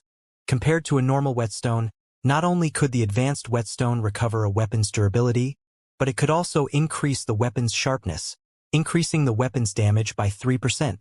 This effect could even compare to a buff, and it would greatly benefit melee players. There would be plenty of melee classes scrambling over this item, and they would still be willing to buy more after buying the first. No player would willingly reduce their damage when fighting monsters, even if it were just a 3% reduction. Right after Shurfeng finished the advanced whetstone system, congratulations. You are the first player to be promoted to an intermediate forging apprentice. Obtained 50,000 EXP. Rewarding 10 runic steel. After seeing the system notification, a faint smile appeared on Shurfeng's face. He finally received the promotion to intermediate forging apprentice after making over 400 advanced whetstones. However, to obtain the promotion to advanced forging apprentice, he needed 3,000 proficiency points. He could not achieve such an amount in a short period. Shurfeng looked at his experience bar. It was currently at 94% of level 9, only 6% away from the level 10 threshold. As long as he strived a little further, he would break through that threshold. In God's Domain, there was a huge boost in attributes every 10 levels. When players obtained their first 10 levels, it was an indication that they could enter a city. In a city, players could enjoy various benefits. Not only could they purchase resources not sold in towns, but they could also obtain plenty of high-leveled quests. Players could even purchase bronze equipment at a low price, though that depended on the player's luck. It would also be much easier for players to make money once they reached a city. Furthermore, players could use the teleportation gates available in the city to transfer to high-level monster areas. They would not need to waste a huge amount of time on travel, quickly arriving at level 10 or higher monster areas. Moreover, the game of God's Domain only truly began after entering a city. When that time came, the players from tens or hundreds of towns would gather in a city. A single city would have, at the very least, over 100,000 players. Moreover, White River City was one of the 5 largest cities located in Star Moon Kingdom. The number of players that would gather there would exceed 1 million. At that time, the various guilds could centralize their influence completely, displaying the true strength of a guild. This would also increase the competition between guilds. It would be a lot less peaceful when the various guilds competed over the limited resources available. This was the case with all virtual reality games. The resources available were limited, and the best resources and leveling spots would only number so many within a city's region. However, with the huge amount of players, if one wanted to level up and upgrade themselves quickly, they needed to compete over said resources. As a result, those without strength would be eliminated and left behind. Not to mention an independent player, even a small guild would have absolutely no chance of surviving inside a city. The large guilds would all monopolize the various high-level resources and valuable leveling areas, while the small guilds and independent players could only hold themselves up in locations with inferior resources. Hence, if one could set foot in the city even a moment earlier, the competition they would face would greatly lessen. However, that did not necessarily mean that one would be safe just by entering the city ahead of others. Instead, the more advantages a person possessed before entering the city, the better off one would become afterward. Take Blackwing City for example. If an average player were to enter the city, they would only be there to gain some knowledge and experience, a purely time-wasting endeavor. However, if it were one of the upper echelons of a large guild, things would be quite different. Aside from being able to form a relationship of mutual exchange with guilds from other countries, they could purchase items unique to Blackwing City in bulk. Such benefits would lead to huge improvements of a guild. Right now, Shurfeng's level was ranked number 1 in White River City, and the others would need at least 2 or 3 days before they could catch up. During this time, Shi Feng wanted to increase the gap further. Only then could he carve out a place for the Zero Wing Guild he wanted to establish in White River City. So this is runic steel? As expected, this is a treasure. Shi Feng took out a piece of blue steel, filled with magic, from his bag, joy filling his entire being. In Shi Feng's previous life, many forgers competed madly for just a piece of runic steel. Even if they managed to buy one, they would treat it like their baby. They would not use it lightly. Meanwhile, Shi Feng possessed 10 pieces of runic steel right now. Runic steel, fine gold rank consumable. When used to forge level 50 fine gold equipment or below, increases success rate by 10%. There is a fixed chance to increase the forged equipment's rank by 1 up to a maximum of fine gold rank, no matter how one looked at it. Runic steel was significantly better than the 100 refinement steel. Moreover, it could even increase an equipment's rank. Haha! With this runic steel, my success rate for forging the Silver Dawn will be even greater now. Shi Feng had purchased all the materials required to forge the Silver Dawn at the auction house. In addition to the materials he had purchased before, he could forge a total of 16 Silver Dawns. Just the cost alone for a single Silver Dawn was over 37 silver coins. Even an elite party needed to raid a hard mode party dungeon half a dozen times before collecting such an amount. Hence, Shi Feng only chose to forge the Silver Dawn after he was promoted to intermediate forging apprentice. Shi Feng took out the forging design for the Silver Dawn, clicking to learn it. He began the process of forging his first Silver Dawn. Previously, before he had obtained the Ice Blue Devil Flame, his success rate for forging the Silver Dawn was only 32%. After the addition of the Ice Blue Devil Flame, the success rate increased to 42%. If Shi Feng used the runic steel, he could further increase it to 52%. A mere intermediate forging apprentice's chance of successfully forging a secret silver weapon was just over 50%. Even a master forger would be flabbergasted at this success rate. The reason was that a basic master forger only possessed a 30% success rate when forging a secret silver equipment, and only a grandmaster forger had a 50% success rate. Shi Feng carefully read through the process of making the Silver Dawn before refining the materials. Shi Feng first used the Philosopher's Stone to obtain a high-purity refinement of the materials. He then placed the materials into the Ice Blue Devil Flame, waiting for them to merge. Shi Feng possessed 100% control over the Ice Blue Devil Flame, so he could merge the materials together to an exceptional degree. However, Shi Feng chose not to include the incomparably precious runic steel in the forging process this time. The first attempt was only for Shi Feng to familiarize himself with the forging process of the Silver Dawn. Moreover, he only possessed 10 pieces of runic steel, and each one of them was worth at least 1 gold coin. The runic steel was extremely hard to obtain, and using it now would just be a waste. If other forgers knew that Shi Feng intended to use the runic steel to forge the Silver Dawn, they would curse at Shi Feng in anger. The Silver Dawn was only a level 10 secret silver weapon, yet Shi Feng actually thought of using the runic steel to forge it. Such an action was simply maddening. 10 minutes later, the refinement process was complete. Shi Feng looked at the product of his refinement with satisfaction. He then placed the piece of metal on the anvil, using the runic hammer to pound at it. Sparks flew about as the sounds of the hammer striking the metal resounded throughout the forging room. Shi Feng was extremely careful with every strike, afraid that a single misstep would affect the final shape of the Silver Dawn. After striking at the metal hundreds of times, sweat drenched Shi Feng. Satisfied, he clicked the generate button, following which, the red-hot metal began to take shape, transforming into a silver-colored longsword. He investigated the weapon's information. After a full 5 seconds, system. Forging of the Silver Dawn has failed. Shi Feng looked at the weapon's attributes, discovering that it was only a level 10 mysterious iron weapon. Indeed, the forging failed. However, Shi Feng was not overly disappointed at the results. Although the success rate stated was 42% on the surface, due to it being Shi Feng's first time forging the Silver Dawn, the actual success rate was much lower. Success was impossible no matter how one looked at it. If he succeeded, it would be a true miracle. With a failure in hand, Shifeng summarized his experience into a lesson for himself. The reason Shifeng could lead a third-rate guild like Shadow to become one of the top second-rate guilds was not due to any inborn talent of his. Instead, it was because Shifeng always summarized and learned from his experiences.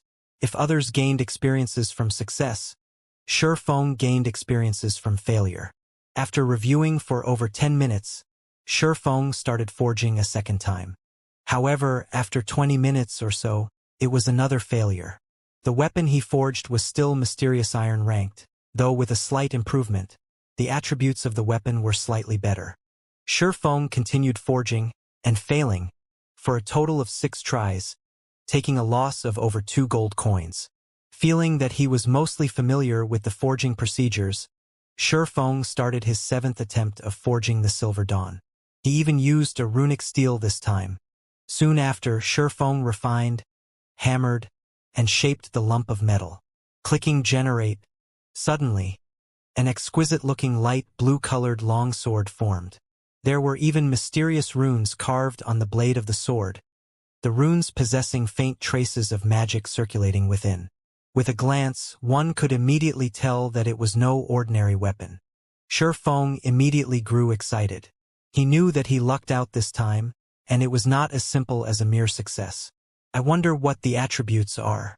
Shifeng clicked to check the weapon's attributes. He had to wait a total of 10 seconds before the system could give him a conclusion. System, runic steel's effect triggered, rank increased by 1. System, black steel insignia effect triggered, attributes increased. System, Silver Lake has been successfully forged. Forgery proficiency increased by 3 points. Obtained 10,000 EXP. The series of system notifications startled Shifeng slightly. He had only made some slight adjustments to the Silver Dawn based on his habits and battle styles. He did not think his luck would be so heaven-defying. Even out of 100 tries, both effects definitely won't trigger together again. One could just imagine how greatly enhanced the Silver Lake's attributes are. To what extent of an increase, however, nobody knew. The runic steel could upgrade an item's quality by 1 rank. That meant that secret silver rank could be upgraded to fine gold rank. As for black steel's insignia, it could increase the attribute values of a piece of equipment, and the increase would normally be between 5% to 25%. If the weapon's attributes rose by 20%, it would be the equivalent of having upgraded the weapon's quality by an entire rank. If both effects stacked with each other, the refined light blue longsword would, at the very least, be a top-tier fine gold weapon, with the possibility of even being a dark gold weapon. A level 10 dark gold weapon. At this stage of the game, aside from magic weapons, it was the most powerful weapon available, period. Immediately, Shifeng held up the Silver Lake that gave off a blue glow, checking its attributes. Silver Lake, fine gold rank, one-handed sword, level 10, equipment requirement, strength 45, agility 80, attack power plus 78, strength plus 18, agility plus 22, attack speed plus 1, durability 70-70, additional passive skill dash, flowing shadow, creates an afterimage effect while attacking. Simultaneously, the faster the attack speed is, the greater the damage caused. Damage can be increased up to a maximum of 50%. These attributes completely surpass that of a top-tier fine gold weapon. With the additional skill, Flowing Shadow, the Silver Lake was absolutely comparable to a dark gold weapon. The attributes combine both speed and strength.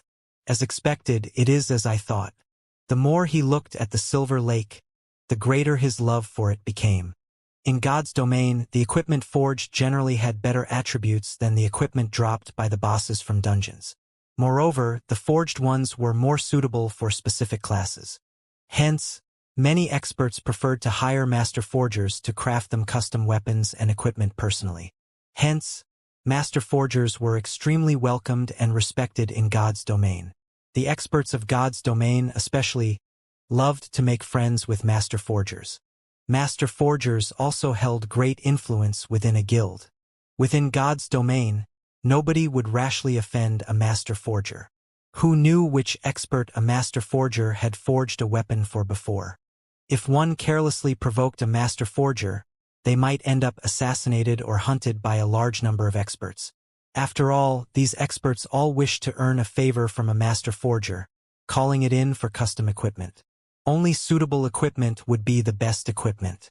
Although these personalized weapons and equipment were only slightly better than equipment dropped from dungeons, the battle prowess a player could display while using the equipment would increase manyfold. Regarding these sorts of weapons and equipment, they were all referred to as exclusive equipment. They were only suited to a single individual or a certain type of individual. The Silver Lake was a personal exclusive weapon that Shifeng created for himself.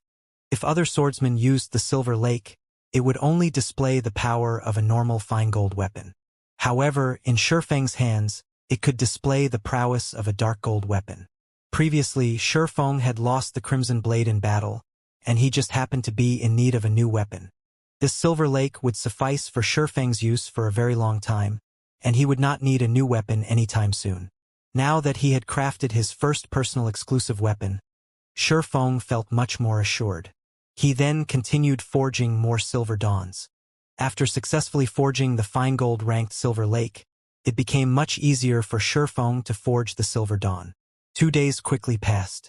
During the day, Shifeng would move some items to his new house, decorating his new home with some furniture. He then trained his body as usual. At night, after he entered God's domain, he forged equipment without stopping. In such a way, his time was fully occupied.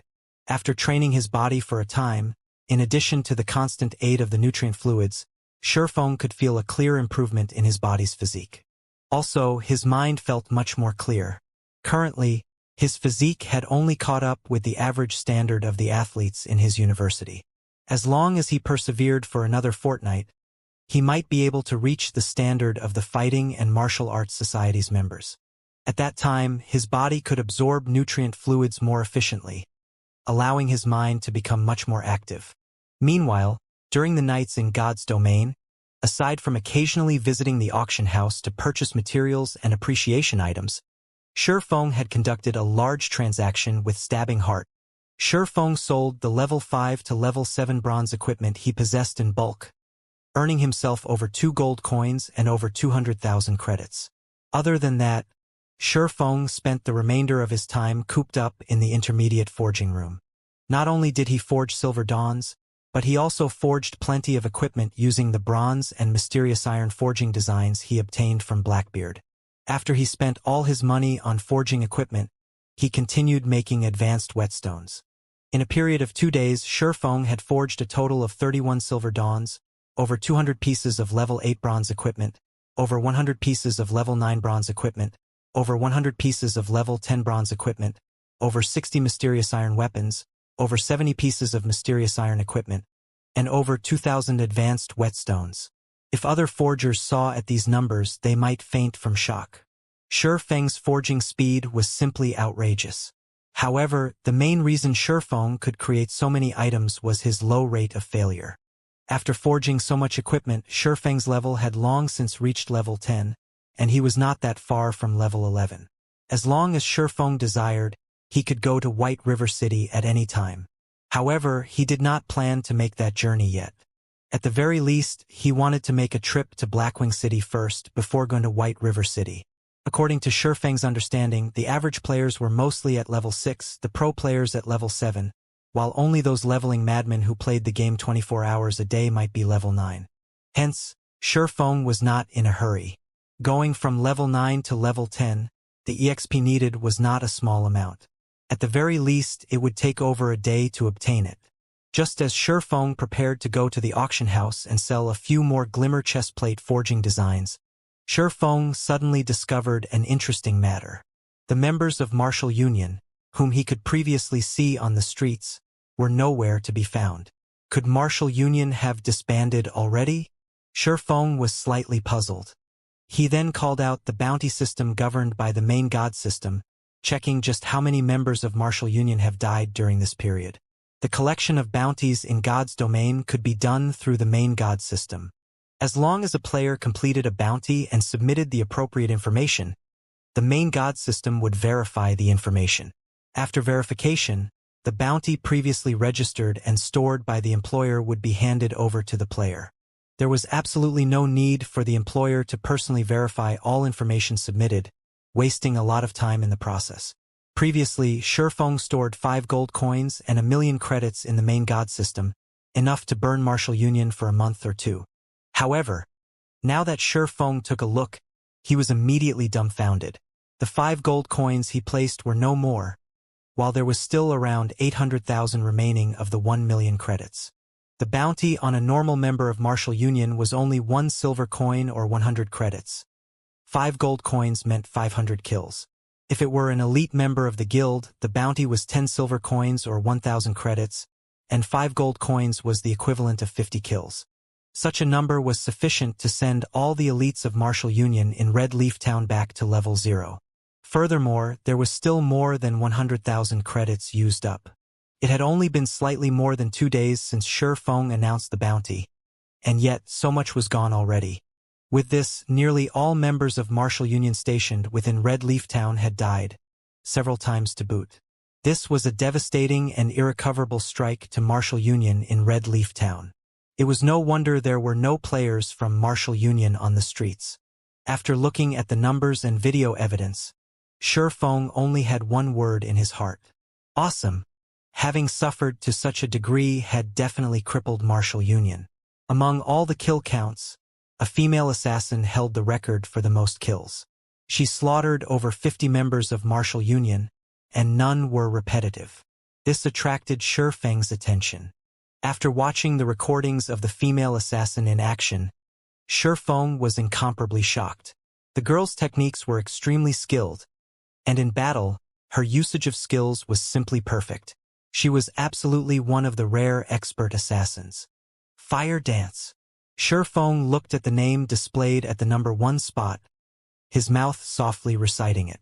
According to his memories, there didn't seem to be an expert female assassin called Fire Dance. At this moment, a call request suddenly came from Blackie. What happened, Blackie? Shifeng knew that Blackie would not randomly call without a purpose. The only possibility was that something had happened. Brother Feng, I don't know what happened, but those bastards from Martial Union found us. They also sent many of their elite players to surround us. Among them, there were also a few experts from Martial Union that I have never seen before. We went all out to break out of the encirclement, but because of my inability, Kola sacrificed himself and stayed behind to cover for us.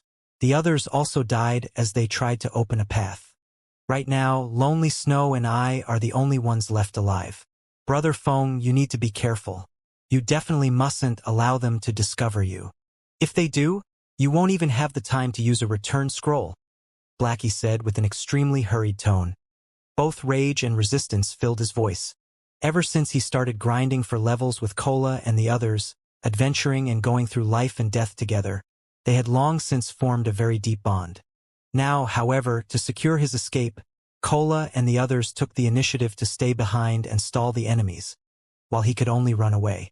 Thinking up to this point, even more anger filled Blackie over his own inadequacy. If he could become slightly stronger, he might not have to watch his teammates die, one after another. Where are you? I'll come immediately. Hearing Blackie's report, Shifeng burned with rage.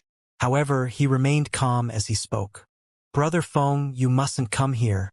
There are too many players from Martial Union right now. Moreover, there are several experts here as well. I'll try to think of a way to escape with Lonely Snow, Blackie advised.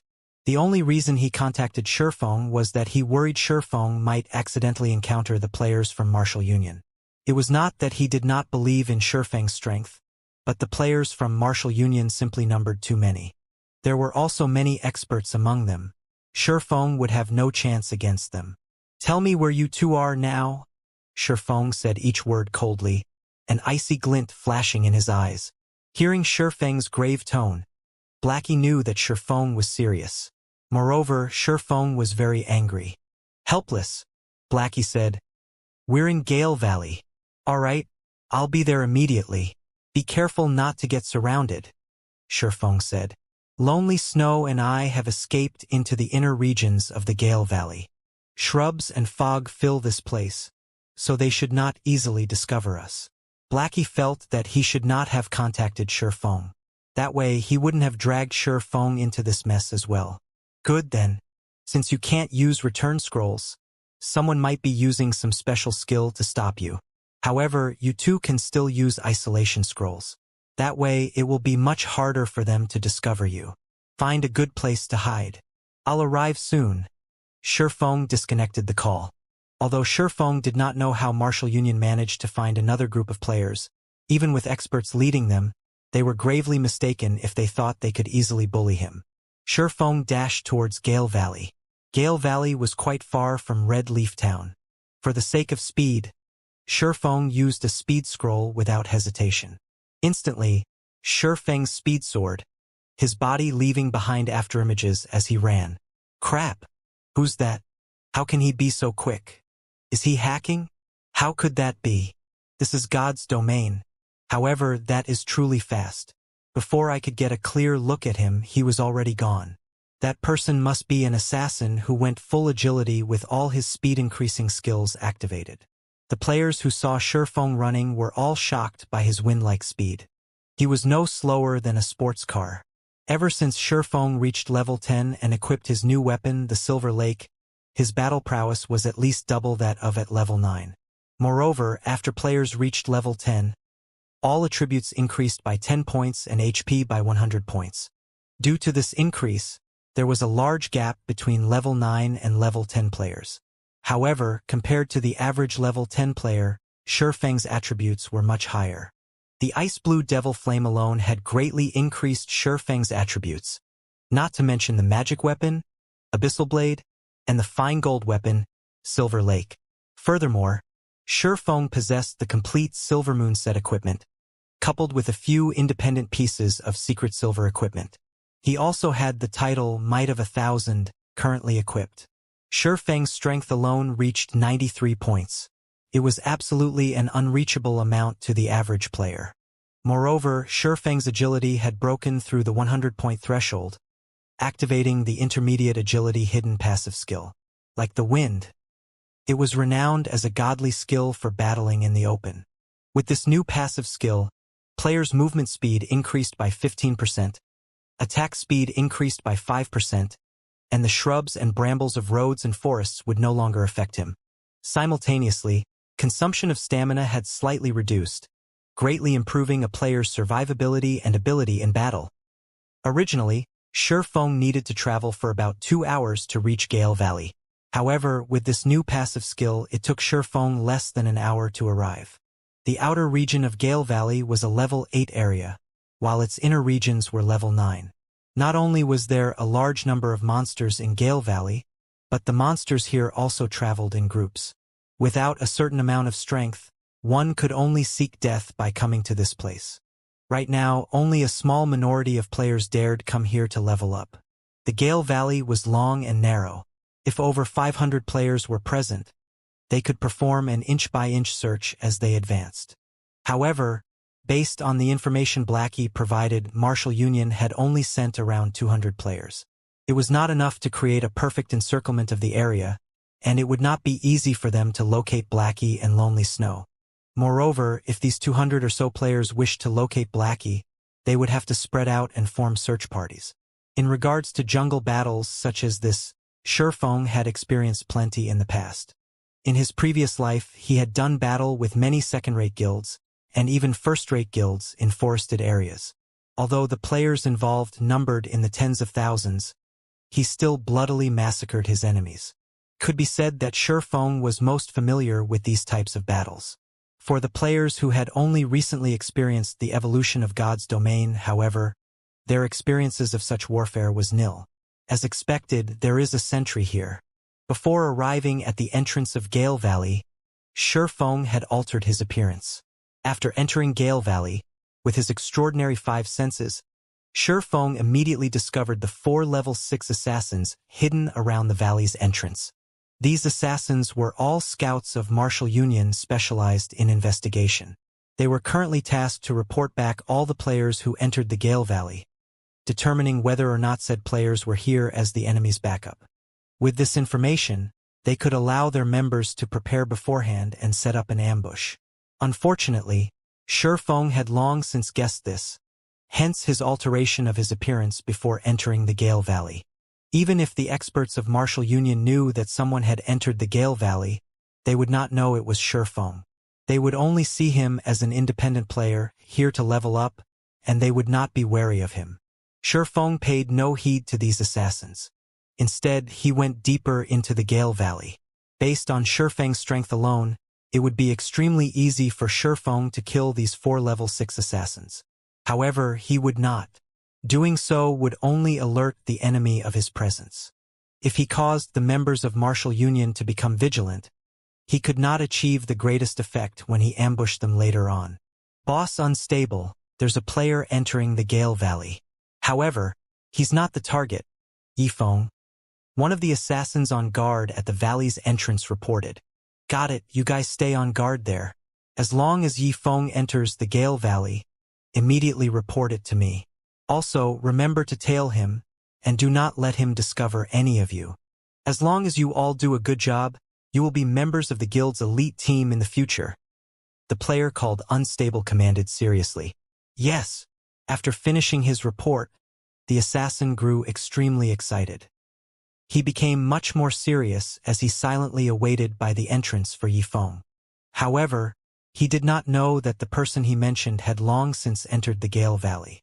After Shifeng entered the Gale Valley, he constantly advanced through the treetops. He utilized his heightened vision to observe the surrounding situation, making accurate decisions. And someone's here. Very quickly, Shifeng detected sounds of battle from the forest a short distance ahead. Moreover, it did not seem like a small battle. Immediately, Shifeng stealthily closed in on the origin of the sounds, intending to discover more about the situation. If it were only a battle between players and monsters, there would not be so much movement. Moreover, the closer Shifeng was, the clearer the sounds of metal clashing against metal and the ear-piercing screech of blades and swords interweaving with each other. Could they have discovered Blackie? Shifeng shook his head, feeling that the possibility was extremely low. Previously, when Blackie contacted him, Blackie stayed in the level 9 inner regions of Gale Valley.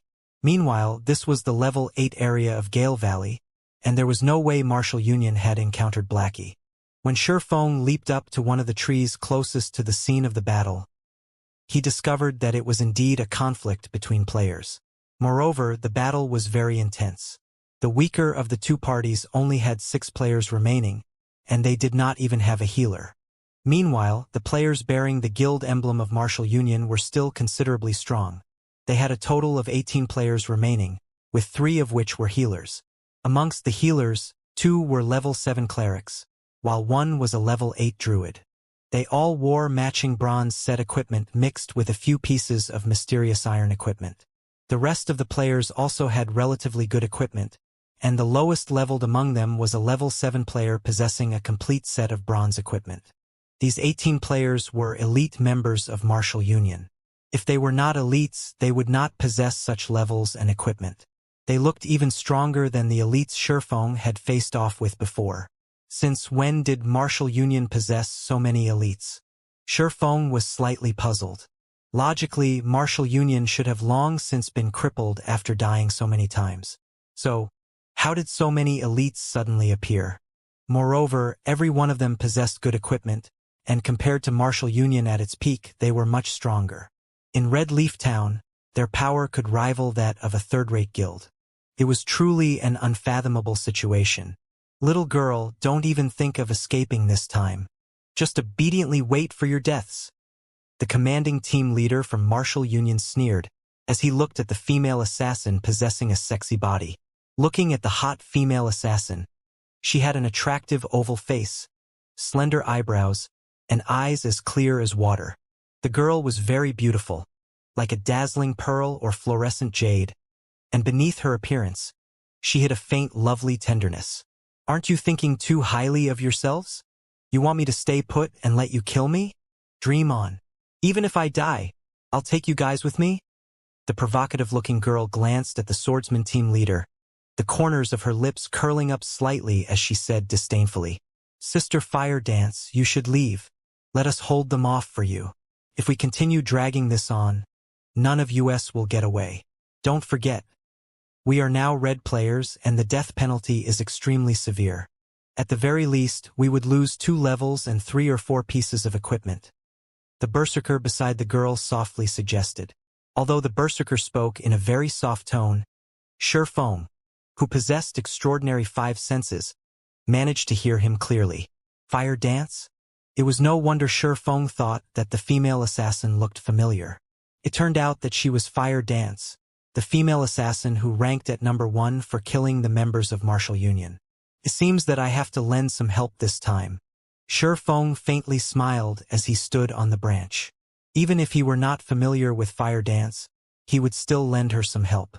The reason he came here was to kill everyone from Martial Union, creating rivers of blood. He wanted to teach the players from Martial Union what the rage of an independent player truly meant. At this moment, the Swordsman team leader laughed loudly, saying, "Do you think you can still escape? The moment we discovered you, we called for all our comrades to hurry over. We have long since surrounded this place. If you can still manage to escape, I'll eat this great sword of mine. It seems they will bury us here. Our only choice is to carve out a trail of blood," Fire Dance said. After hearing the Swordsman team leader from Martial Union speak, Fire Dance's expression turned grim, gritting her teeth slightly. Originally, she intended to come here to kill the members of Martial Union. She did not think that she would fall into Martial Union's trap instead. After killing their way out of the encirclement with much difficulty, these players once more surrounded them. Their chances of escaping were already scant, and if another 20 or so enemies arrived, even that tiny hope of escape would vanish. If she and her teammates died now, with the previous crime value they had accumulated, at the very least, her teammates would each lose 2 levels, while she would lose at least 3 levels and all of her equipment. Such a loss would devastate them, and their team would very likely disband, never to rise again. Ha ha ha! It's too late to fear now. Originally, we prepared this ambush for that Yifeng, but I never thought you guys would send yourselves to death. From now on, the fine equipment that you guys use will belong to us. Brothers, go. Leave that little girl for me to deal with." The Swordsman team leader licked his lips as he spoke, his eyes revealing an undisguised greed as he gazed at Fire Dance's sexy body. Naturally, Feng, who was hiding in the forest, heard the entire conversation. Although he knew Martial Union definitely had some hidden plot, it turned out that they planned to set a trap for him all along. Previously, he had stayed inside the forging room creating equipment.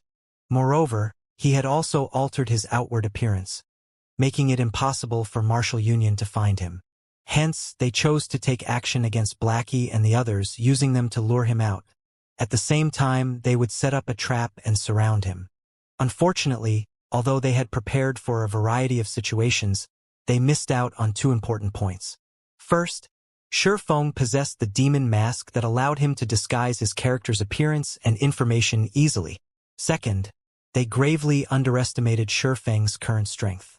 "Brothers, follow me and let's kill our way out." At this moment, Fire Dance chose to take the initiative and launched an attack. In the blink of an eye, she rushed towards the spot where the encirclement had the least amount of players. Before the berserker standing there could react, Fire Dance's dagger had already pierced the back of his head, forcing him into a fainted state. Fire Dance immediately followed up with a backstab, assassinate, and eviscerate, instantly removing half of the berserker's HP. The other members of Fire Dance's team also rushed forward with her, breaking through the encirclement. However, just as the several level 7 players fell to critical health, a dazzling white light surrounded their bodies, recovering over half of their total HP. Moreover, those players were not just weaklings.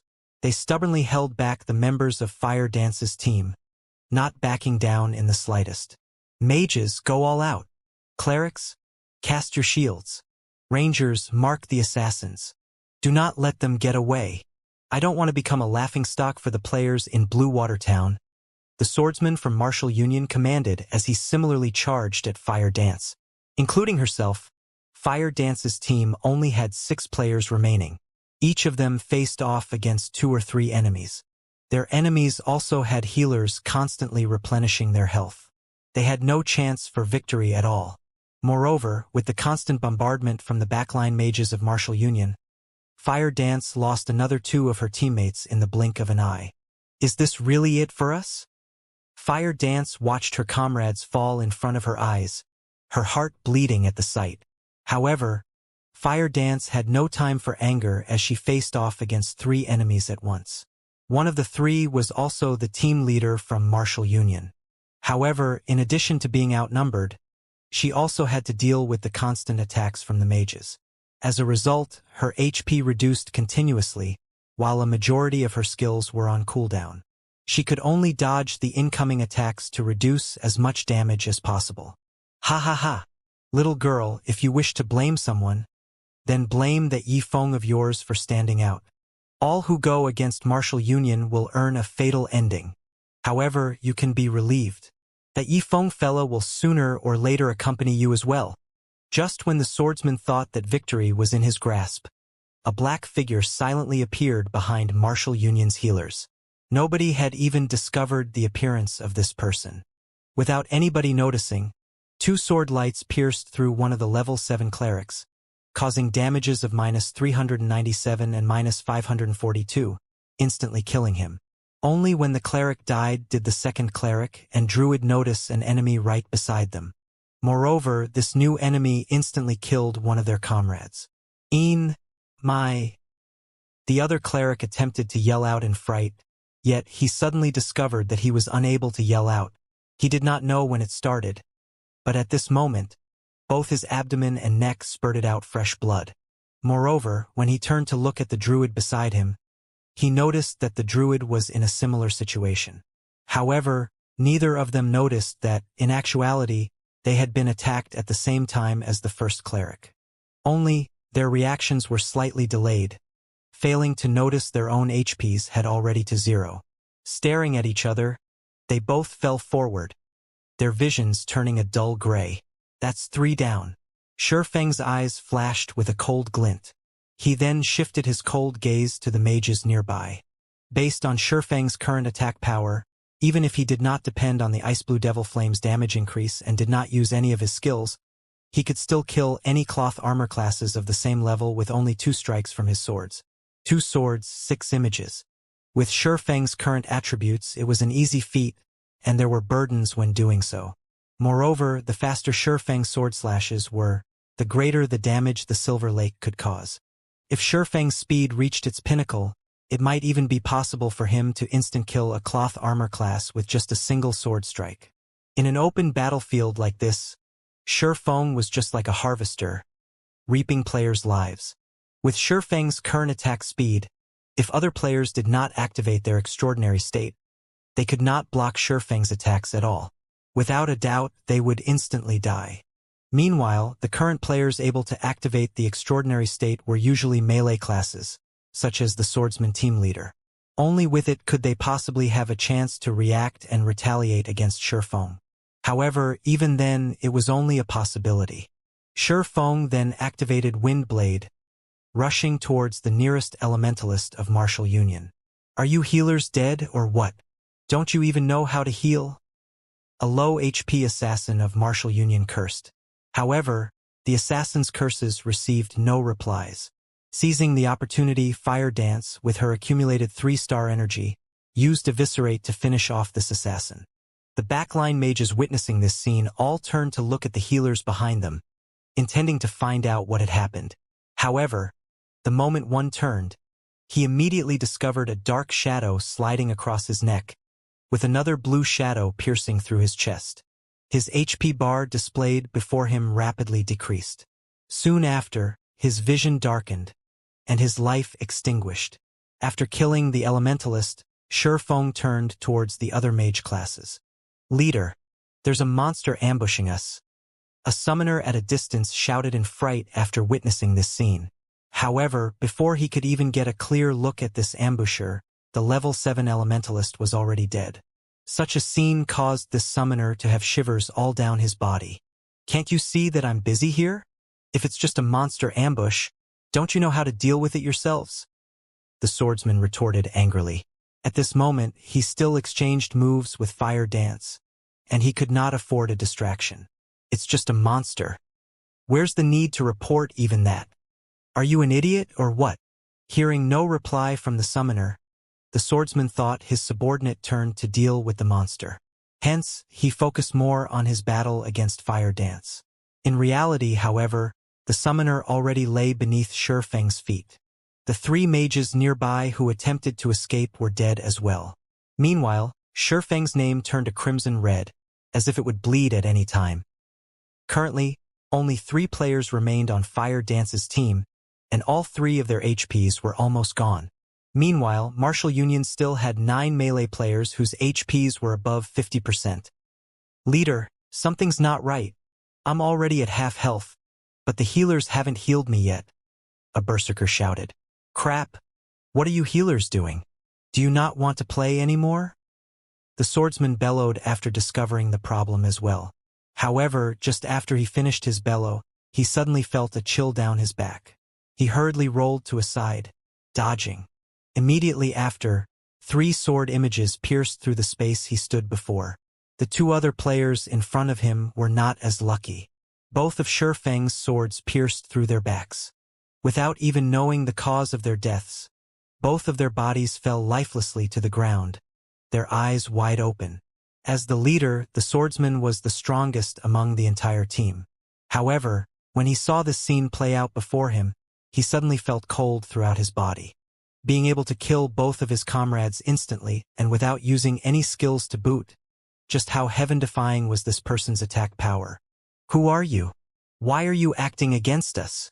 The team leader gathered up his courage, angrily shouting, Do you know who we are? We are members of Martial Union. If you don't wish to die, leave this place immediately. I can still let you off the hook. However, he suddenly heard the reply whispered from behind him.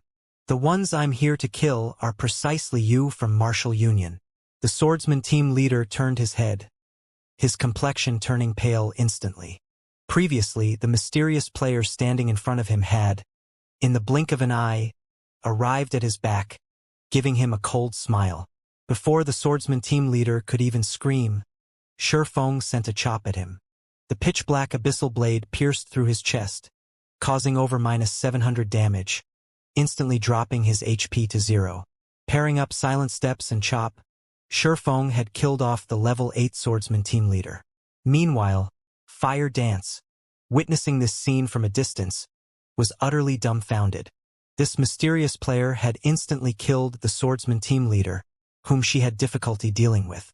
Is this mysterious player truly a player? He can't be a ghost of God's domain, right? After the team leader of Martial Union died, the other members were all fear-stricken. After witnessing Shurfeng's extraordinary speed and frightening damage, they all felt unprecedented fear. Is this even a player? He can't be a monster, right? This way of thinking reverberated in the minds of these players, causing them to tremble with fear. Although Fire Dance had good technique at this moment, she did not dare to make any careless movements. She could only watch in silence, and unknowingly, a streak of sweat rolled down from her forehead.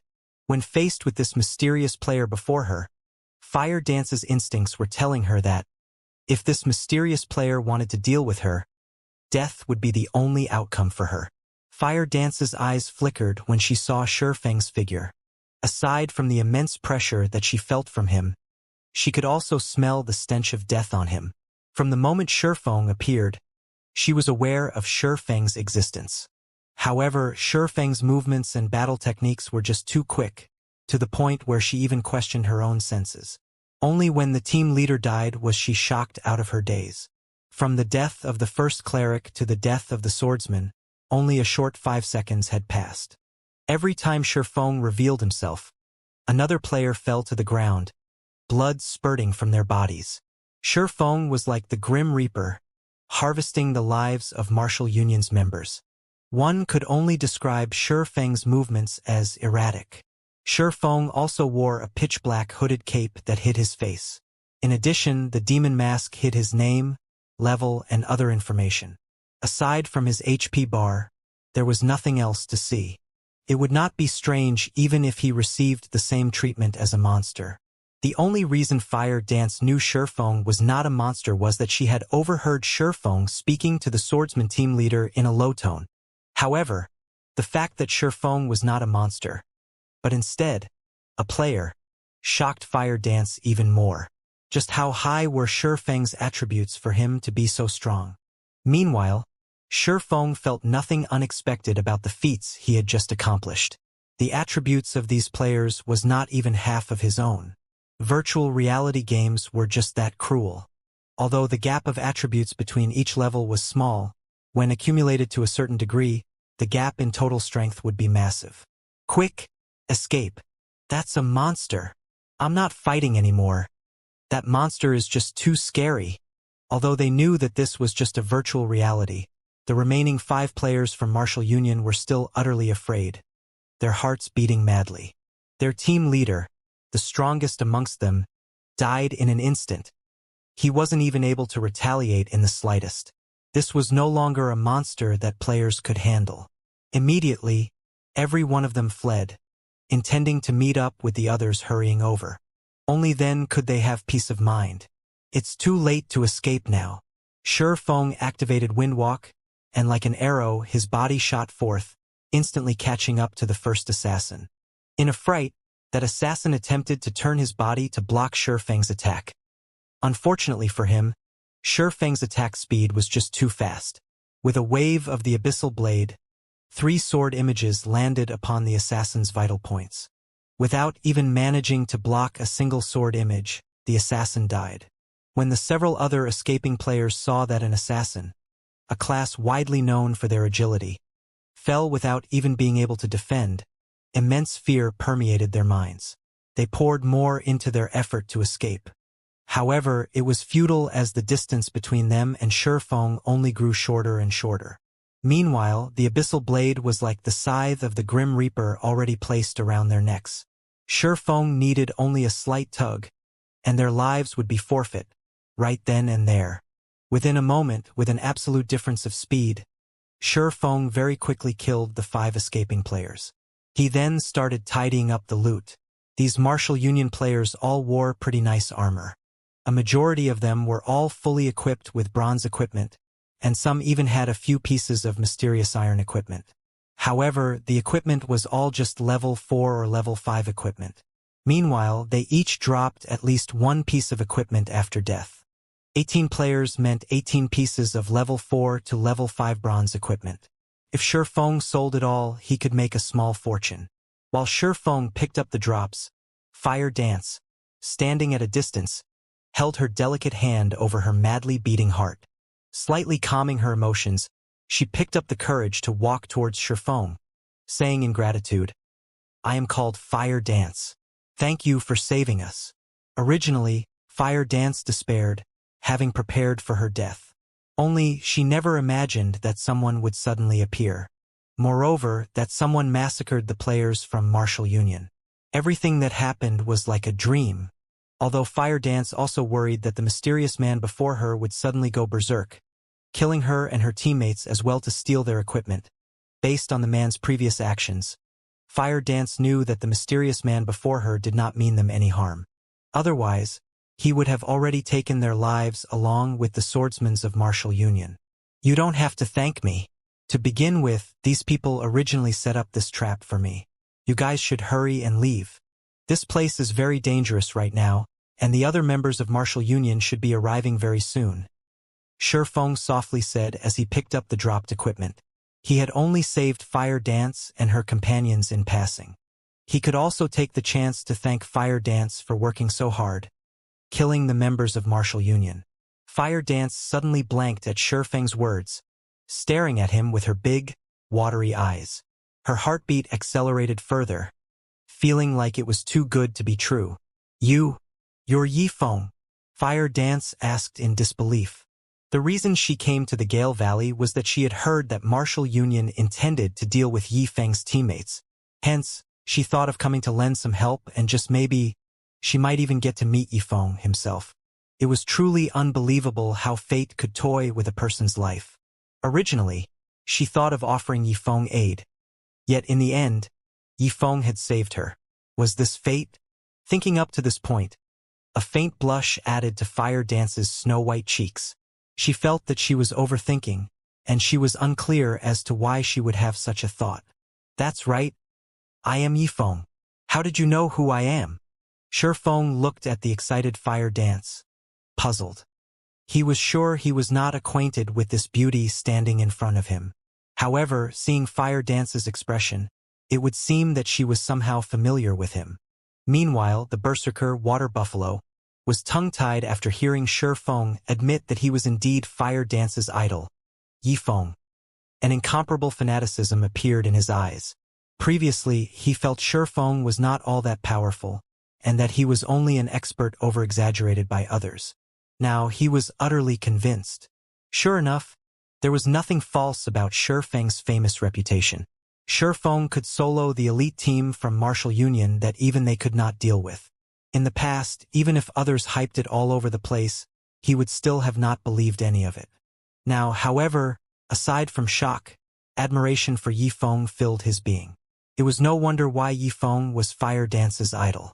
Big brother Yifeng, you don't know this, but in reality, Sister Fire Dance is your...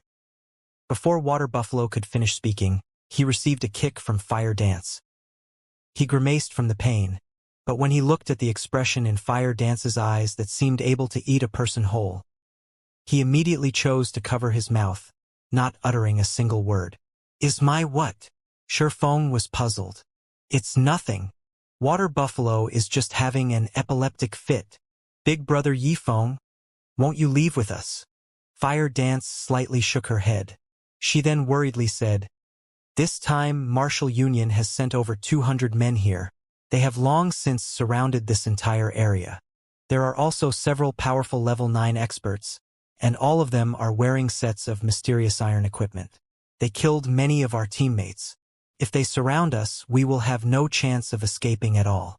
Big brother Yifeng, it is not too late to escape. If we wait any longer, we'll lose the chance. If it weren't for those experts, her team would not have incurred such huge losses. Level 9 experts, is it? Shifeng was slightly shocked. The current level 9 players in Red Leaf Town were experts at the pinnacle. Now, however, several level 9 hidden experts suddenly appeared here. Moreover, they were all Martial Union's men. However, so what if they were level 9 experts? Since they wished to deal with him, he would receive every one of them. It just so happened that he could use them to test his sword. You guys should hurry up and leave. I'll stay here and take a look at these experts. After he finished speaking, Shifeng snuck into the forest. Sister Fire Dance, what do we do now? Do we leave? Water Buffalo asked. Fire Dance rolled her eyes at Water Buffalo. She looked towards the direction Shifeng departed, saying, Brother Yifeng is the one who saved our lives. Of course, we have to help. Although Fire Dance believed in Yifeng's strength, she had personally witnessed how powerful those other players were. If they surrounded Yifeng, he might end up in a very dangerous situation. If something occurred, a little help from her might allow Shifeng to escape. Immediately, the two snuck into the forest as well, following Yifeng. In the deeper regions of the dense forest, among the overgrown shrubs, level 8 shadow leopards hid in the shadows. At this moment, a 50-man team from Martial Union currently cleared away the shadow leopards in their path while they pushed forward. Brother Unstable, won't we waste time if we go after that little girl called Fire Dance instead of continuing our search for Yifeng's teammates? Ironsword Lion asked, disgruntled. His eyebrows scrunched up tightly as he looked towards the center of the team at the handsome youth humming a song with overflowing interest. The humming youth was around the age of 27 or 28, and he was indeed the brother Unstable who Ironsword Lion called out to. He was also the vice leader of Martial Union Unstable Devastation. Be it status or strength, Unstable Devastation far surpasses Ironsword Lion, and even Ironsword Lion had to refer to him as brother respectfully. Ironsword, you are still such a simple person. It is no wonder that brat Yifeng toyed with you. You even entangled the guild in this huge mess. Thanks to you, Martial Union's reputation has suffered, utterly tarnished. Do you understand that? Unstable Devastation suddenly halted his steps. He looked towards Ironsword Lion, growling angrily. If I had not discovered this so soon, Martial Union might have had no place in Red Leaf Town by now. Ironsword Lion lowered his head in silence. Your poor management has already destroyed Red Leaf Town's martial union. Right now, in order to help clean up this mess of yours, I have no choice but to transfer all of the elites from the other 3 towns to Red Leaf Town to redeem our reputation. Yet, you still have the gall to speak up. Unstable Devastation reprimanded Ironsword Lion in front of everyone else, not leaving Ironsword Lion any face. Ironsword Lion flushed red with anger. However, he did not dare reply, only enduring in silence. The other leaders from the 3 towns sneered at this sight. Every time martial unions switched to a new game, the guild's hierarchy also reshuffled. In the past, Ironsword Lion was always able to go wild, but not this time.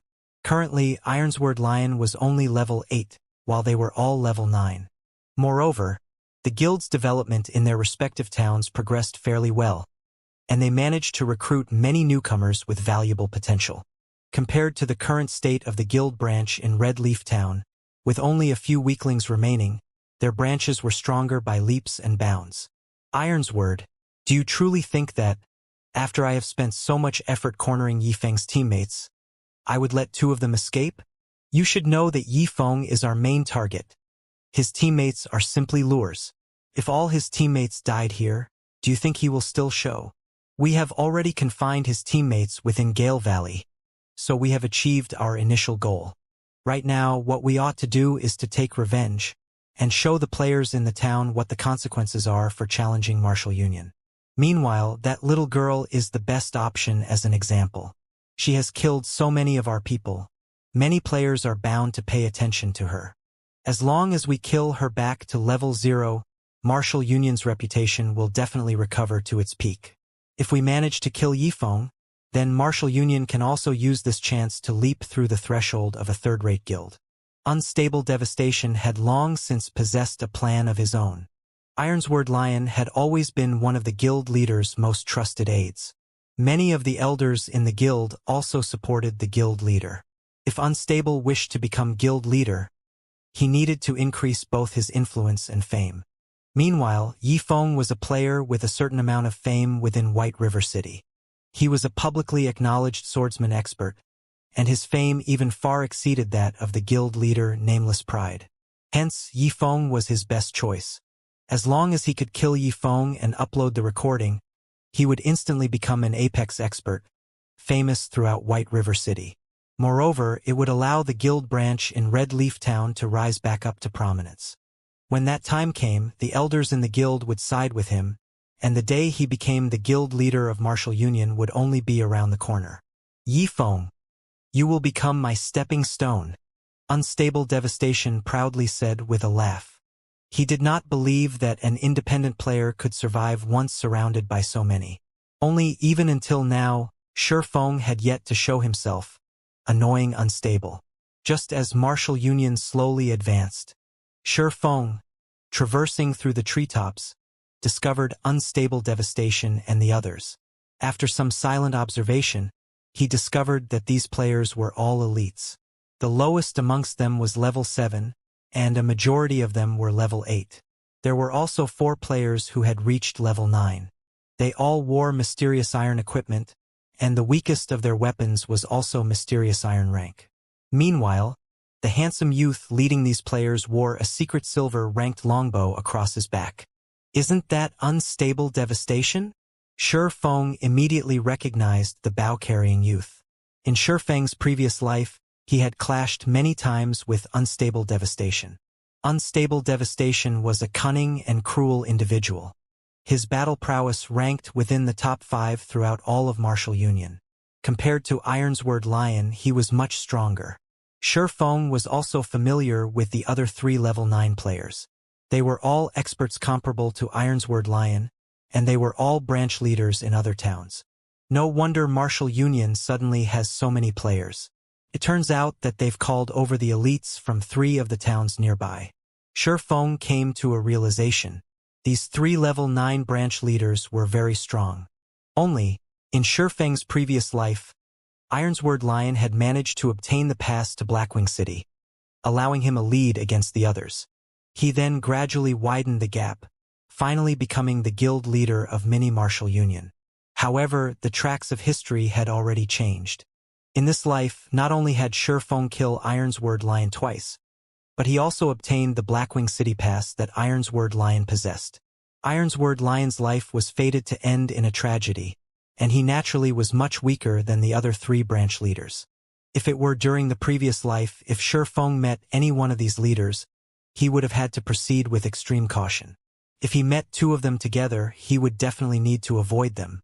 Now, however, although all 5 of them were together, Feng had no intentions of leaving. The situation was different this time. Not only did Feng possess a magic weapon, but he had also obtained the Ice Blue Devil Flame and many other pieces of equipment that were top tier at this stage of the game. He also had the advantage of levels. So, he naturally possessed the confidence to battle. Even if he couldn't win against them, he could still escape them. At this moment, Unstable Devastation had yet to learn that one of his elite teams had been wiped out. That was because players needed to wait 10 minutes before reviving at the graveyard. Within 30 minutes of revival, players could not transmit any information or communication. Hence, Unstable Devastation and the others did not know that Feng had arrived. They were not cautious in the least, and it was a perfect chance for Feng to launch and ambush them. Hence, Feng continued to follow his target's unhurried advancement. While they traveled, the team maintained impressive positioning. Their healers stayed in the middle, while Unstable Devastation and the other experts walked beside them. Moreover, the players in the center of the formation only watched the players at the front battle, with no intentions of killing the monsters themselves. This way, it would be difficult for even a top-tier assassin to attack the healers. Meanwhile, the players in the outer layer would not move further than 15 yards from the center. If something unexpected occurred, they could immediately lend aid. Feng did not seek a frontal confrontation. Instead, he would take advantage of his speed to slowly chip at the outer layer of this team. Soon after, Feng silently closed in on them. Within a short moment, the players of Martial Union met with a group of Shadow Leopards. An extremely ferocious level 8 chieftain-ranked Shadow Leopard King led the small leap of Shadow Leopards. Feng felt that this was his chance. He crept closer to the team, hiding in a bush and waiting. Time passed. Bit by bit, the guards around the Shadow Leopard King were all dead, and the king was the only one left. The players of Martial Union grew very excited. Seeing as good equipment was about to drop, they all became much more serious and focused on the battle. They remained completely unaware of Feng, already positioned on the tree above their heads. MT. Make sure to dodge its skills. Don't let its claws land on you. As for everyone else, hold off as many strikes as you can. Healers. Go all out with your heals. Unstable Devastation was also excited. Immediately, the speed at which the arrows fired from his bow accelerated. Unstable Devastation did not think that his luck would be so good as to allow him to meet a level 8 chieftain. This kind of field chieftain would not just drop a single piece of equipment, but would normally drop several.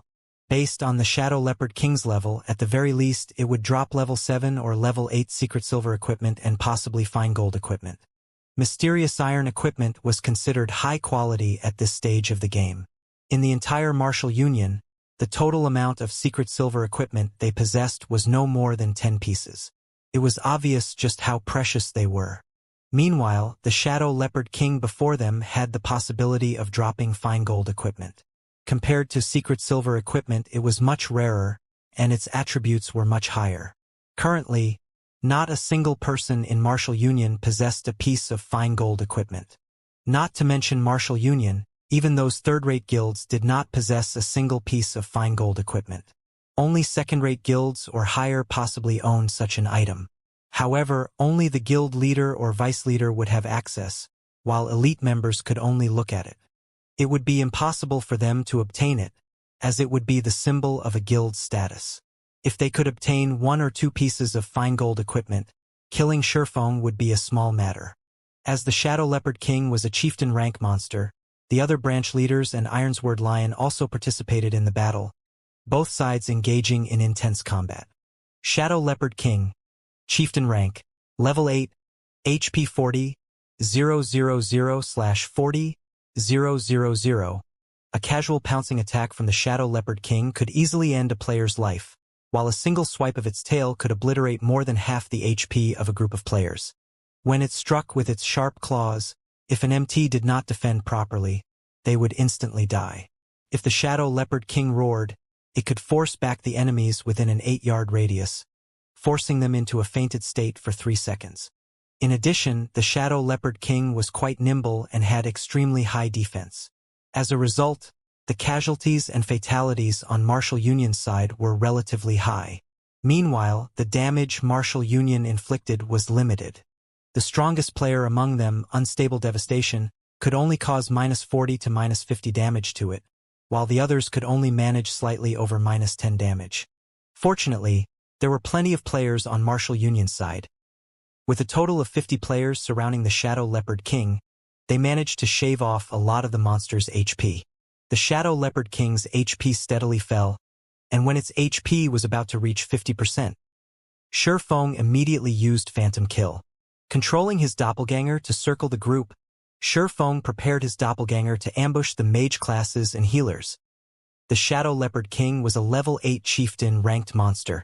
As long as its HP fell below 50%, it would enter a berserk state. Both its attack power and attack speed would then increase by 20%, and even an MT geared with a full set of level 5 set equipment could hold it off. Guardian Knights, pay attention to cast Protection Blessing on the Shield Warriors. Shield Warriors, prepare to activate Shield Wall at any time. As long as we can endure its berserk period, we will be victorious. Unstable Devastation knew about the berserk state. Hence, he hurriedly gave commands as he saw the Shadow Leopard King's HP reaching 50%. Protection Blessing could reduce the damage an ally received by 50%. A Shield Warrior's Shield Wall could also reduce damage by 50%. With both effects stacked, the Shield Warrior would only receive 25% of the total damage. Even if the Shadow Leopard King went berserk, the Shield Warrior could hold it off completely. Finally, the Shadow Leopard King's HP dropped below the 50% threshold. Oh! The Shadow Leopard King bellowed, its body abruptly expanding. Everything was within Unstable Devastation's grasp. Just as he was about to reveal a victorious smile, the situation suddenly changed. At this moment, the Shadow Leopard King summoned 2 more level 8 elite ranked Shadow Leopards, each of them possessing 3000 HP. The 2 new arrivals roared as they abruptly pounced, arriving behind the healers on the backline. Before any of these healers could react, the 2 Shadow Leopards pinned them to the ground. Shift focus. Get rid of these 2 elite Shadow Leopards first. Unstable Devastation's expression turned grim. Just after he finished speaking, the elite Shadow Leopards annihilated 2 of their healers. However, the level 9 branch leaders were not to be trifled with. Just after the 2 elite Shadow Leopards killed the healers, they moved into position to fend off the attacks of these 2 monsters, preventing the damage from extending any further. However, with the loss of 2 healers, the pressure the core MT faced greatly increased. Even with Protection Blessing and Shield Wall, every attack he received from the Shadow Leopard King exceeded over -300 points. On the other hand, his own HP did not even exceed 1,200 points. Moreover, the attack speed of the Shadow Leopard King was very quick. If it were not for him constantly dodging its attacks, he might have long since died already.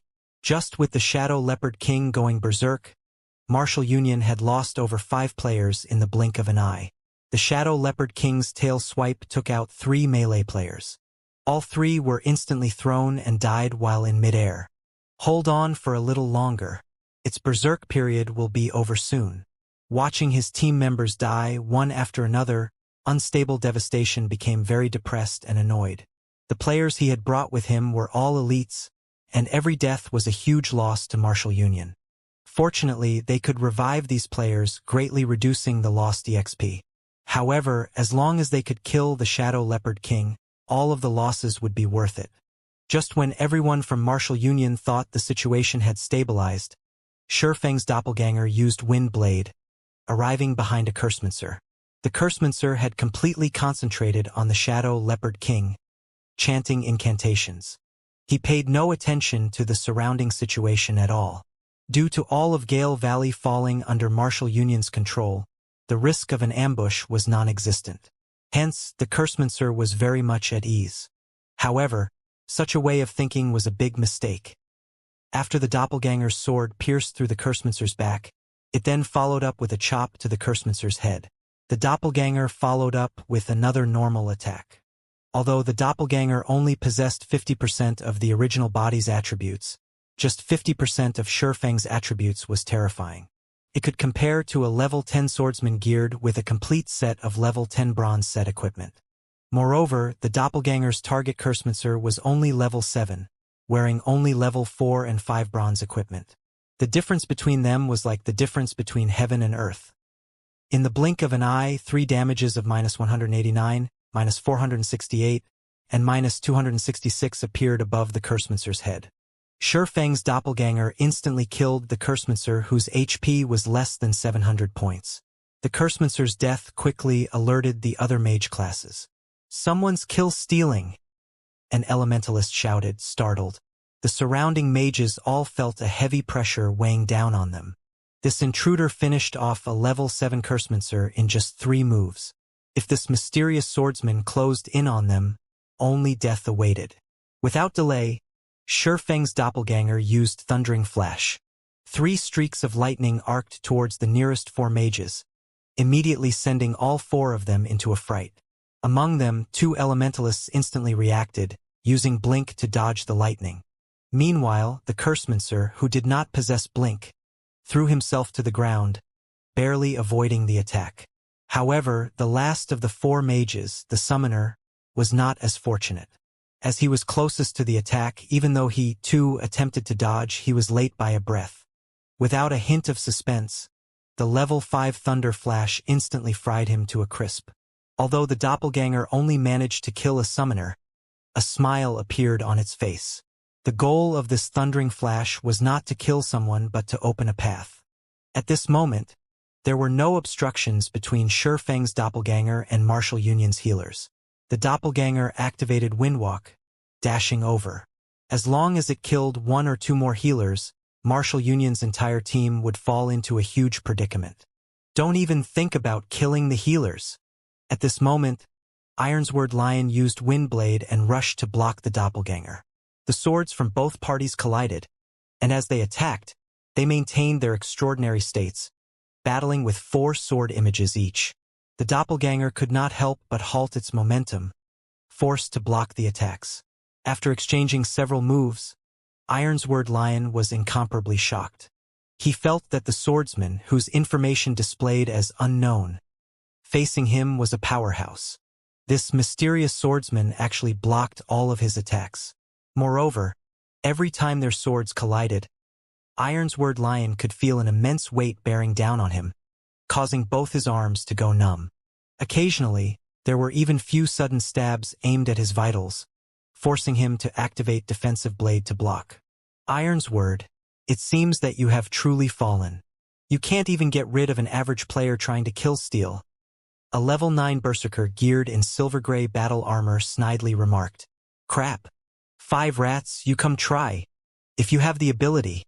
Originally, he was already greatly aggrieved due to the constant pressure from Shurfeng's doppelganger, and his HP constantly fell. Now that he received jeers on top of it, he immediately enraged. Since you want me to join, then I'll join. The level 9 berserker, 5 rats, used charge at Shurfeng's doppelganger. Charge carried with it a fainted effect. Moreover, the surrounding mages were already in the midst of chanting incantations for their spells, sending fireballs and frost arrows at the doppelganger. The doppelganger activated Defensive Blade. It dodged the incoming magical attacks while it gradually closed in on Martial Union's healers. The level 2 Defensive Blade aided the doppelganger in mitigating the damage from the attacks it received. However, 5 rats followed up his charge with a break, greatly reducing the doppelganger's speed. You 3, get rid of him. Unstable Devastation commanded the 3 assassins, pointing. He did not have the time to think about an idiot who was attempting to kill stealing a team with around 40 players remaining. After receiving the command, their assassins immediately rushed at Shurfeng's doppelganger. Receiving the focused fire of over a dozen players, although the doppelganger managed to dodge a majority of the attacks, it still received a relatively significant amount of damage. The doppelganger's HP continuously fell, and within a moment, only 30% remained. Ha ha ha! I didn't think that it would be a fat fish with brain problems. Judging on the exchanges made and damage caused, 5 Rats determined that this mysterious swordsman's equipment was exceptional. As long as he could kill the swordsman, he would definitely drop a lot of good equipment. The reason 5 Rats thought so was that a single normal attack from the mysterious swordsman dealt him around -100 damage. Meanwhile, his normal attacks also chipped away 100 of the swordsman's HP. However, the problem lay in the fact that the mysterious swordsman used a one-handed sword, while he used a two-handed sword. In God's domain, a two-handed weapon's attack power was much higher than that of a one-handed weapon, and the damage a two-handed weapon caused was normally around twice that of a one-handed weapon. Due to the strong power stored within a two-handed weapon, every attack from the weapon could cause a devastating amount of damage. Meanwhile, the damage a one-handed weapon could cause was much less. However, its attack speed was much quicker. As a result, the average amount of damage dealt by both weapons in the long run was about the same. However, 5 Rats had only managed to deal -100 damage to the mysterious swordsman.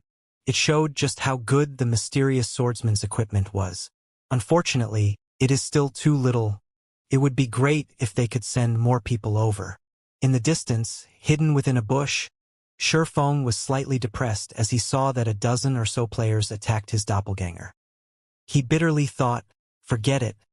I shouldn't be too greedy. I should reel in the net now. Abruptly, Shurfeng's doppelganger burst with power.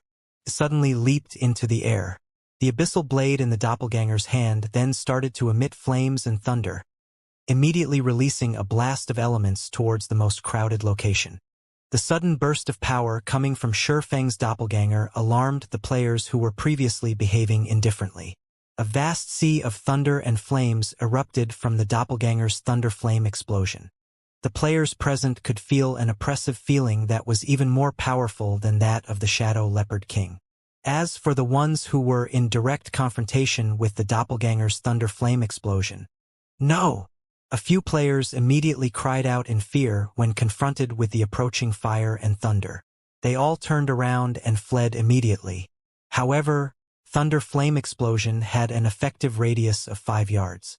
Moreover, the skill descended on the players extremely quickly, and they had no time to run out of the area at all.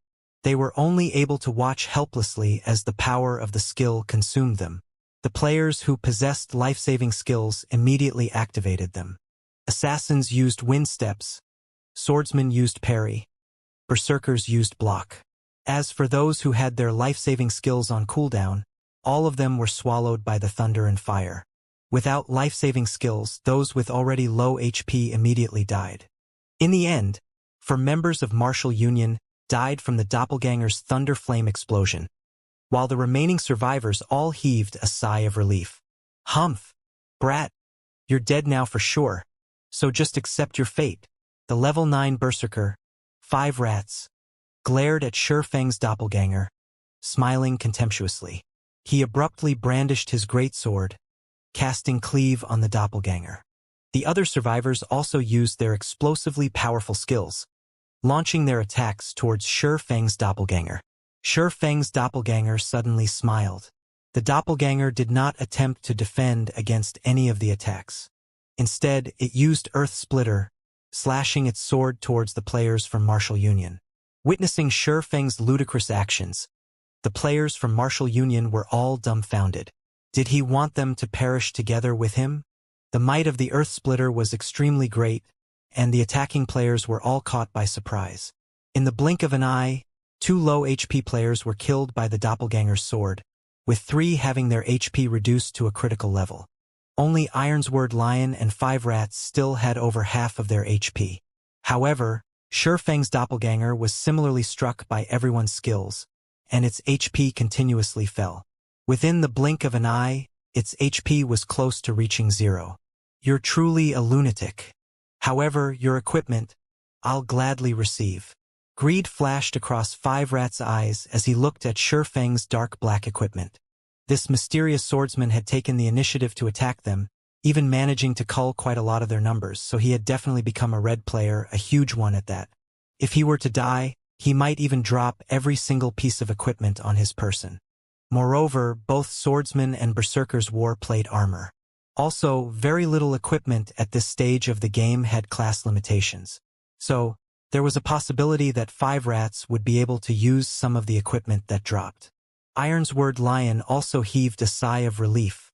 The mysterious swordsman before him was just too powerful. If not for so many players surrounding the mysterious swordsman, Ironsword Lion would have very quickly been killed. However, for reasons unknown, Ironsword Lion had felt a sense of familiarity when he crossed swords with the mysterious swordsman. Yet, he was unable to figure out why. At this moment, Shurfeng's doppelganger sent a faint smile at 5 rats. Swap.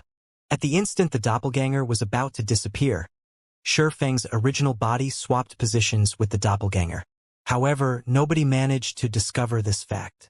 The abyssal blade and silver lake in Shurfeng's hands transformed into a storm, sweeping across all the surviving melee players. 16 sword images instantly stabbed towards the players who had lowered their guards. 5 rats looked at his own HP rapidly sliding downwards, dumbfounded. His heart filled with both shock and confusion.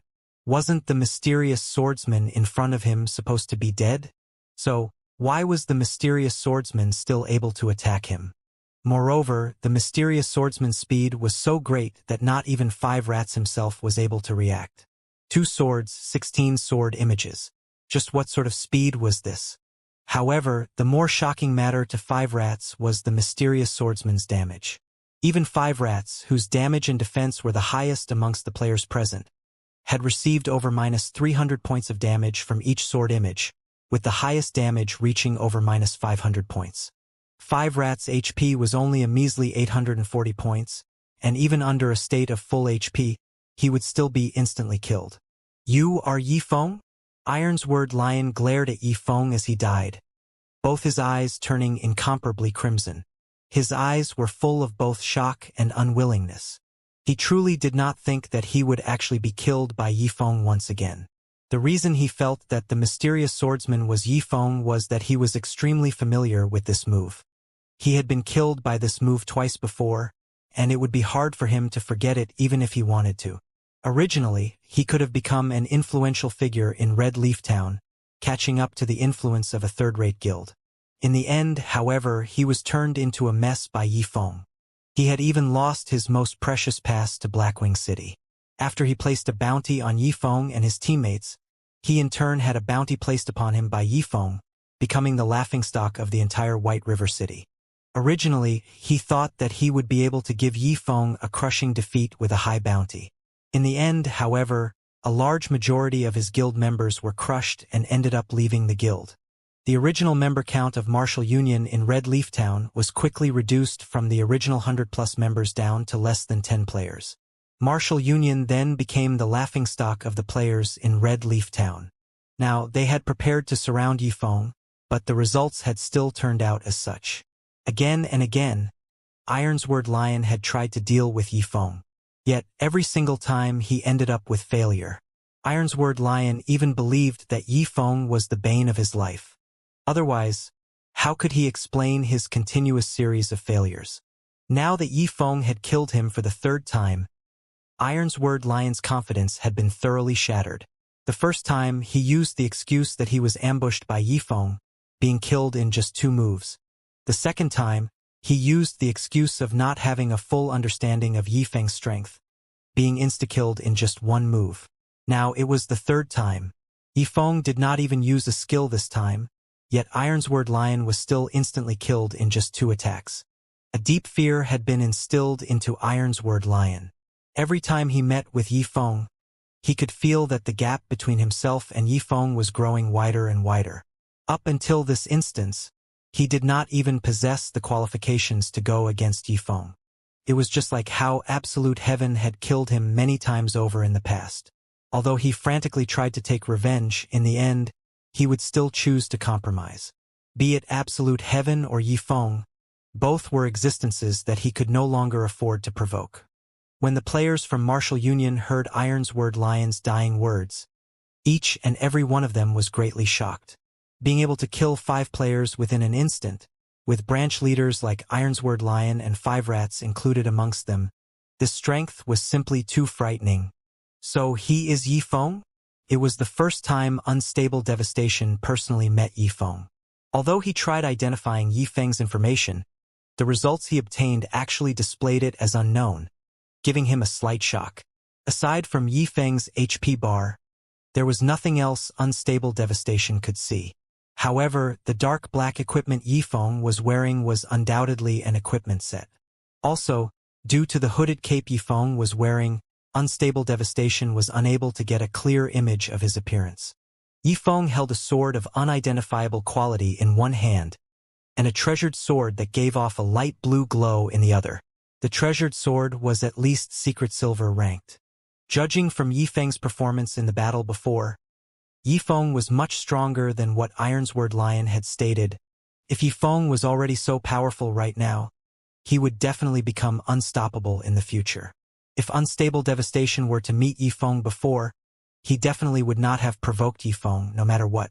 However, Yi Feng already had an unresolvable grudge with Martial Union, so Unstable Devastation would not be courteous with him anymore. Before Yi Feng grew to unreachable heights, he needed to thoroughly nip the bud. While everyone else was observing Shi Feng's information, Shi Feng himself did not stay idle. He bent down, picking up all 5 pieces of equipment that dropped on the ground and storing them in his bag. He would be able to sell the equipment for a large sum of money. Seeing Yi Feng take away 5 pieces of equipment that were above level 5, Unstable Devastation trembled in rage. This equipment all belonged to their martial union, yet Yi Feng actually dared take it away right before his eyes. Shi Feng simply did not place any importance on him. Originally, I was still worried that you were an extraordinarily calm person, and that you would not show up no matter what. However, I never imagined that you were just a simple fool. Since you have arrived, I'll just deal with you as well. Unstable Devastation squinted his eyes, a chilling glow coming from them. He stared fixedly at Shi Feng, laughing coldly as he said, "Aside from shield warriors, guardian knights, and healers, everyone else, get rid of him for me." Unstable Devastation did not know how Yi Feng was able to enter the Gale Valley undetected. He was even able to discover them while they were in the midst of battling against the Shadow Leopard King. However, Yi Feng was simply courting death by hurrying to this place. Unstable Devastation aimed his bow at Yi Feng, locking onto Yi Feng's vital points. Whoosh! Whoosh! Whoosh! 3 arrows consecutively fired out of Unstable Devastation's bow. Right now, the Shadow Leopard King's berserk period was already over, and its remaining HP did not reach even 30%. The 2 elite Shadow Leopards that the king summoned previously were also dead now, so it was only a matter of time before the Shadow Leopard King itself would die. Unstable Devastation was not afraid of Yi Feng's disturbance at all. At this moment, the other players all started sending attacks at Shi Feng. Fireball, Frost Arrow, Dark Arrow, Charge, and many more attacking and restricting skills. Shi Feng smiled as he looked at everyone attacking him, not moving a single step. He then used silent steps to quietly appear behind the healers of Martial Union, very quickly dodging everyone's attacks. Shi Feng's silent steps allowed him to move behind a target within a 40-yard distance. Although it was not as convenient as an elementalist's blink and had a longer cooldown, its range was much farther than blink. Moreover, there were no activation gestures required for the skill. The skill could be activated wordlessly, making it extremely hard to discover. "No! Run!" Unstable Devastation abruptly shouted when he observed his surroundings, suddenly discovering Shi Feng behind their healers. Although the healers heard Unstable Devastation yelling, they still turned their heads to look at him. They had no idea what Unstable Devastation was trying to say. Why did they need to run? Too late. Naturally, Shi Feng would not give them any chances. To save time, he did not even use a skill. Instead, he instantly created 12 sword images, instant killing the 4 defenseless healers. Yi Feng! Unstable Devastation glared at Shi Feng, both his eyes emitting flames of rage. He bellowed, "You're courting death." Unstable Devastation was truly furious now. With all their healers dead, they would definitely have to pay an extremely high price to deal with the Shadow Leopard King. There was even a possibility of them team-wiping, and the main culprit of this was Yifeng. In the blink of an eye, Unstable Devastation retrieved 5 pitch-black arrows from his bag. He aimed and shot all of them at Shifeng in succession. Fatal shot. The 5 arrows almost instantly pierced Shifeng's vital points. They blocked Shifeng's path. "You guys enjoy yourselves. I'll leave first." After killing all of the healers, Shifeng revealed a faint smile at the arrows flying towards him. He dared not stay any longer. If he fell under the restricting skills of other classes, he would end tragically. It would be better for him to depart now and observe the tigers battle each other. Hence, Shifeng activated Windwalk, leaving behind an afterimage as he disappeared towards the forest. In the end, the 5 arrows only sliced through the afterimage Shifeng left behind. Although the players from Martial Union tried to chase after Shifeng, his speed was just too fast for them. After he entered the forest, they could no longer find any trace of him. Abominable! Watching Shifeng escape, Unstable Devastation's expression turned indignant, his fists tightening. "Boss Unstable, are we still giving chase?" an assassin carefully asked. Unstable Devastation shook his head, dismal. "No. With all their healers dead, if they were to simultaneously search for Shifeng while they battled the Shadow Leopard King, there would only be one ending for them, a complete team wipe. That would even allow Shifeng to reap the benefits. Just the battle prowess Shifeng displayed was enough to give Unstable Devastation a headache. If he sent only a single party to chase Shifeng, it would be no different than serving them up on a silver platter. Without a full team, they would have no way of dealing with Shifeng. Moreover, if Shifeng used that extraordinary speed of his to engage in a getaway battle, a single team would not be enough to deal with him. If they rushed into the forest to chase after Shifeng, he would simply pick them off, one by one, while they would be completely helpless. "Everyone, retreat. Don't bother with the Shadow Leopard King anymore, and prepare for an ambush by Yifeng. Notify the other teams, and tell them to gather here immediately. If he thinks he can take advantage of me, he should think again," Unstable Devastation said in a calm tone. He suppressed his anger, calming his excited heart. The Shadow Leopard King still had 20% of its HP remaining, and they would need to throw away a lot of lives to kill it. Although it was unfortunate to give up on the Shadow Leopard King, Unstable Devastation did not believe that Shifeng would not return to take advantage of the injured.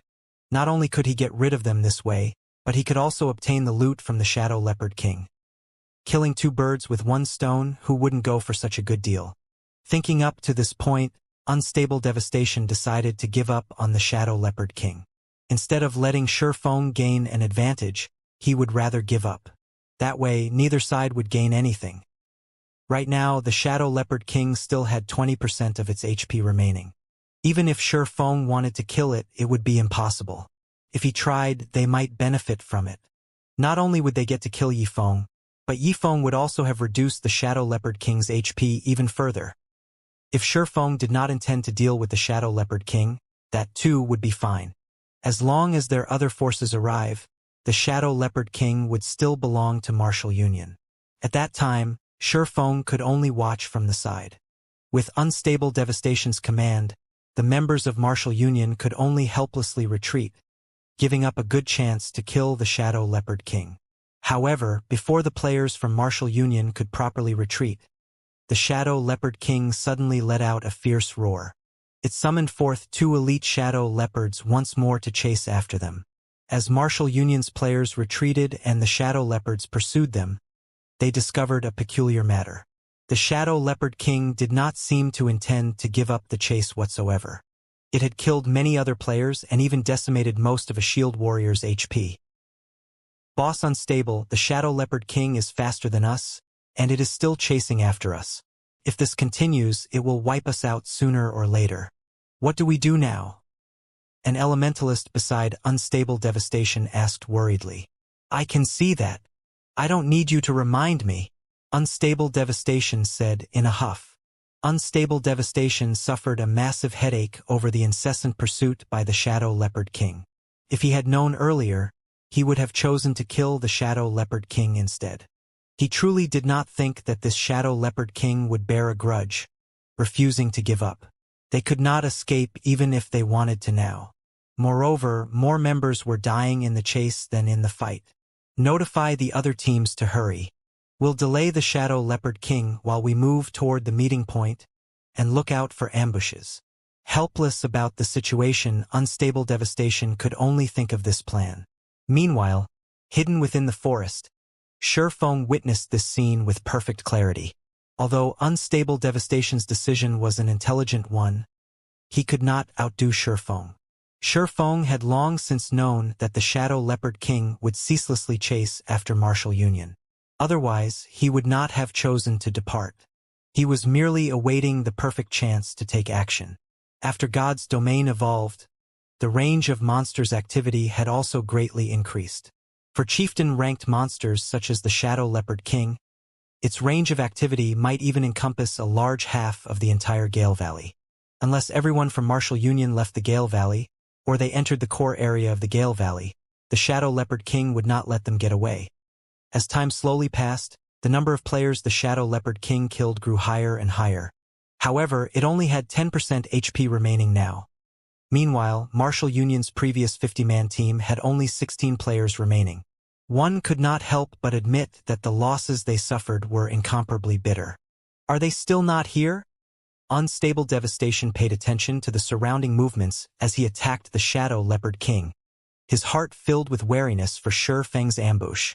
Now that the Shadow Leopard King had less than 10% HP remaining, it was definitely an opportune time for Shifeng to launch an ambush. Hence, Unstable Devastation's expression turned exceptionally grave. Boss Unstable, they said that they are only 10 minutes away. 10 minutes? Why don't you tell them to go die instead? Unstable Devastation cursed. This was a crucial moment. The Shadow Leopard King in front of them was about to die, and Shifeng would appear at any given moment. If they waited for another 10 minutes, the Shadow Leopard King would already be dead. He truly regretted not bringing more players with him. Now, Shifeng, who was hiding in a dark corner, possessed the advantage of initiative, while they were completely helpless against him. It was truly depressing. After a period, the Shadow Leopard King's HP fell below 2%. However, there were still no signs of Shifeng's assault, causing Unstable Devastation to become incomparably excited. Everyone surround the Shadow Leopard King and focus all firepower on it. It is about to die, so look out for Yifeng. Unstable Devastation said with a loud laugh. If Shifeng had appeared sometime earlier, there was an 80% chance of them team-wiping. Now that the Shadow Leopard King was about to die, however, even if Shifeng dared to show himself, Unstable Devastation was confident at holding him at bay, allowing his teammates to kill the Shadow Leopard King. Finally, the Shadow Leopard King's HP fell below 200 points. As long as Martial Union sent 2 more rounds of attacks at it, they would kill the Shadow Leopard King. Ha ha ha! The Shadow Leopard King is mine. Unstable Devastation used Power Shot. He had long since accumulated his power to the maximum amount, and a single arrow could deal over -100 damage to the Shadow Leopard King. Shoo! The arrow whistled through the air, flying towards the Shadow Leopard King's weak point. At this moment, Shifeng suddenly appeared, without a sound, behind the Shadow Leopard King. He sent a chop slashing down on the monster, causing -332 damage, killing the Shadow Leopard King. Meanwhile, Unstable Devastation's arrow merely shot the Shadow Leopard King's corpse. In God's domain, if players of a different party or team dealt with the same monster, the player who delivered the final strike would obtain 60% of the monster's EXP. Due to the Shadow Leopard King being a level 8 chieftain, the EXP it gave was extremely bountiful. Within an instant, Shifeng's experience bar greatly rose. Meanwhile, the dozen or so players only shared the remaining 40% EXP amongst themselves. Immediately after the Shadow Leopard King died, it dropped a large pile of items. There were over 10 items, and it was one of the rarely seen mammoth drops. Get rid of him! Unstable Devastation bellowed, his eyes bulging. Immediately, more than a dozen players surrounded Shifeng, giving him no chances to escape. Each and every one of them used their restricting skills on Shifeng. Shifeng paid no attention to them as he activated Defensive Blade. He then frantically picked up the drops. Streaks of magic struck Shifeng's body, one after another, but they were all blocked by Defensive Blade. In the blink of an eye, Shifeng had picked up 9 pieces of the loot. Among them was even an item that gave off a dazzling black glow. A single look and one could immediately tell that the item was nothing ordinary. It was definitely priceless. Seeing that the charges of the Defensive Blade were about to run out completely, he immediately swapped places with his doppelganger located deep within the forest. He instantly escaped from Martial Union's encirclement, while his doppelganger received attacks from all directions. Until the moment the doppelganger died, it managed to kill another 5 members of Martial Union, including a level 9 Elementalist branch leader. When Unstable Devastation discovered that the Shifeng they killed was only a doppelganger, he truly exploded. Yifeng, just you wait. Unstable Devastation's bellow resounded throughout the forest. He had spent so much effort and had lost so much. Yet, in the end, all he did was pave the way for Shifeng. Even if Unstable Devastation wanted to calm down, he could not. He swore that he would definitely kill Shifeng back to level 0. Meanwhile, in a tree a short distance away, both Fire Dance and Water Buffalo had witnessed the entire scene from start to end. After they witnessed a team, composed of 50 elite players, fall into such a state, they were both utterly dumbfounded.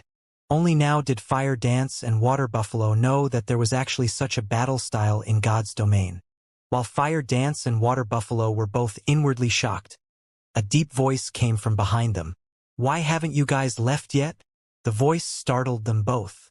They hurriedly jumped, spinning around to dodge while unsheathing their weapons. They stared at the figure that had appeared behind them. Big Brother Yifeng. Fire Dance let out a sigh of relief after identifying the newcomer. She pulled back her dagger and returned it to its sheath at her waist. The men from Martial Union were all over Gale Valley. If a battle were to occur, they would immediately call to their companions, and there would be no end to the enemies that Fire Dance needed to kill. "We came to help. Martial Union has killed so many of our companions. We must take revenge." Fire Dance's eyes turned cold as she spoke about Martial Union. "I wish to form a large team to enter large-scale dungeons in the future. I wonder if you all would be interested in joining." Shifeng felt that Fire Dance had great talent. Moreover, Fire Dance and the others were all independent players that did not belong to any guilds. If he could rope them in and form his own team, it would be a great benefit to his Zero-Wing workshop. Fire Dance was slightly hesitant after hearing Shifeng's proposal. Water Buffalo also turned taciturn. "Do you guys already have your own large team?" Shifeng inwardly lamented. After entering White River City, there would be many large-scale dungeons. They were the main source of equipment, materials, and many other resources. If an independent player wished to obtain good equipment, they needed to raid these large-scale dungeons. Moreover, if a guild wished to level up, conquering large-scale dungeons was a must. Hence, if one wanted to develop at all in God's domain, conquering large-scale dungeons was one of the necessary conditions. However, it was extremely difficult for independent players to form a large team capable of raiding a large-scale dungeon. The most common large-scale dungeons were all 50-man dungeons, while there were even some 100-man dungeons available. Gathering so many players was a near impossible task. Not to mention whether the entire team possessed sufficient strength, just the degree of trust and the distribution of equipment would be a huge hurdle. In this, however, the elite teams of guilds and large-scale workshops had it much easier. "No, we don't have our own large team. Our team currently only consists of players who prioritizes amusement and don't really care much about other matters. Could you give me some time?" Fire Dance explained. In reality, she too wished to develop in God's domain properly. In spite of that, the majority of the players in her current team were not too keen on raiding dungeons. They only wished to play casually. If they joined a large team, they would definitely experience certain constraints and would not be willing to join. "All right. In any case, there is still time. Let's add each other as friends then. When you've made your decision, you can contact me at any time." Feng knew that such matters could not be decided upon immediately. If one wished to obtain something, they would have to lose something in return. Feng did not wish for just any random person to join him. That's good. I'll contact you after discussing it with them. Fire Dance nodded. She also felt that it was about time to make a decision. Soon after Feng added Fire Dance as his friend, he ran towards the deeper regions of the Gale Valley in search of Blackie and Lonely Snow. On his way there, in order to avoid Martial Union's patrols, Feng hid in the treetops and waited for the players of Martial Union to move past. Since he had nothing better to do, Feng took out the loot from the Shadow Leopard King. He wanted to see just what valuables the monster dropped. Isn't my luck just too good? The profits from a chieftain monster are impressive. Feng was slightly shocked after looking at the drops. Among the 9 items, there were 2 secret silver weapons, 3 pieces of mysterious iron equipment, 2 rare materials needed to make secret silver equipment, 1 bronze-ranked cooking knife, and 1 secret silver accessory. The 2 secret silver weapons were a level 8 staff and a level 8 two-handed axe. The mysterious iron equipment was also level 8. Moreover, the usefulness of the bronze-ranked cooking knife was also not small. It could increase the speed and success rate of one's cooking. However, the most valuable item among all these items was the secret silver accessory, the Shadow's Blessing. It was one of the most precious items that the Shadow Leopard King could drop. Shadow's Blessing, secret silver rank, necklace, level 8, all attributes +5, luck +3, in God's domain. Accessories were extremely rare. Even when players reached level 20 or above, they would, at most, possess 1 or 2 bronze accessories. Moreover, these accessories would all be below level 10. Meanwhile, the accessory in Feng's hands was secret silver rank, and it was much more precious than a fine gold weapon of the same level. The luck attribute was extremely rare in God's domain, and it was capable of increasing the drop rate of items when killing monsters. There was once a player who calculated that, with 1 point in luck, the drop rate would nearly double. However, the higher a person's luck was, the less effective every additional point would be. At 3 points in luck, a player's drop rate would only triple. Besides that, the luck attribute also held a great effect for lifestyle classes, so its value would never depreciate. If Feng estimated correctly, the Shadow's Blessing would only be worth 2 to 3 gold coins to the average player. However, to Feng, this item's value was around 10 gold coins. Immediately, Feng equipped the Shadow's Blessing. That way, when he killed high-level monsters in the future, the amount and quality of the equipment he would obtain would increase. After some time, the team from Martial Union finally left. Feng then continued his journey into the depths of the Gale Valley. Blackie, where are you guys right now? Feng sent a voice call asking. We seem to be beside a swamp. I don't know where this place is, but the monsters here have very high levels. I'll send you the coordinates. Blackie sighed in relief after learning that nothing had happened to Feng. He then sent his coordinates. Don't go any deeper, and stay where you are. I'll be there soon. Feng immediately knew Blackie's whereabouts after glancing at the coordinates. He truly did not think that Blackie could actually survive in the Silent Swamp. There were 2 entrances to the Gale Valley. One was where Feng entered, and the other was at the Silent Swamp, which led to the high-level monster areas. The Silent Swamp was a level 15 to level 20 monster area. To the players at the current stage of the game, it was a forbidden area. Half an hour later, Feng managed to locate Blackie and Lonely Snow. The 2 of them sat beneath a tree, silently observing their surroundings. They had previously met a level 15 swamp crocodile, frightening them into a run. The swamp crocodile had nearly turned them into its chow, but fortunately, they had speed scrolls and isolation scrolls, allowing them to escape. After this meeting, they no longer dared roam. As expected of Brother Feng, you avoided Martial Union's search and arrived here safely. Blackie immediately felt that there was hope for them when he saw Feng walking over. Let's leave this place immediately. This place is simply too dangerous. Lonely Snow nodded in agreement. They were only level 8, and the gap between them and the level 15 swamp crocodiles was just too massive. It was extremely dangerous for them to stay here. No, let's stay here to level up. Shifeng shook his head, saying, I've previously killed quite a lot of Martial Union's members, so they should be frantically looking for me right about now. It would be too difficult to get you guys out of here without discovery. Hearing Shifeng, Blackie and Lonely Snow finally discovered the bright red marker displayed above Shifeng's head. This mark was deeply crimson, and it was a wonder just how many players Shifeng had killed in order to turn it into such a state. However, it was only right when one thought about it. Martial Union's men currently filled the Gale Valley, and it would be impossible for Shifeng to arrive without being seen. Shifeng would have encountered some players from Martial Union on his way. With Brother Feng's skills, he would have no problems facing 3 to 4 players at a time. He has definitely killed a lot of players on his way here. Thinking up to this point, Blackie and Lonely Snow were extremely moved. Although Shifeng spoke in a casual manner, they knew that his journey must have been filled with extreme dangers. Alright, I'll party you two up.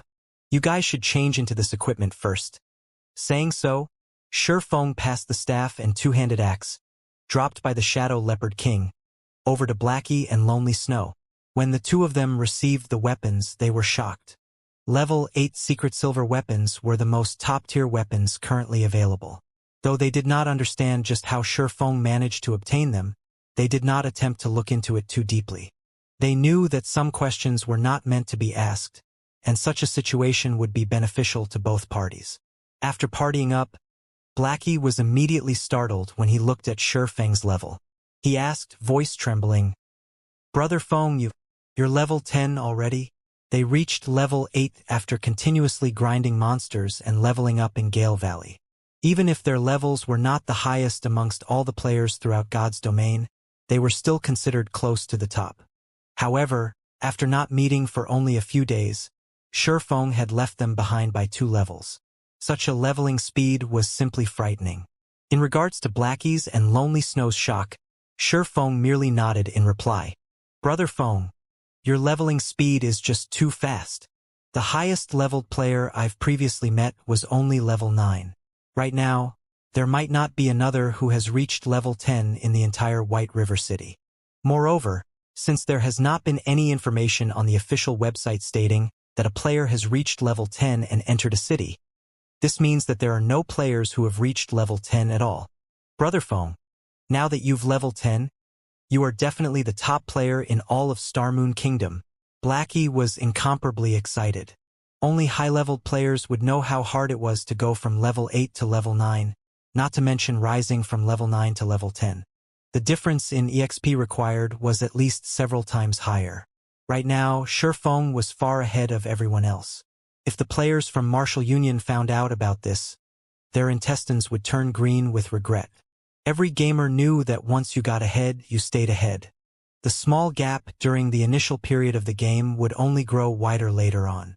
As long as Shifeng slowly expanded his advantages, little by little, he would sooner or later cause the players from Martial Union to tremble in fear. Meanwhile, Lonely Snow, who stood by his side, was dumbstruck, not knowing what he should say. Previously, he had been worried that it would not bode well for them to continue entangling themselves with Martial Union. However, after he saw that Shifeng had already reached level 10 and possessed a pile of secret silver equipment, confidence filled his heart.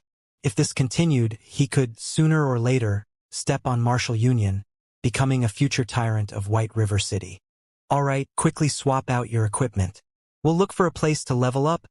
Shifeng looked at the excited expressions on Blackie and Lonely Snow and smiled helplessly. Due to constant tasks earlier, he was never able to lead his own party personally. Now, he still had quite some time before he had to go to Blackwing City to conduct the trade with Aqua Rose, and in the meantime he could carry Blackie and the others. In the future, he would have to form a guild. However, a framework was required to establish a guild. Otherwise, the guild would simply fall apart. The members of his current party would become the framework of his future guild. So, Shifeng decided to upgrade the overall strength of his party from now on. If the members of his party could reach level 10 a step earlier and enter White River City, it would be a tremendous help to him in the future. Blackie and Lonely Snow looked at each other, smiles on their faces as they changed into their new equipment.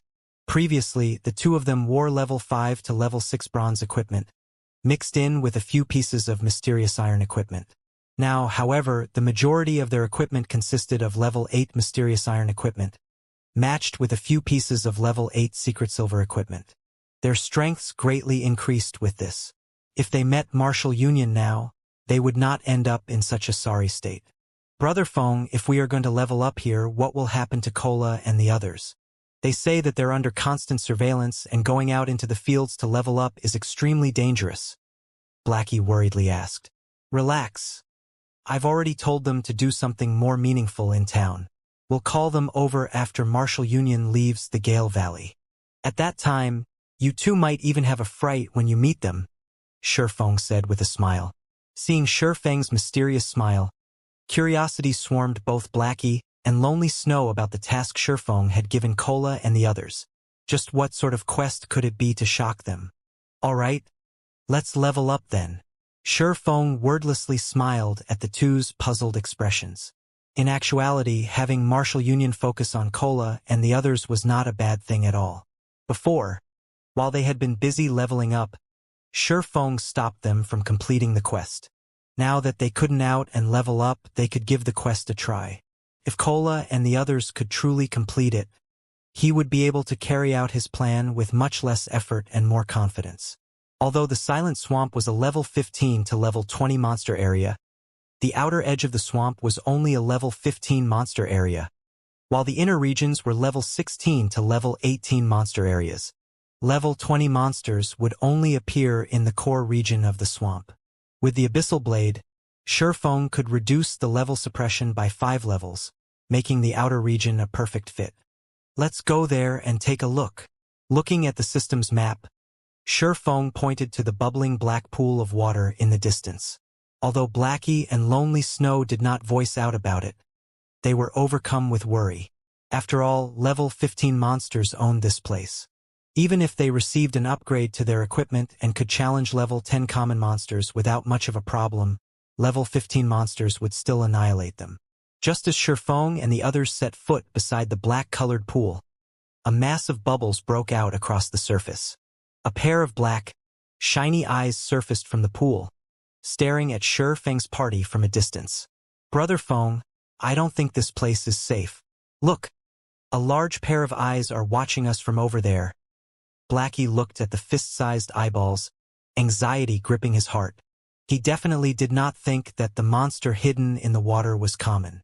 While Blackie spoke, the monster in the pool surfaced, its gigantic figure slowly revealing itself to the party.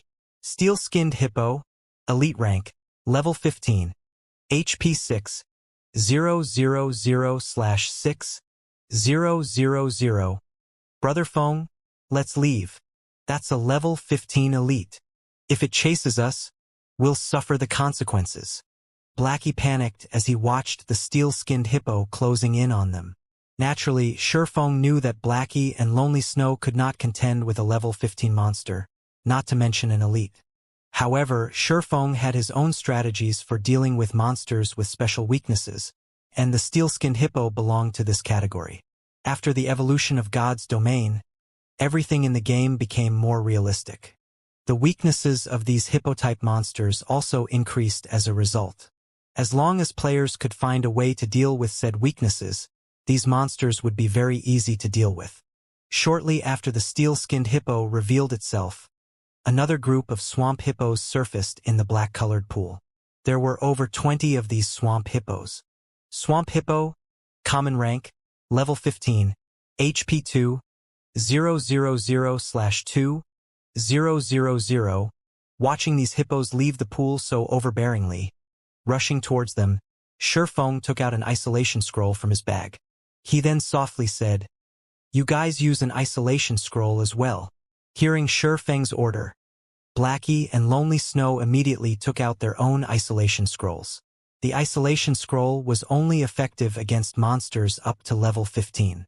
When used, the scroll greatly reduced the user's presence, turning them half-transparent for half an hour. After the two of them used the isolation scrolls, they discovered that the hippos had suddenly stopped their movements, looking around in confusion. It was as if they had become invisible to these hippos. Hippos have very bad vision, and they cannot see clearly beyond a certain distance. After using the isolation scrolls, our bodies are close to transparent, so they cannot see us, Feng explained. Blackie, use your dark arrows to attack the steel-skinned hippo, but pay attention to maintain a distance of at least 25 yards. It won't see you that way. Blackie came to a realization after listening to Feng's explanation. He immediately tried Feng's instructions. A dark arrow flew from Blackie, striking the steel-skinned hippo that was dozing off. Damage of -24 points appeared above the elite hippo. Although the damage was minuscule, it was enough to send the steel-skinned hippo into a flying rage. The elite immediately spun towards the source of the dark arrow. However, it failed to discover even a single person in that direction. It took several steps forward but still failed to discover anybody. Just when it was about to return to the pool of water, another dark arrow struck its body. The steel-skinned hippo was truly enraged now. Letting out an intense snort, it abruptly charged towards the direction the dark arrow originated from. However, after rushing forward over 10 yards, it still could not find the enemy who attacked it. The steel-skinned hippo started to turn in circles in confusion. Blackie watched the stupid-looking steel-skinned hippo in the distance, inwardly laughing at it. He continuously sent dark arrows at his target, and with each consecutive arrow, he slowly lured it away from the group of swamp hippos. At this moment, only level 15 swamp hippos occupied the pool. Feng silently closed in on them. After closing a distance of 20 yards, the swamp hippos finally discovered Feng. Immediately, they all parted from the pool. More than 20 swamp hippos thundered after Feng in a grandiose manner. Such a group could easily flatten a level 15 party. The swamp hippos were each the size of a small car. When over 20 of them charged forward, it was like being run over by 20 cars going full speed. The earth trembled under the combined weight of the swamp hippos. Their imposing aura surged forth, instilling shock and awe into all observers. In the distance, Lonely Snow, who observed this scene, wore a nervous expression. He tightly gripped the secret silver-ranked great axe in his hands. He wondered just what their party leader, Feng, intended to do. This was a group of over 20 level 15 swamp hippos. Not only did these monsters possess thick hides and sturdy muscles, but they also possessed 2,000 HP each. Just judging by how the earth trembled with each step, one could easily tell just how powerful these swamp hippos were. If that kind of body plowed into Feng, the consequences would be unimaginable.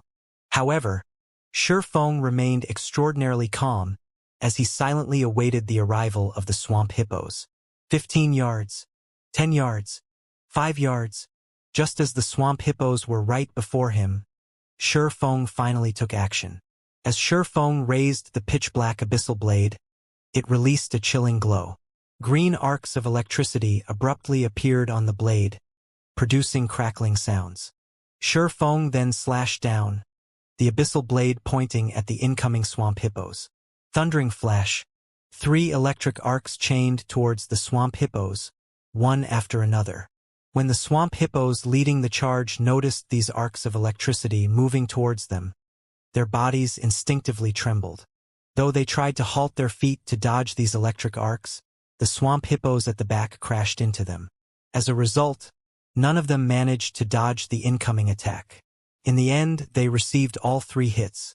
After the electric arcs flashed by, the squealing of pigs at slaughter filled the surrounding space. The smell of something burning also filled the air. A series of damages appeared above the 20-plus swamp hippos, creating a dazzling sight. Every swamp hippo received frightening damages of -356, -481, and -648. Some even received critical hits, suffering damages of over -1,000 points, their HPs immediately falling to 0. The remaining dozen or so swamp hippos were burnt black. Their HP bars also dropped to dangerous levels, turning a bloody red color. Moreover, a debuff icon appeared beside their HP bars. Damage amplification.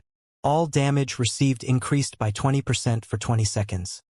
Immediately, fear surfaced on the faces of all the surviving swamp hippos. They all wished to scatter and escape.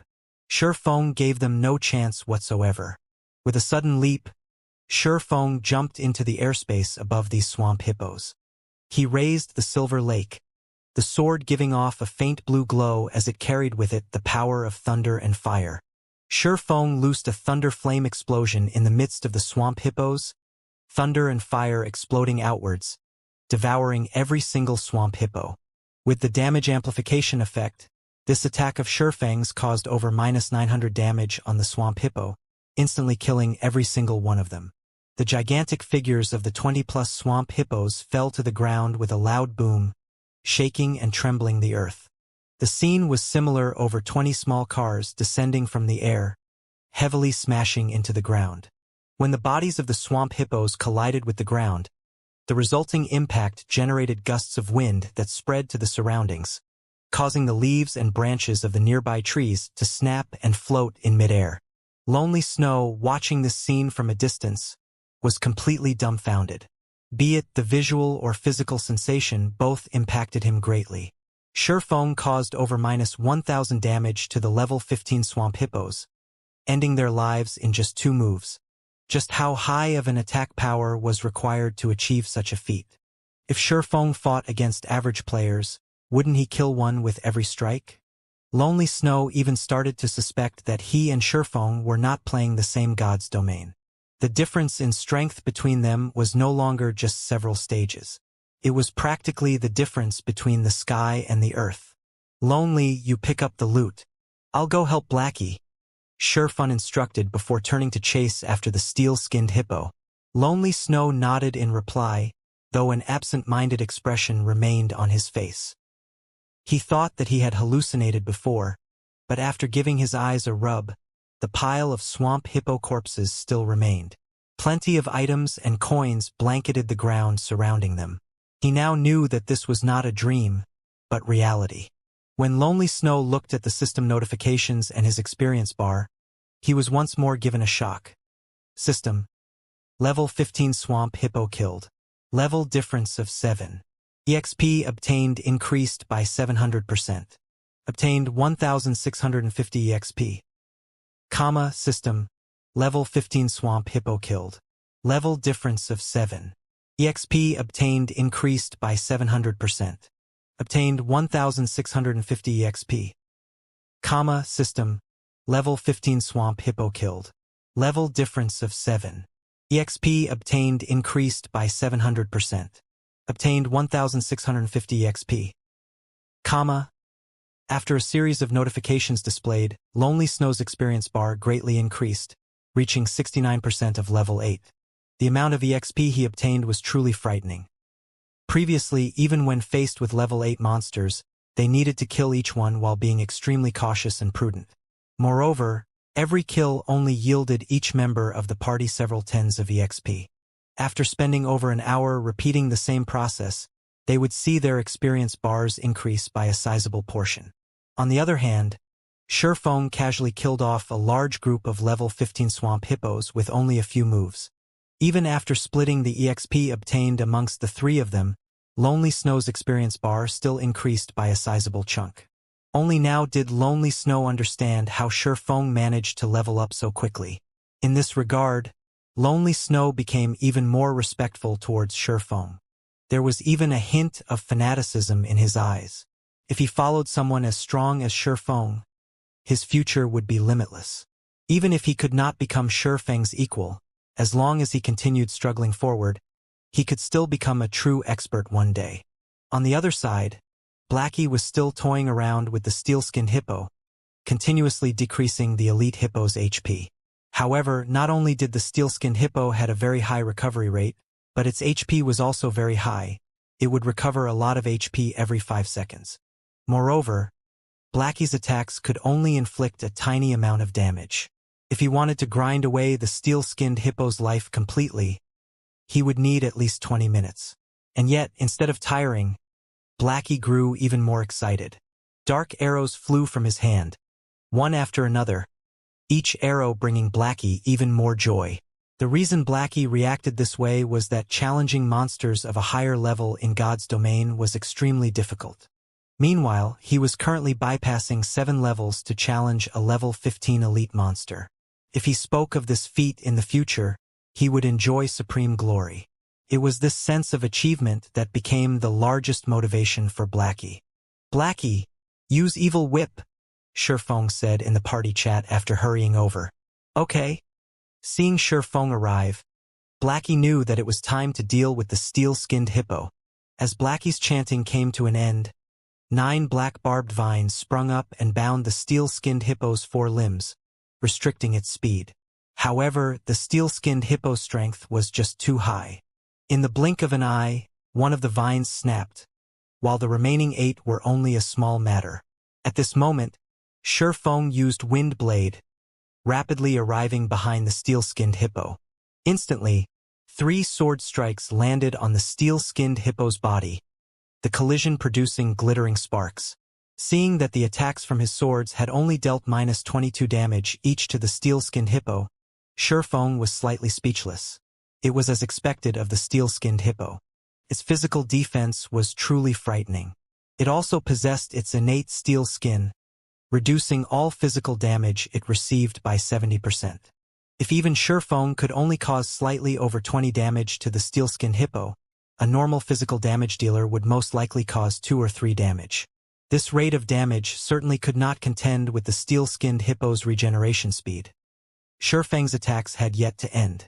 He immediately followed up with a thundering flash, the 3 electric arcs causing -125, -160, and -211 damage.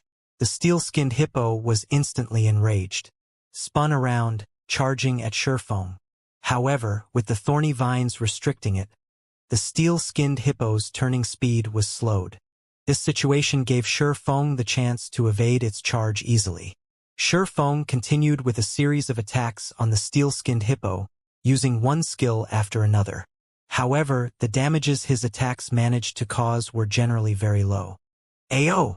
Enraged, the steel-skinned hippo abruptly jumped. It intended to use War Stomp. War Stomp was Hippo's killing move. When used, the skill would cause all enemies within a 15-yard radius to enter a fainted state for 5 seconds. Reacting quickly, Shifeng immediately cast Abyssal Bind on the steel-skinned hippo. The hippo's movements immediately halted, and its War Stomp cancelled. Originally, Shifeng did not think that there would be any issues.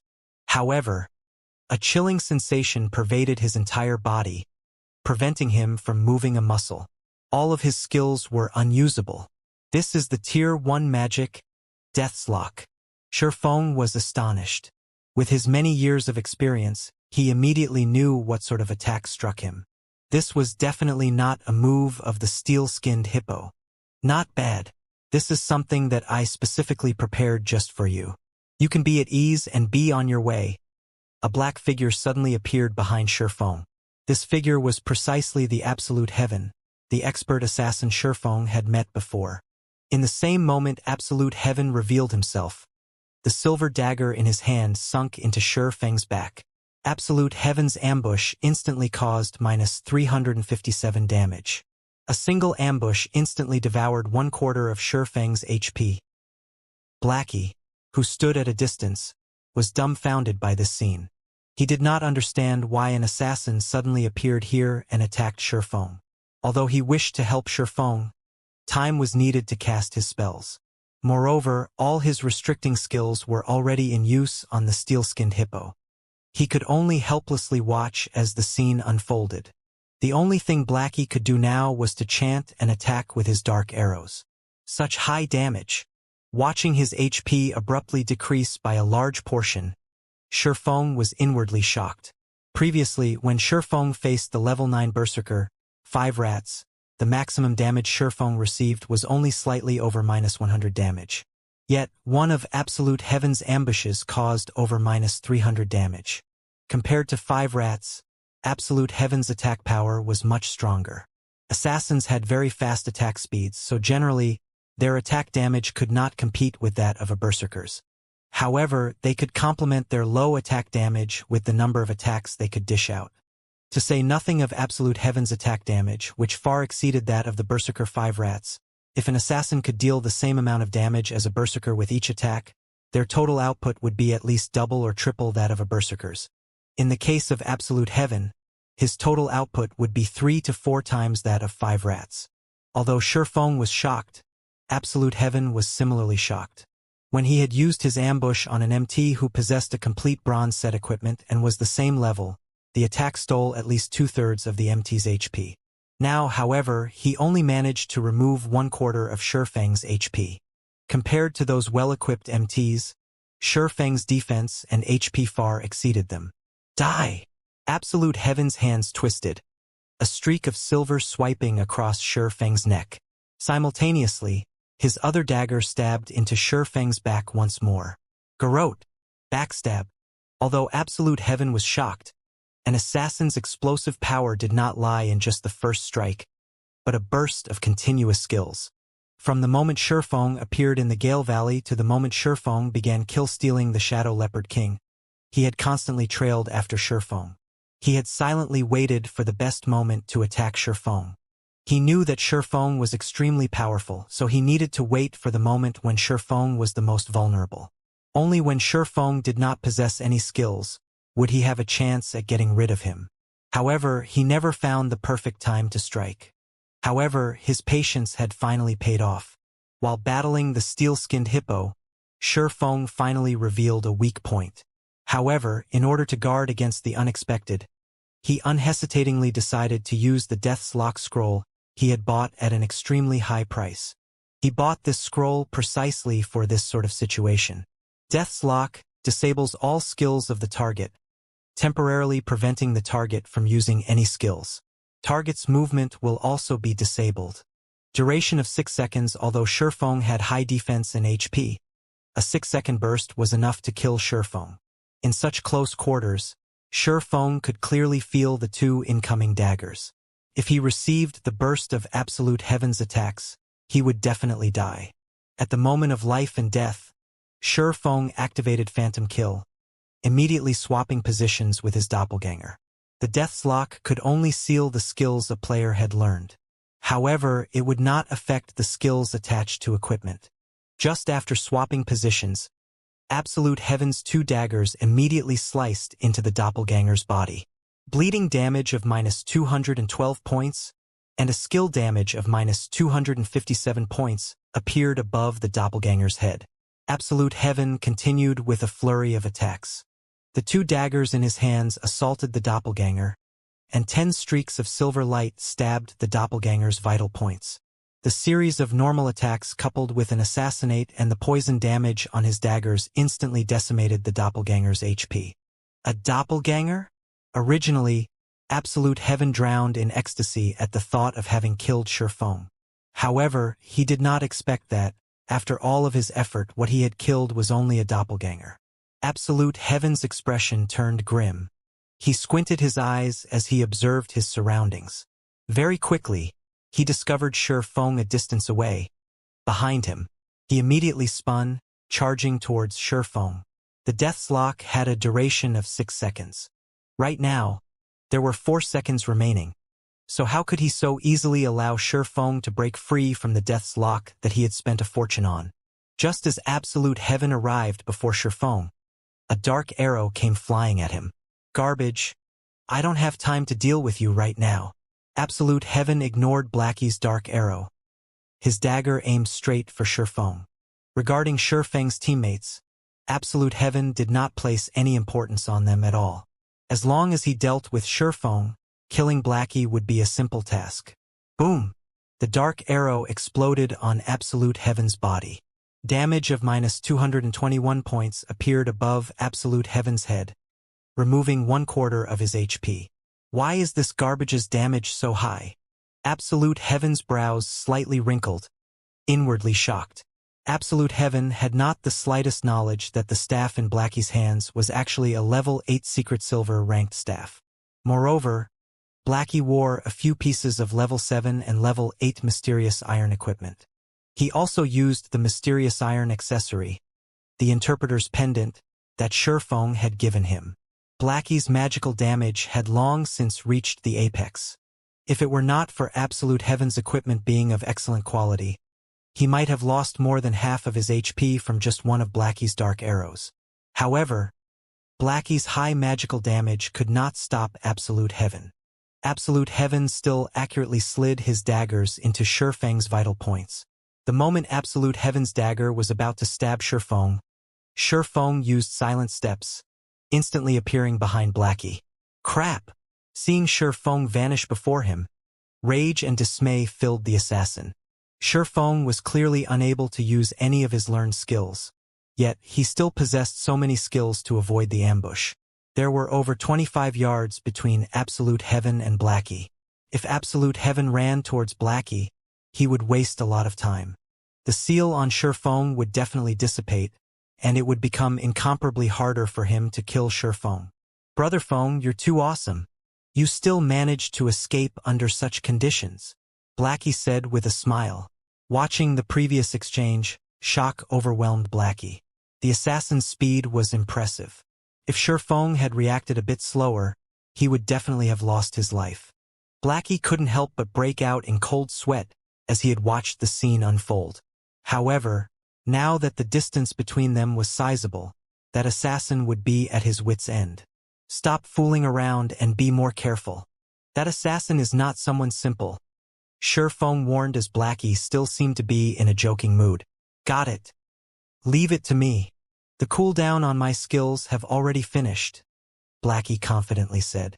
However, just as Blackie turned to look at Absolute Heaven, he discovered that Absolute Heaven was missing. He could only see an enraged steel-skinned hippo, bellowing as it searched for its enemy.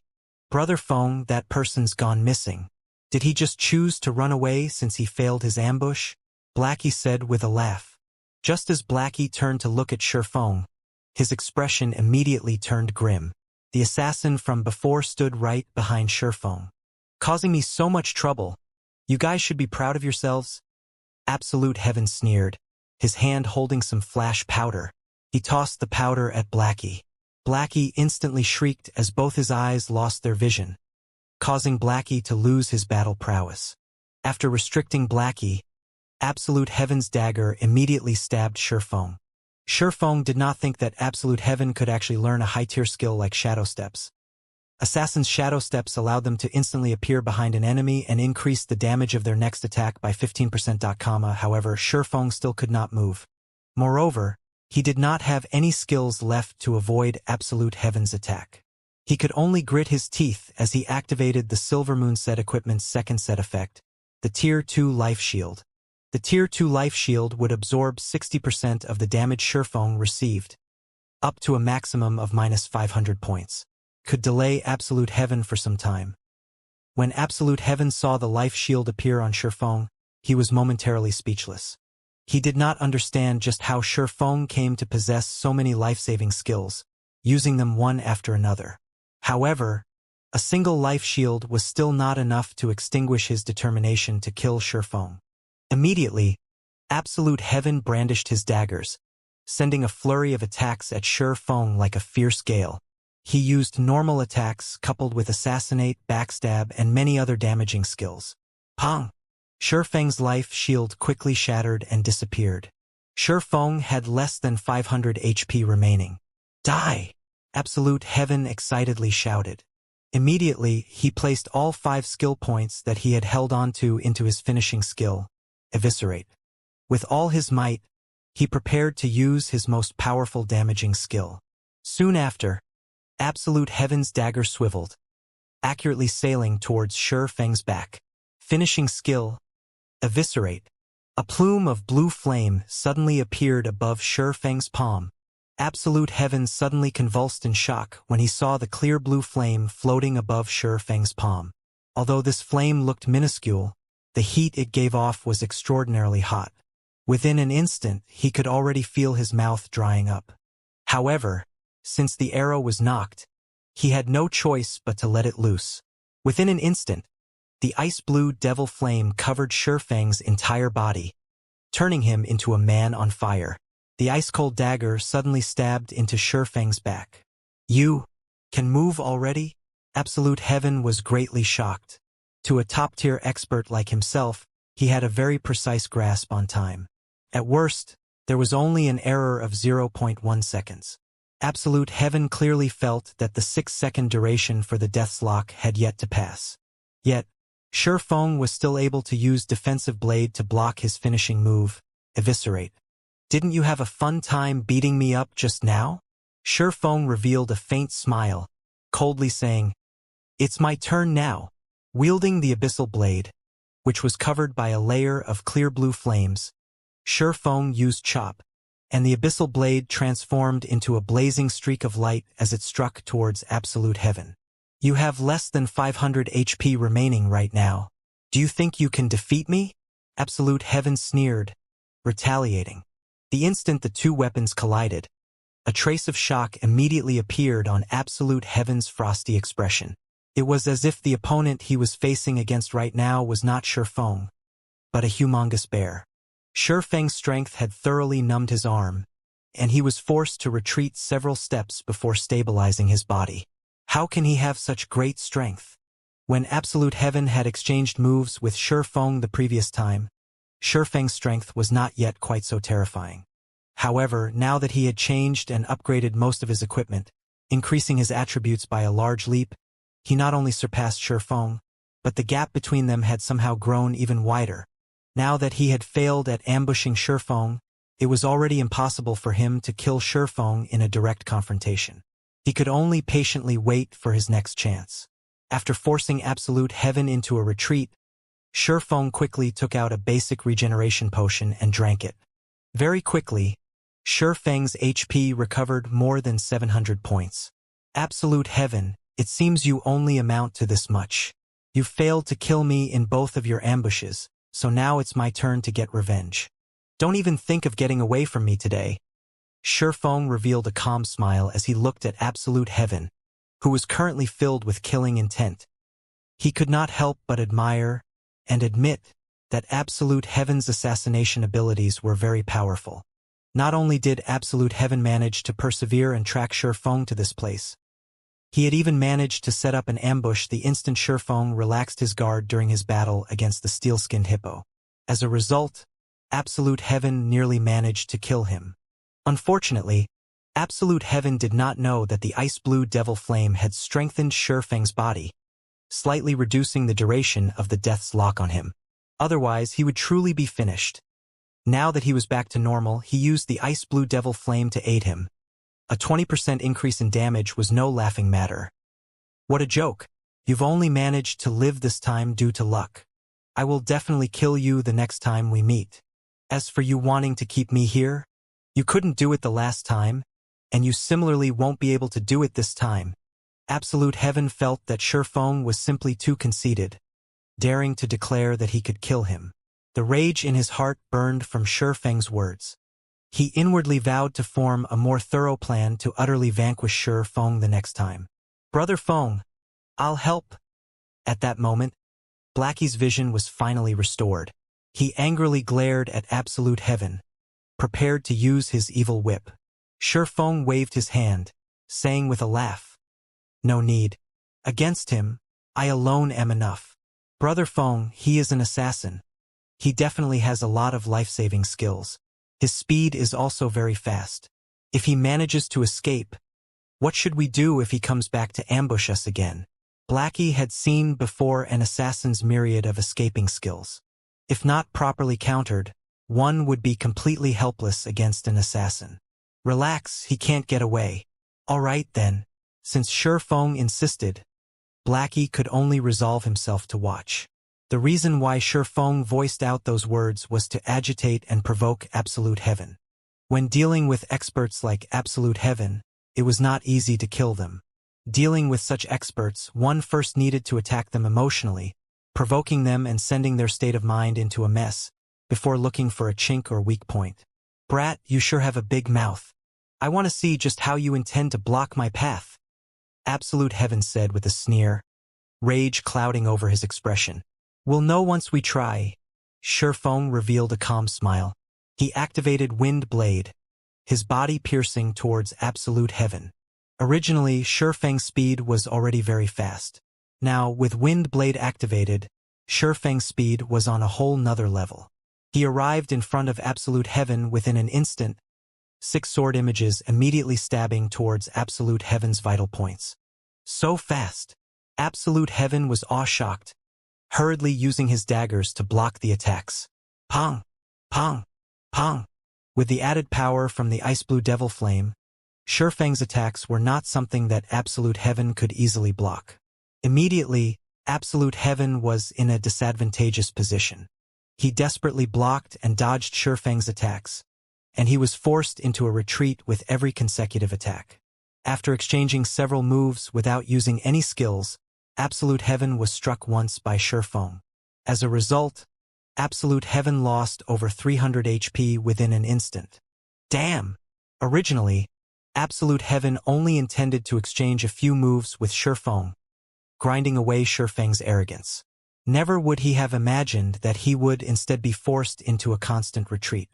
Yet, his pride as an expert was unwilling to admit that he had actually lost against Shifeng in a normal exchange.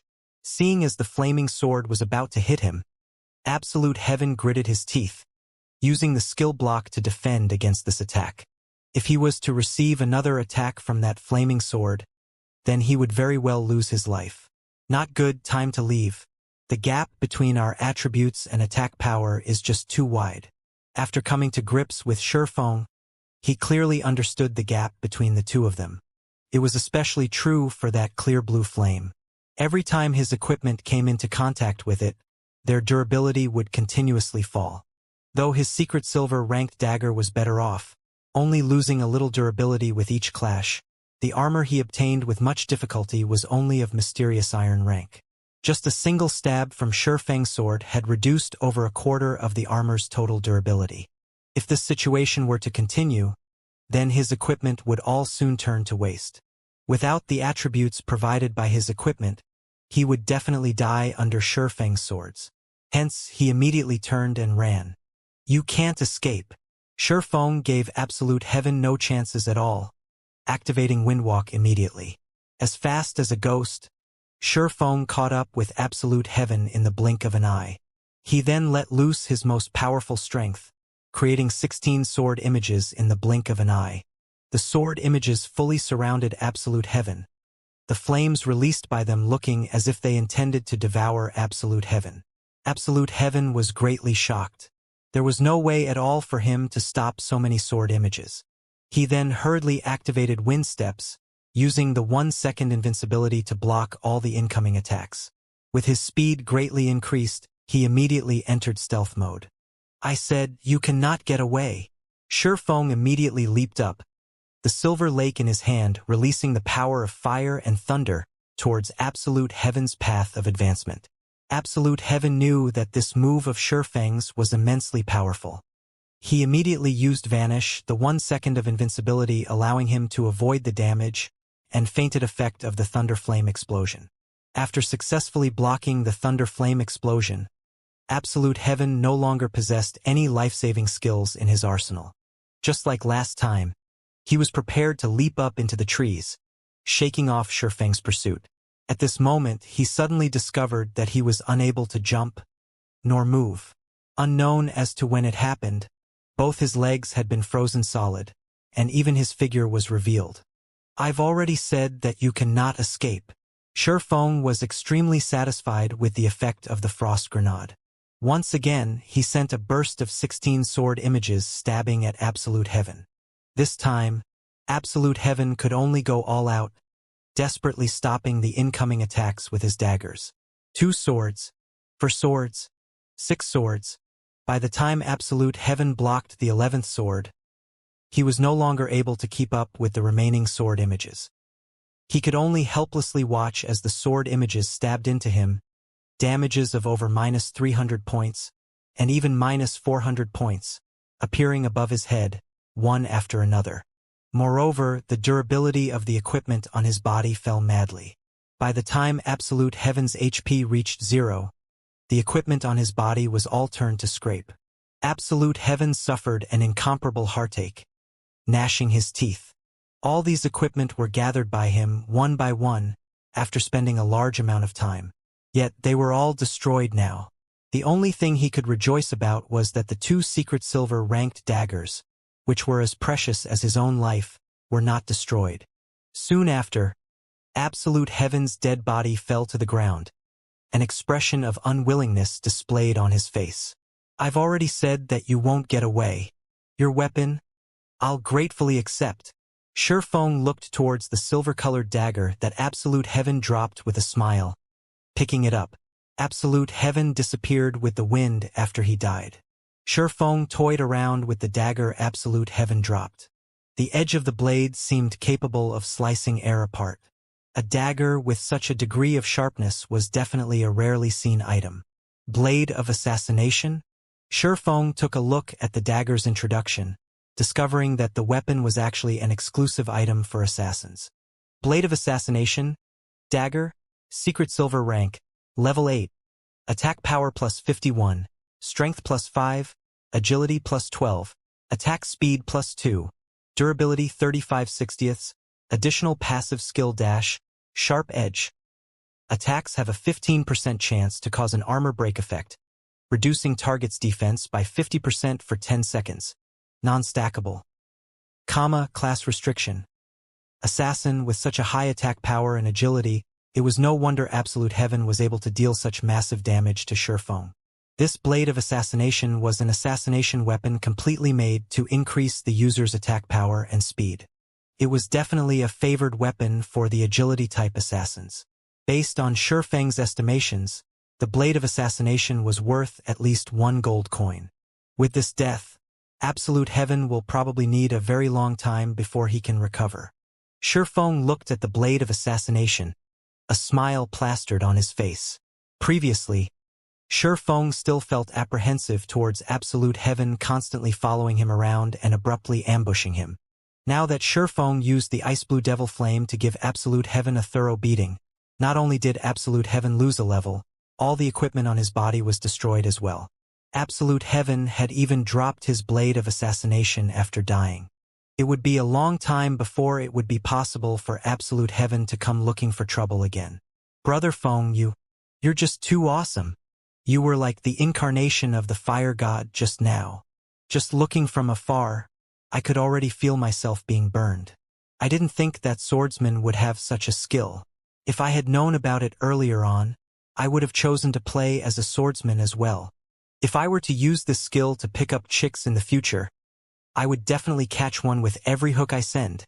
Blackie excitedly ran up to Shifeng, his eyes filled with endless envy as he looked at the ice blue devil flame covering Shifeng's body. As for the matter of Shifeng managing to kill Absolute Heaven, Blackie paid no attention to it at all.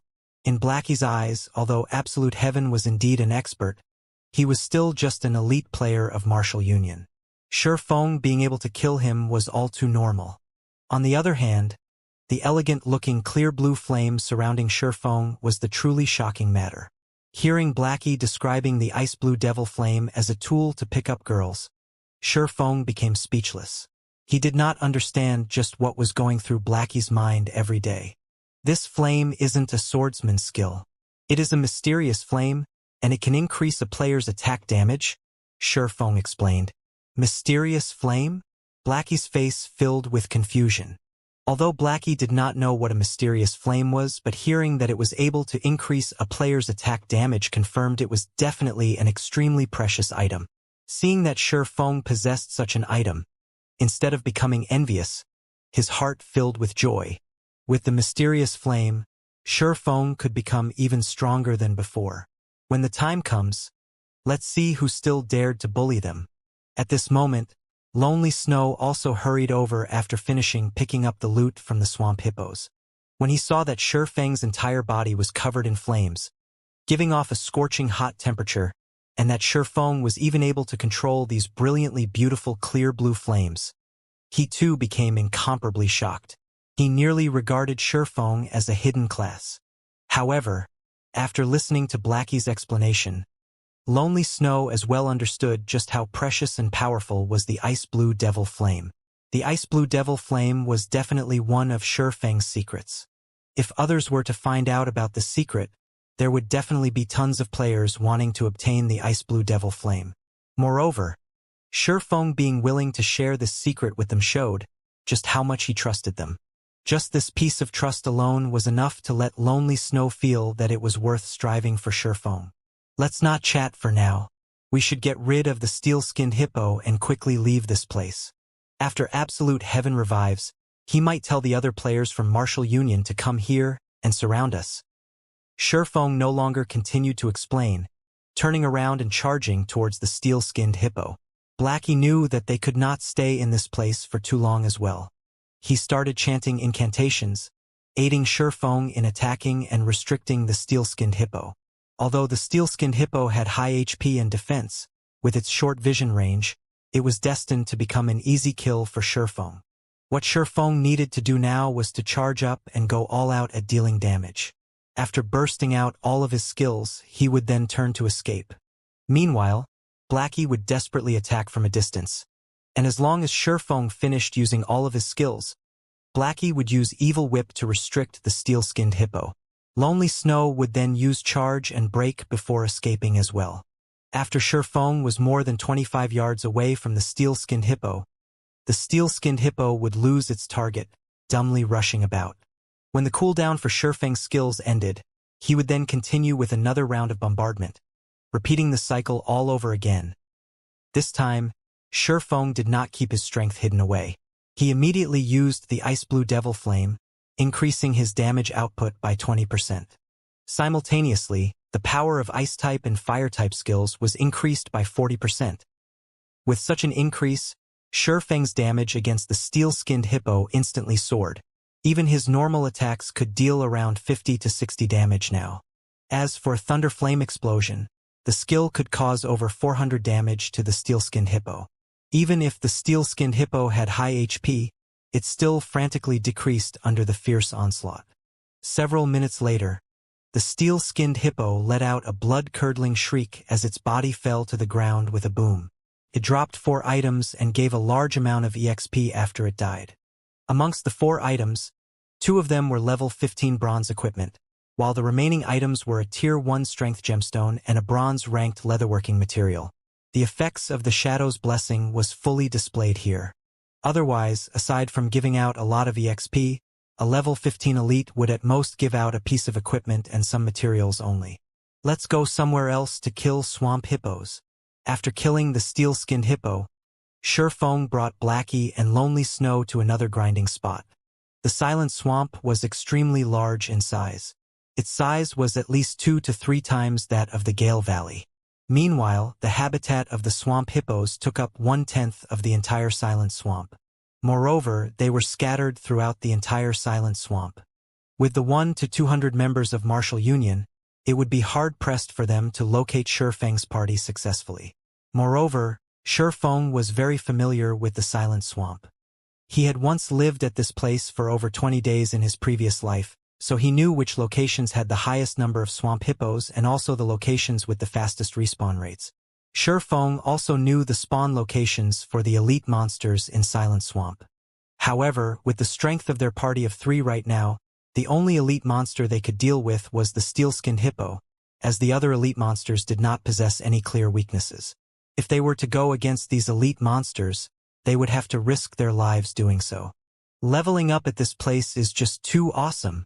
Originally, I thought that the leveling speed at Gale Valley was already extremely fast, but after coming to this place for less than 2 hours, I've already managed to reach level 9. If we are to continue in this trend, within 3 hours, I would definitely reach level 10 and be able to enter White River City. At this speed, the elites of those major guilds have probably just reached level 9. Blackie excitedly said, "If Cola and the others didn't die and were with us right now, we 6 would be able to enter White River City today, becoming the first party to enter White River City." Lonely Snow nodded, agreeing with Blackie's statement. He too could not help but admit to the invigorating feeling of having Shurfeng power leveling them. This leveling speed was at least 10 times faster than the other players. Even if Martial Union surrounded them and killed them once right now, with Shurfeng carrying them, they would quickly recuperate their losses. They did not need to fear having a confrontation with a large guild like Martial Union at all.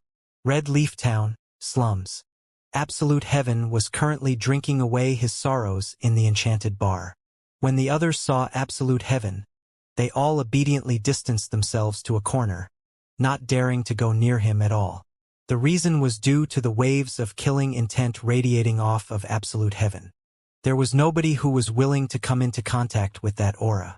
Damn! I made a huge loss this time.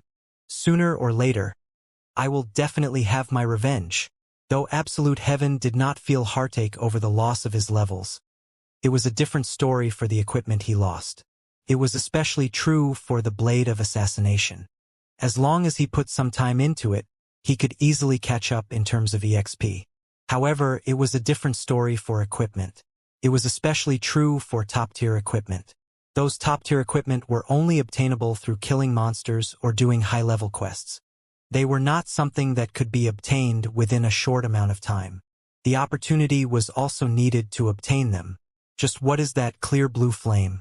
After equipping his weapon, he could actually destroy my mysterious iron equipment with such ease, and even greatly reducing the durability of my secret silver weapons. Recalling the ice blue devil flame that surrounded Shurfeng's body, Absolute Heaven could not help but shudder in fear. To every player, the destruction of their equipment was much more terrifying than facing death itself. Just considering the future, every time he fought Shurfeng, he would once again risk the possibility of all of his hard-earned, top-tier equipment being destroyed. It was truly a nightmare. Brother Absolute Heaven, long time no see. I see that you still love drinking like always. A short-bearded man wearing a black cape said as he sat opposite to Absolute Heaven. South Wolf, why do you have the time to come looking for me? When Absolute Heaven looked at the person speaking to him, his previous indifferent attitude was completely gone. Of course, it is to congratulate you, the man named South Wolf said with a laugh. Didn't you always want to join Underworld? Right now, the higher-ups have already recognized your potential, and you already have the rights to become an outer member of Underworld. In the future, you too will be one of Underworld's members. I think you should know what this means, right? What? I passed the test. Absolute Heaven nearly jumped up from excitement. The frustration and depression Absolute Heaven felt from being killed by Shurfeng before were immediately swept clean. He no longer minded even the loss of the Blade of Assassination, as there was nothing more joyous than being able to join Underworld. In order to join Underworld, Absolute Heaven had spent 3 full years undergoing over a dozen assessments and tests. Now, he finally obtained Underworld's recognition, officially becoming one of Underworld's outer members. Underworld was a very mysterious organization. Its strength in the real world was extremely terrifying. The resources, influence, and information it possessed was not something any outsider could imagine. Just based on some of the identities of the outer members of Underworld that Absolute Heaven knew of was enough to astonish him greatly. However, for reasons unknown, Underworld started investing into virtual reality games some 10 years ago. In order to join Underworld, the real-world assassin Absolute Heaven had also started playing virtual reality games. Right now, Underworld was paying unprecedented attention towards God's domain. Hence why Absolute Heaven decided to fully devote himself into God's domain. Now that he finally managed to become an outer member of Underworld, how could he not be excited? Absolute Heaven, weren't you level 9 the last time I saw you? Why are you level 8 now? You couldn't have been killed by a player, right? The man named South Wolf joked as he downed his drink. He was extremely clear about Absolute Heaven's strength. Absolute Heaven was definitely a top-tier assassin. Moreover, the equipment on him was all of excellent quality, and he even had secret silver weapons. He also learned plenty of rare advanced skills. There were only a scant few players in Red Leaf Town who were capable of directly confronting Absolute Heaven. Moreover, the majority of these players would not have a win rate of over 60%. As for players who would have a win rate of 80% and above in the entire Red Leaf Town, only the famous Snow Goddess could possibly achieve such a feat. It was absolutely impossible for other players. Moreover, if Absolute Heaven were to put all his might into escaping, even the Snow Goddess would not be able to hold him down. Now that Absolute Heaven lost a level, there was a high possibility that it was due to him accidentally dying while carrying out a high-difficulty quest. However, After hearing South Wolf say so, Absolute Heaven's expression abruptly turned gloomy, his mood turning extremely sour. It can't be, right? Were you really killed by someone? Who did it? Don't tell me you went and provoked the snow goddess, Gentle Snow? You couldn't have been so foolish, right? Daring to provoke even her. Looking at Absolute Heaven's dark expression, South Wolf immediately knew that he guessed correctly. He couldn't help but abruptly spit out all the alcohol in his mouth. I'm no fool. Why would I dig my own grave by provoking Gentle Snow? Absolute Heaven shook his head. If you didn't provoke Gentle Snow, then who killed you? I doubt that there is another expert like her in the entire Red Leaf Town. South Wolf could not help but become curious. Based on the information he obtained, the experts in Red Leaf Town only numbered so many.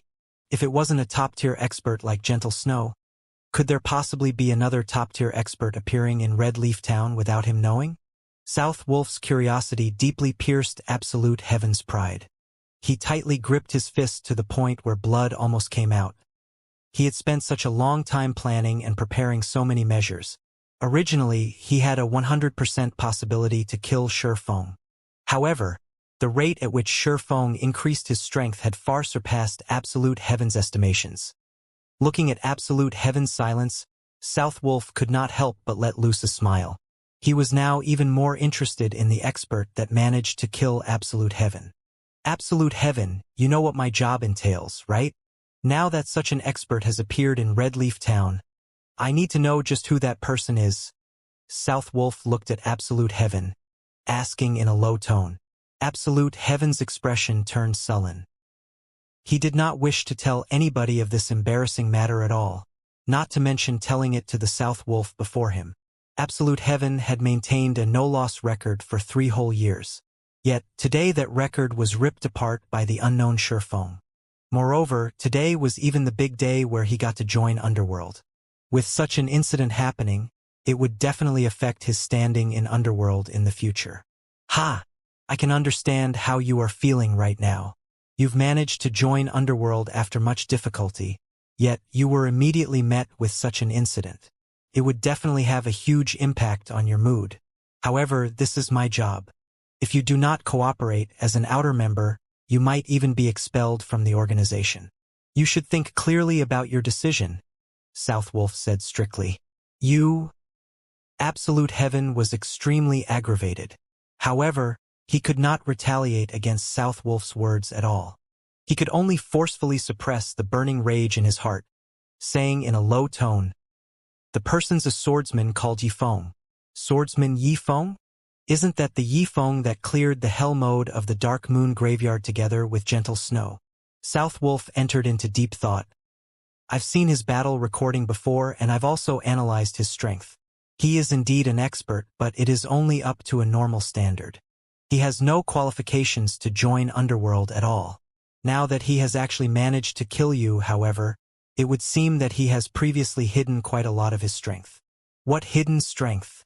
It's just dumb luck. I don't know where he got it from, but that flame of his was extremely powerful. It was able to destroy my equipment during battle, and that flame greatly reduced even the durability of my secret silver weapons. If it wasn't for that flame, he would have no chance at killing me at all, Absolute Heaven said in disdain. Flame? It could even destroy equipment, and not even secret silver weapons could block it. South Wolf became even more curious. I recall that swordsmen do not possess such a skill. It should be some sort of special equipment skill. However, if not even a secret silver weapon could block it, the skill is definitely not anything simple. This special equipment quality must be extremely high. It must be a dark gold ranked special equipment or item. However, even dark gold items would not have such a strong effect. There is a substantial possibility that it is an epic ranked item. Epic rank. Absolute Heaven was greatly astonished. It can't be, right? Right now, I haven't even heard the news of someone obtaining a dark gold ranked item. Yet he, as an independent player, could obtain an epic ranked item. What's there to be surprised about? God's domain is filled with mystery. Even if it is only at this stage of the game, there is no surprise at obtaining an epic ranked item. Within Underworld, There has already been more than one person who obtained a dark gold ranked item, but it is indeed my first time hearing about an epic ranked item. However, this is still just a guess of mine. It requires deeper investigation. South Wolf's face was filled with joy. Thinking that he could obtain such information, even if it was only a possibility, he could still receive quite a reward from the higher-ups. If he could confirm this information, he might even be able to increase his standing within Underworld further. I've already passed on all the information about which the Underworld wishes to inform you. I'll now go and investigate about that flame. If it truly is an epic ranked item, as long as Yifeng hands over that flame, taking into account his techniques, he might be able to become an outer member of Underworld. Within this period, you should avoid seeking him out for trouble. After all, you guys might be colleagues in the future, South Wolf said with a laugh as he departed from the bar. Damn it! Looking at South Wolf's unconcerned attitude as he departed, Absolute Heaven abruptly punched his fist onto the table. The beer bottles on the table all fell to the ground, breaking apart into fragments. Silent Swamp, Stream Falls. Shurfeng was currently leading Blackie and Lonely Snow to attack a Jade Green, three-headed snake. Three-headed snake demon, rare elite, level 16, HP 15, 000/15, 000. A rare elite was not much stronger when compared to a normal elite monster of the same level. It was extremely rare for players to meet one, hence why it was called a rare elite. However, even these rare elites had specified respawn points. Only, they had many locations they could spawn from, so it was not easy to locate them at all. The loot of rare elites was much better than that of normal elites. Hence why many players loved rare elites. There were only a total of 5 rare elites in the Silent Swamp. Amongst them, the weakest one was the three-headed snake demon. Also, when a rare elite died, they would only respawn 2 days later. After carrying both Blackie and Lonely Snow to level 10, Shurfeng himself reached level 11 as well. He felt that they should roughly be able to kill the three-headed snake demon, hence why they had spent a lot of time looking for it. Brother Feng, this rare elite's movement speed is simply too fast. I can't land a hit on it at all. Blackie continuously used Dark Arrow to attack the three-headed snake demon. However, the snake demon was extremely swift in its movements. It was able to dodge all the dark arrows that flew at it easily. No problems. You just need to use Curse to weaken the three-headed snake demon's speed and strength, Shurfeng said in the party chat. Previously, they obtained many good items from grinding the swamp hippos. Amongst those items was the Weakening Curse skill book for Cursemancers. The skill was able to reduce all the attributes of the target by 15%, damage dealt by 15%, and increase the darkness damage the target received by 10%. It was one of the signature skills of Cursemancers. In addition to the Evil Whip binding and restricting the three-headed snake demon, and also Lonely Snow's charge and break, Shurfeng could easily deal with this monster. The three-headed snake demon's main form of attack was a long-range venom attack. This venom was extremely terrifying, and even a level 15 MT would not be able to withstand the sustained damage caused by the venom. Moreover, basic antidotes were completely ineffective against it. On the bright side, the three-headed snake demon had very low physical damage. Moreover, the three-headed snake demon had much less defense when compared to the steel-skinned hippo. Just Shurfeng's normal attacks alone could deal over -150 damage to the snake demon. In addition to the damage amplification effect from Thundering Strike, each of Shurfeng's normal attacks could deal close to -200 damage. If he were to use a skill, then the damage dealt would exceed 300 to 400 points. With only 15,000 HP, the three-headed Snake King stood no chance at all against Shurfeng's frightening damage. After 10 minutes or so, the three-headed snake released a pained cry, its body smashing down into the stream. It also dropped 5 pieces of items. Brother Feng, your luck recently is getting better and better. It's even better than mine now. Looking at the large number of good items dropping from the monster Shurfeng killed, Blackie could not help but curiously comment. According to his memories, Shurfeng's luck before was not very good. Even if Shurfeng killed elite monsters, at most he would get 1 piece of bronze equipment. Now, he would get at least 3 pieces of bronze equipment and even rare materials or skill books. It was truly unfathomable. Ha ha ha. It's a secret. Shifeng smiled. He naturally would not reveal that it was due to the contribution of the Shadow's blessing. The effect of the 3 points in luck was not something with which Blackie could catch up. Shifeng then picked up the loot, discovering a very familiar item. Eh? Isn't this the freezing shadow? This thing really brings back memories. Brother Feng, what dropped? Blackie asked. Lonely Snow was also very curious. We got quite the good harvest. We got 2 level 15 bronze equipment, 1 level 15 mysterious iron equipment, 1 rare dungeon teleport scroll, and 1 consumable item, the freezing shadow. We definitely hit the jackpot with this. Shifeng displayed the attributes on all the items for the two to see. Now that the 3-headed snake is dead, it will take another 2 days before another respawns. Let's continue grinding swamp hippos, then. Just as Shifeng and the others were about to continue grinding swamp hippos, after Shifeng rejected the call, he continued searching for swamp hippos. He actually rejected. South Wolf looked at the rejection notification, feeling a sense of discomfort in his heart. Normally, those with social standings would earnestly wish to converse with him in order to form friendly ties. Now, however, he was actually met with a situation like this. It was definitely a first for him. However, the ones above had already given him the command to make contact with Shifeng. Hence, he could only endure it and continue attempting to contact Shifeng. After he reported the information about Shifeng and the flame, Underworld carried out an analysis on the effects of the flame. They immediately discovered that the flame was definitely extremely precious, and there was over a 70% chance that it could possibly be an epic ranked item. Hence, South Wolf was tasked with negotiating with Shifeng to obtain the flame for Underworld. South Wolf sucked in a few deep breaths, calming down his mood. He then sent another communication request to Shifeng. However, every single request for communication was met with rejection. Crap! I can't believe this. Let's see how long you can keep on rejecting my calls. South Wolf sent a communication request once more. This is getting irritating. Shifeng rejected the request once again. He then adjusted the system settings to stop receiving calls from strangers. After turning off the system interface, Shifeng suddenly felt that the world became much more peaceful and serene than before. Leader, I discovered a very special place here. The rivers are actually flowing in mid-air. There are also lots of golden-colored fish swimming in the silver-colored river. Moreover, these fish are all level 20 special elites. Lonely Snow suddenly said in the party chat, his voice containing great excitement.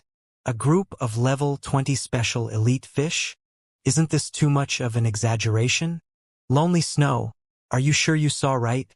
Blackie did not believe Lonely Snow's words at all. Special elites. They were much stronger than ordinary elite monsters. The reason being, special elites were very outstanding in a particular field. If it were not in terms of speed, then it would either be in terms of strength, magic, or something else. There were extremely few special elites in God's domain, and their rarity was comparable to rare elites. Not to mention finding a group of special elites, even meeting with a single one was extremely difficult. It's true. If you don't believe me, I'll send you a picture of it. After taking a look at the picture, it was indeed as Lonely Snow said. The location in the picture was like a wonderland on Earth. Dazzlingly beautiful. It was truly hard to imagine that the dark and damp silent swamp would have such a location in it. There were hundreds of big golden fish in the Silver River, and they all shone brilliantly, creating a dazzling sight. Golden-colored fish? Shifeng entered deep thought as he looked at the golden fish in the river. Suddenly, he thought of a possibility. What are the coordinates? I'll come over immediately. When Shifeng and Blackie arrived at the silver-colored river, they discovered that this river was actually moving in position, though it moved at an extremely slow speed. Shifeng and Blackie only managed to locate this river due to Lonely Snow continuously following it. As expected, it is the Star River Valley. Shifeng smiled. Star River Valley was one of the rarely seen marvels in God's domain. These marvels would usually appear at maps that were below level 50. Any players that were able to meet such marvels were all extremely lucky, as this meeting represented an opportunity. Shifeng had once heard of a player obtaining a fine gold-ranked item from the Star River Valley. There was even a player who obtained an epic-ranked item, causing others to feel envious. However, there were also rumors that the person was just lying. Brother Feng, how do we deal with these big golden fish? Blackie felt a headache coming on just from looking at all the big golden fishes swimming in the silver-colored river. Golden fish, special elite, level 20, HP 100,000/100,000. Ignoring the level suppression, attack, and defense of the golden fishes, just their 100,000 HP was enough to bring a person to despair. These golden fish are swimming in a river that's floating in mid-air. I've previously tested it out before, and I couldn't land an attack at all. However, if we solely depended on Blackie's magical attacks, the damage dealt might not even match up with the golden fish's recovery speed. Lonely Snow said, "Leader, do you have any good ideas? Let's take a look at the surroundings first, then. We might be able to discover some clues," Shifeng said. It was also Shifeng's first time meeting the Star River Valley. If their luck was good, they might receive a huge harvest, possibly even obtaining 1 or 2 pieces of fine gold-ranked items. Blackie and Lonely Snow started searching through the entire region of the Star River Valley. After searching for over 10 minutes, Blackie discovered an elderly man floating in midair. The elder was holding onto a fishing rod. Fishing. "Brother Feng, I found an NPC over here," Blackie excitedly said. "I'll be there immediately," Shifeng said, also becoming excited. The NPC elder was called Faust, and he was a level 100 NPC that was capable of easily suppressing Shifeng and the others. "Respected elder, can we help you with anything?" Shifeng respectfully said. The elder, Faust, seemed not to have heard Shifeng speaking.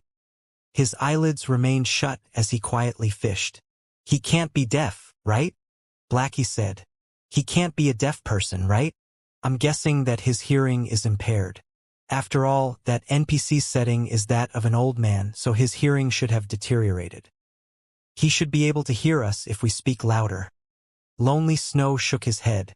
"This old man is the great Faust. You adventurers are truly ill-mannered, daring to actually speak about this old man in such a way.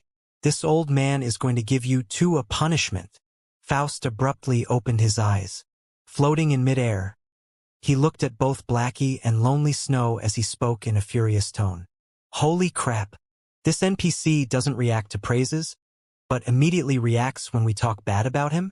Isn't his IQ too high?" Blackie was shocked. Lonely Snow was also incomparably shocked. However, before the two of them could recover from their shock, Faust casually pointed a finger at them. The two of them suddenly floated high up into the air, before plunging down to the ground, nearly dying from the fall.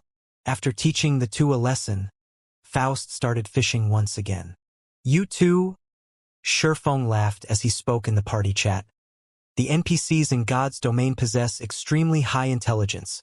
This is especially true for almost all high-level NPCs. They are totally different from the average Joe. You guys should treat powerful NPCs with respect in the future." This time, Faust could be considered to have given you a light lesson. If he were to become truly angry, there is the possibility that he might even kill you. In Shifeng's previous life, many players who paid little respect to NPCs. In the end, they were killed off by said NPCs. Shifeng had even seen more severe cases where NPCs would kill off a player whenever they met. "Brother Feng, why didn't you say so early?" Blackie complained. "I wanted to say it, but you guys spoke before I had a chance to say anything."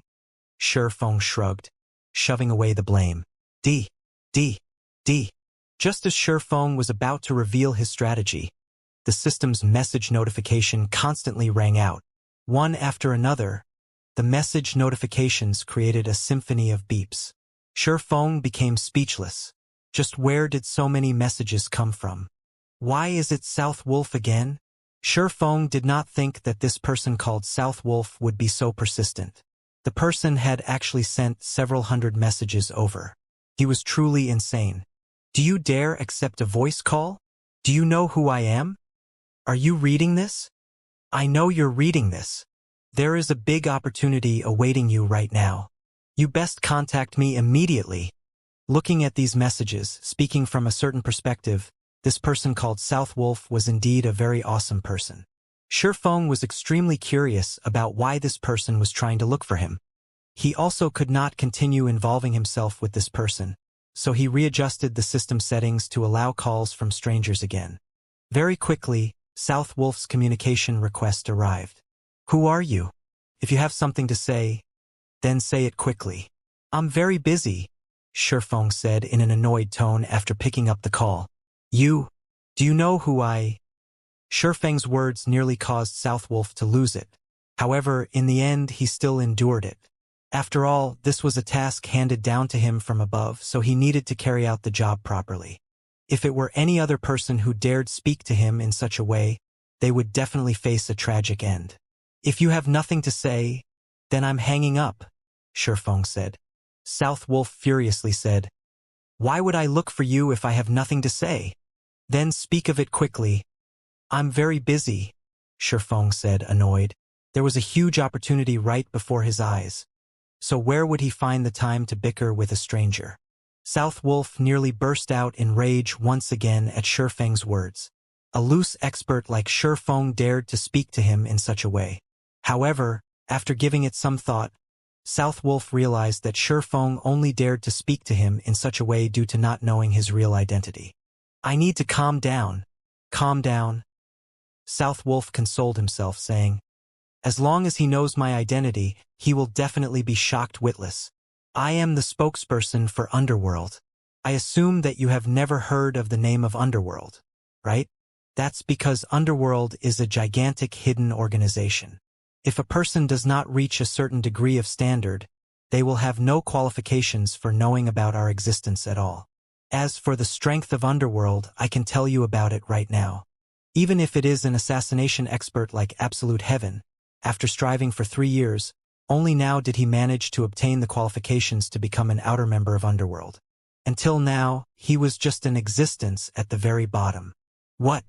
Absolute Heaven is just an outer member of Underworld. Shifeng was slightly shocked. Indeed, he had never heard of the name of Underworld before. He also did not know how powerful it was. However, if a top-tier assassin like Absolute Heaven was just an outer member, it could be seen just how unfathomable a background Underworld possessed. Shifeng also did not think that South Wolf was speaking a lie. After experiencing so many things in God's domain, Shifeng was rather proficient at determining whether a person was lying or not. Moreover, the way South Wolf spoke carried the hint of someone speaking down from high above, like an emperor overlooking commoners. This was not an action that could be faked. They can't be wanting to take revenge because I killed Absolute Heaven, right? Shifeng inwardly guessed. Previously, he had not discovered any guild emblem on Absolute Heaven's person. Hence, he always thought that Absolute Heaven was a hidden expert working as a solo assassin. He did not think that Absolute Heaven would have such backing. Hearing Shifeng's shock, South Wolf felt slightly satisfied. Actually, this isn't anything special. Underworld also possesses an unimaginable influence in the real world. The resources and information we possess far exceed your imagination. Even as an outer member, the strength you possess could cause even a major corporation in a city to tremble. Even the snow goddess, Gentle Snow, that you're very familiar with, has to treat an intermediate member of Underworld with respect, not to mention the upper management of Underworld. South Wolf laughed, proudly saying, By telling you all this information, I am not trying to brag about Underworld, but instead, I am telling you just how powerful of a background Underworld possesses. If you don't believe me, you can go ask Gentle Snow. Without sufficient strength, one would not even have the qualifications to know about the existence of Underworld. I'm contacting you to tell you that you have already received the attention of Underworld. You now possess the qualifications to join Underworld. Is it because I killed Absolute Heaven? Shifeng calmly asked. And you can put it that way. If you did not have the strength to kill Absolute Heaven, then you really would not be able to catch the attention of Underworld. South Wolf was slightly astonished. Shifeng was actually not the least bit excited after hearing his words. If others were to receive a similar message, they would normally be ecstatic, wishing they could join immediately. After all, by joining Underworld, one could have many chances to become acquainted with a group of large characters. Carrying out tasks in the future would also become much more convenient.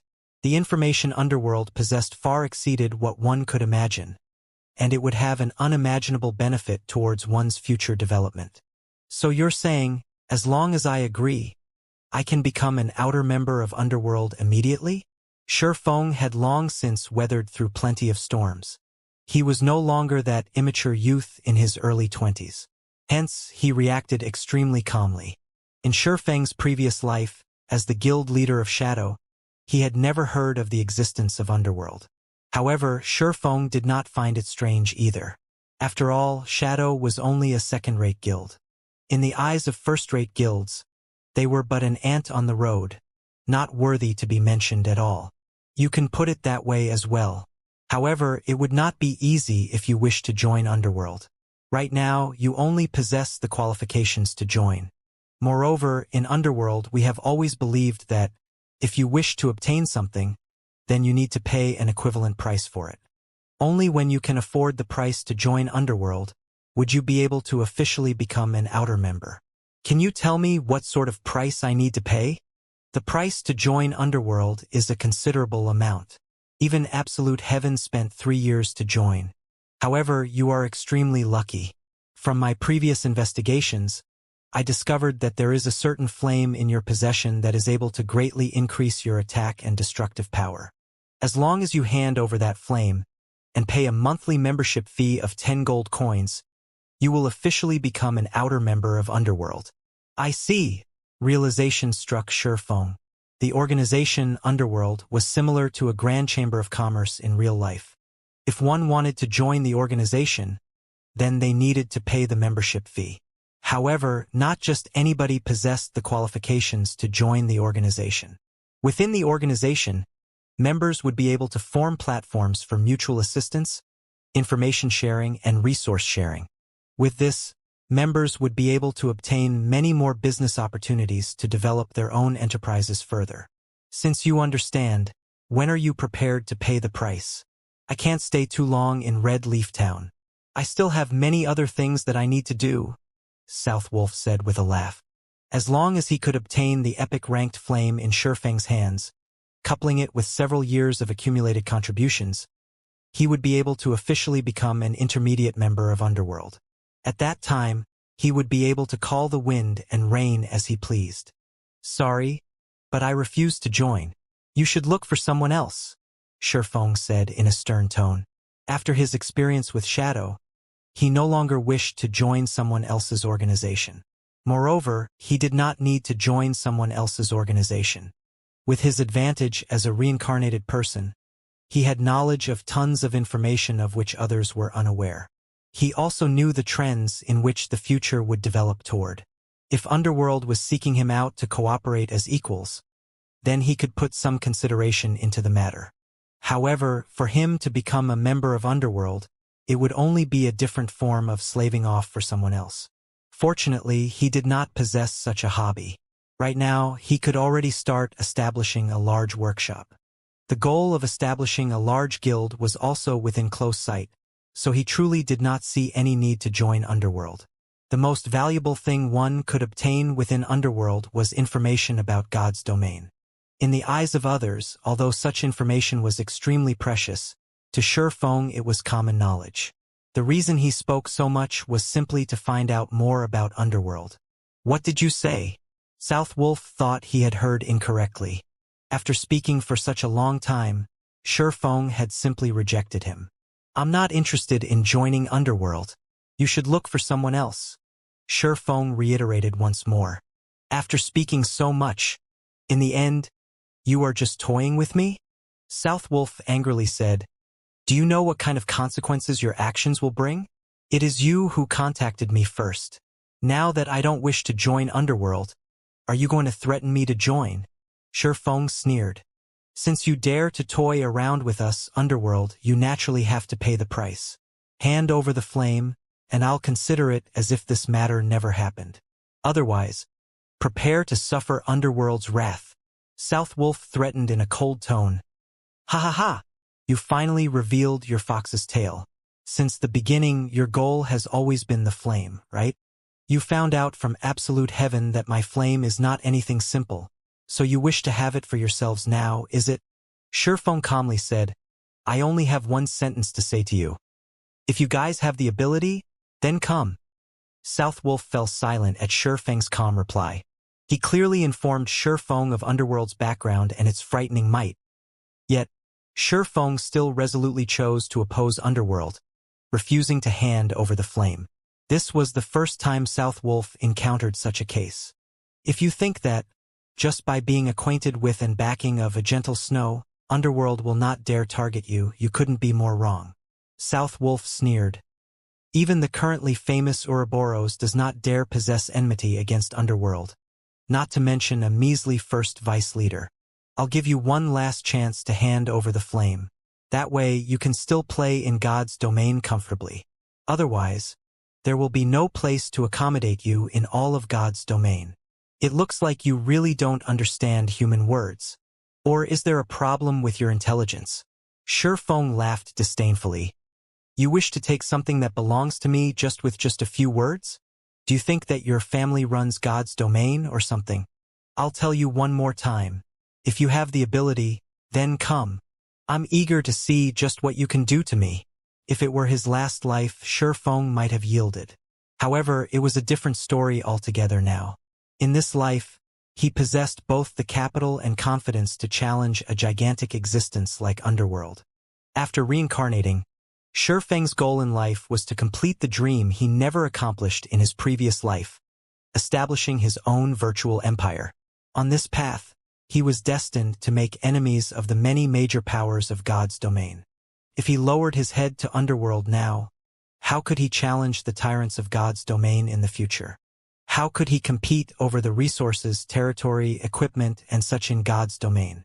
Although Underworld's influence was massive and its influence in reality similarly great, when faced with God's domain, the globally acknowledged second world, nary a power in the world could interfere with the main God system, not to mention a measly Underworld. Even if Underworld wished to investigate Shurfeng's identity in real life, it was an impossible task to achieve.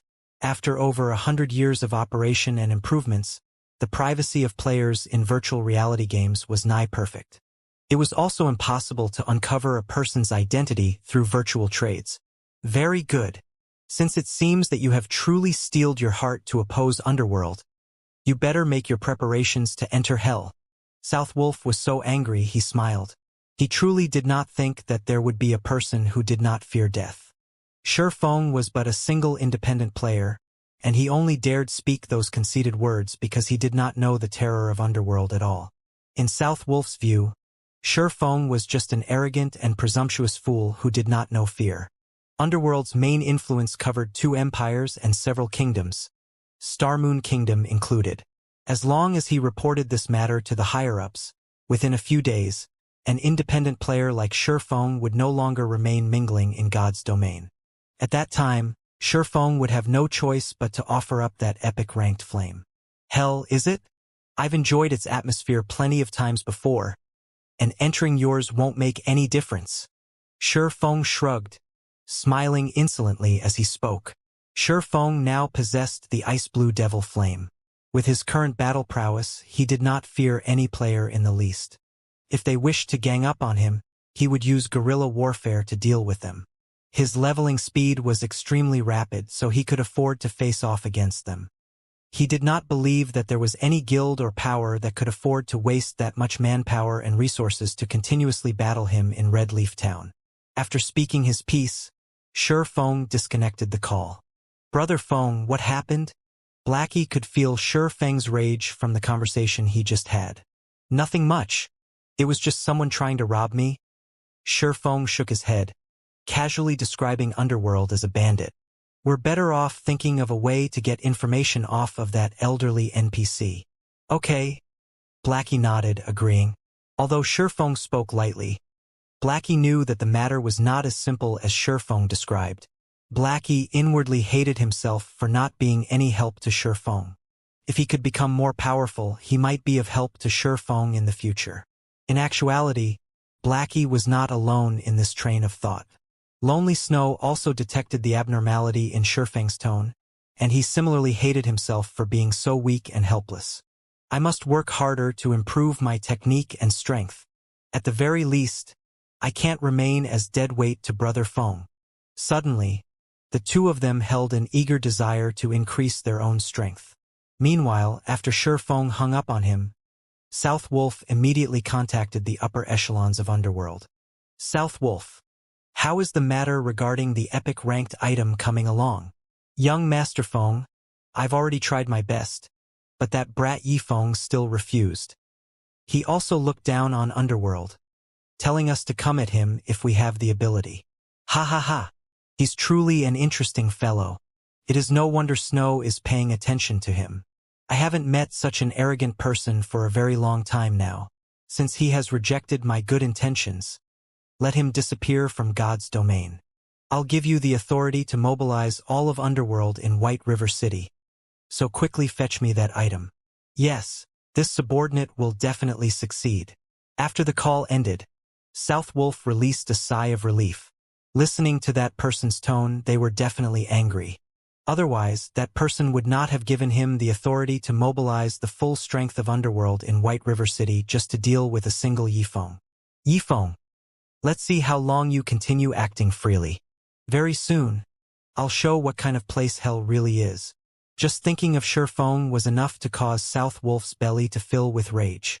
However, when he thought about how he could operate all the power of Underworld in the White River City region, he could not help his excitement. Although Underworld had a very low member count, each and every one of them were elite experts. Some were even the upper echelons of major guilds. If he gathered all of the members within the White River City region, the total power might even surpass that of a third-rate guild in White River City. Being able to mobilize such a power, just thinking of it gave him an invigorating feeling. Moreover, a majority of Underworld's members were players who walked the path of darkness. What they loved most was murder, and they were the best at dealing with independent players like Shi Feng. Meanwhile, as South Wolf thought of ways to deal with Shi Feng, the person himself was in the process of having a conversation with the NPC named Faust, albeit a one-sided one. According to Shi Feng's understanding, Faust was a strange old man. Although Faust was a strange old man, he was also a legendary character. He was once known as the Elemental Dominator. During his youth, Faust had once killed a mighty dragon and had even sealed the Great Demon King. A Great Demon King was the human equivalent of a Tier 5 class. Moreover, Faust was once a teacher to the Emperor of the Black Dragon Empire. Rumor had it that Faust had once fought against a god and survived the encounter. However, when he reached the age of 100, he suddenly started wandering all over God's domain. Right now, Faust was already an old monster that exceeded the age of 300. As to how powerful Faust was right now, Shi Feng was unable to properly discern that. In short, Faust's strength was immeasurably deep. Hence, it was extremely difficult to start a conversation with Faust. The first condition to do so was to have sufficient strength to attract Faust's attention. The second condition was to have delicious cooking. Only when both of these conditions were fulfilled would Faust give out a rare quest called Delicious Golden Fish. When this quest was completed, one could obtain a reward. In reality, displaying sufficient strength to Faust was a simple task. To do so, one merely needed to deal over 100 damage to the golden fish. However, it was an extremely difficult challenge for players below level 20 to cause over 100 damage. At the very minimum, one needed to be level 20 and possess a complete set of bronze set equipment and a mysterious iron weapon to achieve such damage. Moreover, before one displayed their strength, they needed to initiate a conversation with Faust. On the surface, Faust appeared to not take notice of players. In reality, he secretly paid attention. Yet, just when Shi Feng was about to inform Blackie and Lonely Snow about these conditions, the two of them started cursing at Faust. However, this could also attract Faust's attention. Having the backing of? After attracting Faust's attention, Shi Feng's remaining task was to deal damage to the golden fish. These level 20 golden fish currently swam within the bright silver river suspended in midair. The river was around 25 to 30 yards above the ground, making it impossible for any normal melee class to attack the golden fish. Moreover, the golden fish had scales as hard as diamonds, and it was nigh impossible for players below level 20 to cause them over 100 damage in a single attack.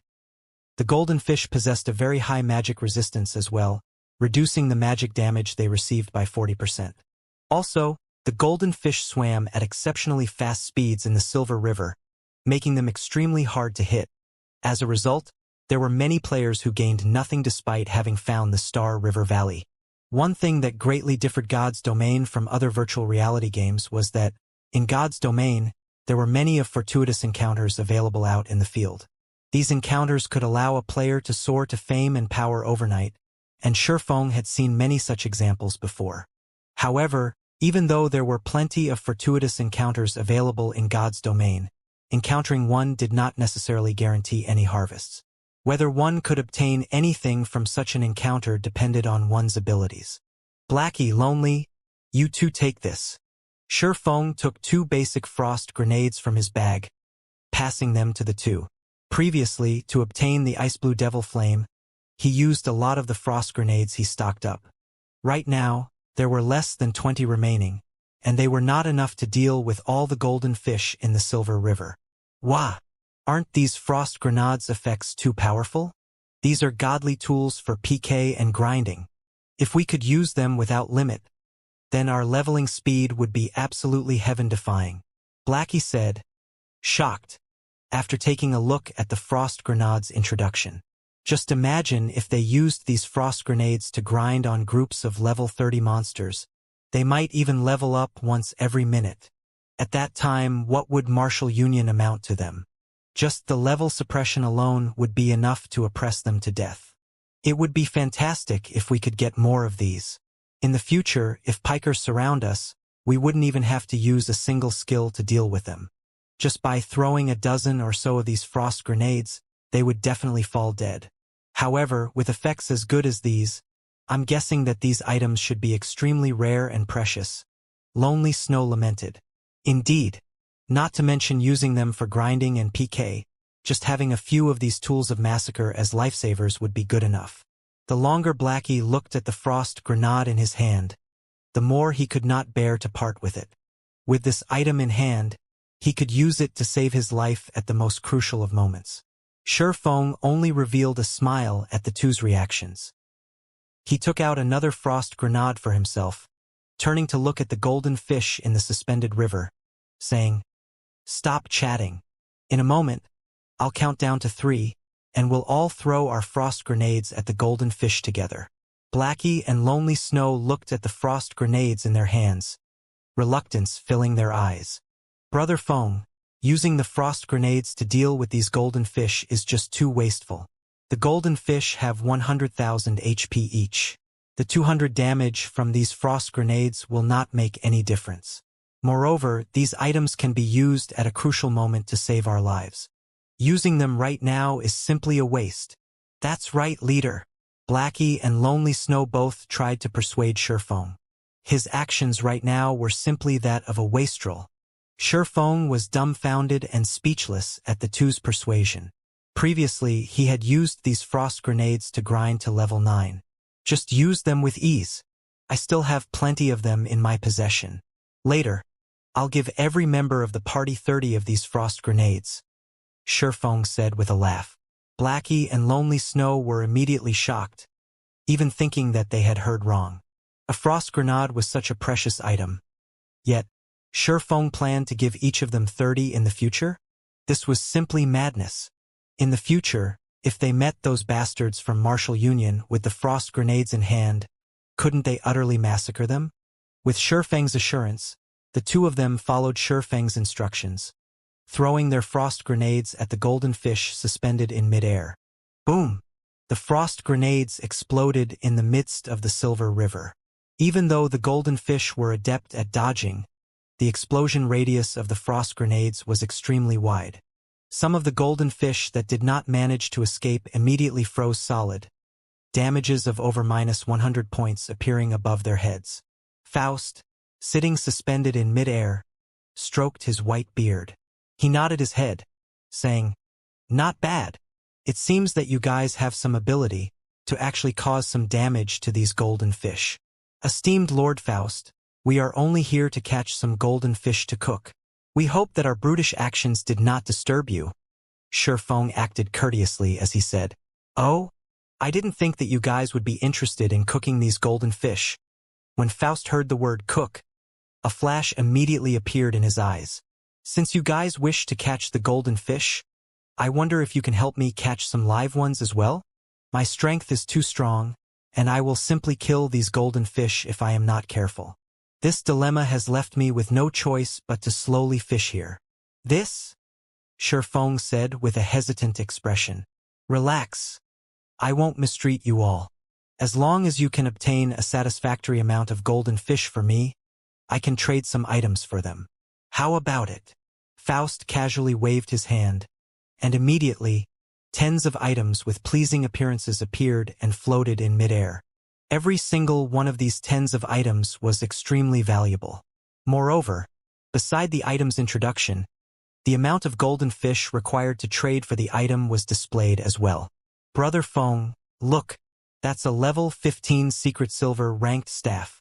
That's a mysterious iron ranked mage robe. Wah, that's a fine gold ranked cloth armor armguard." Blackie instantly drooled at the sight of these items. Lonely Snow also discovered a level 15 fine gold ranked two-handed axe, his eyes sparkling at the sight of the weapon. Moreover, the attributes of the weapon were simply mind-blowing.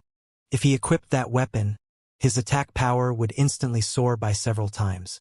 He could get rid of an MT of the same level with just 2 to 3 attacks. However, amongst the many items, an item with a faint orange glow attracted Shifeng's attention. That was the glowing effect only found on legendary ranked items.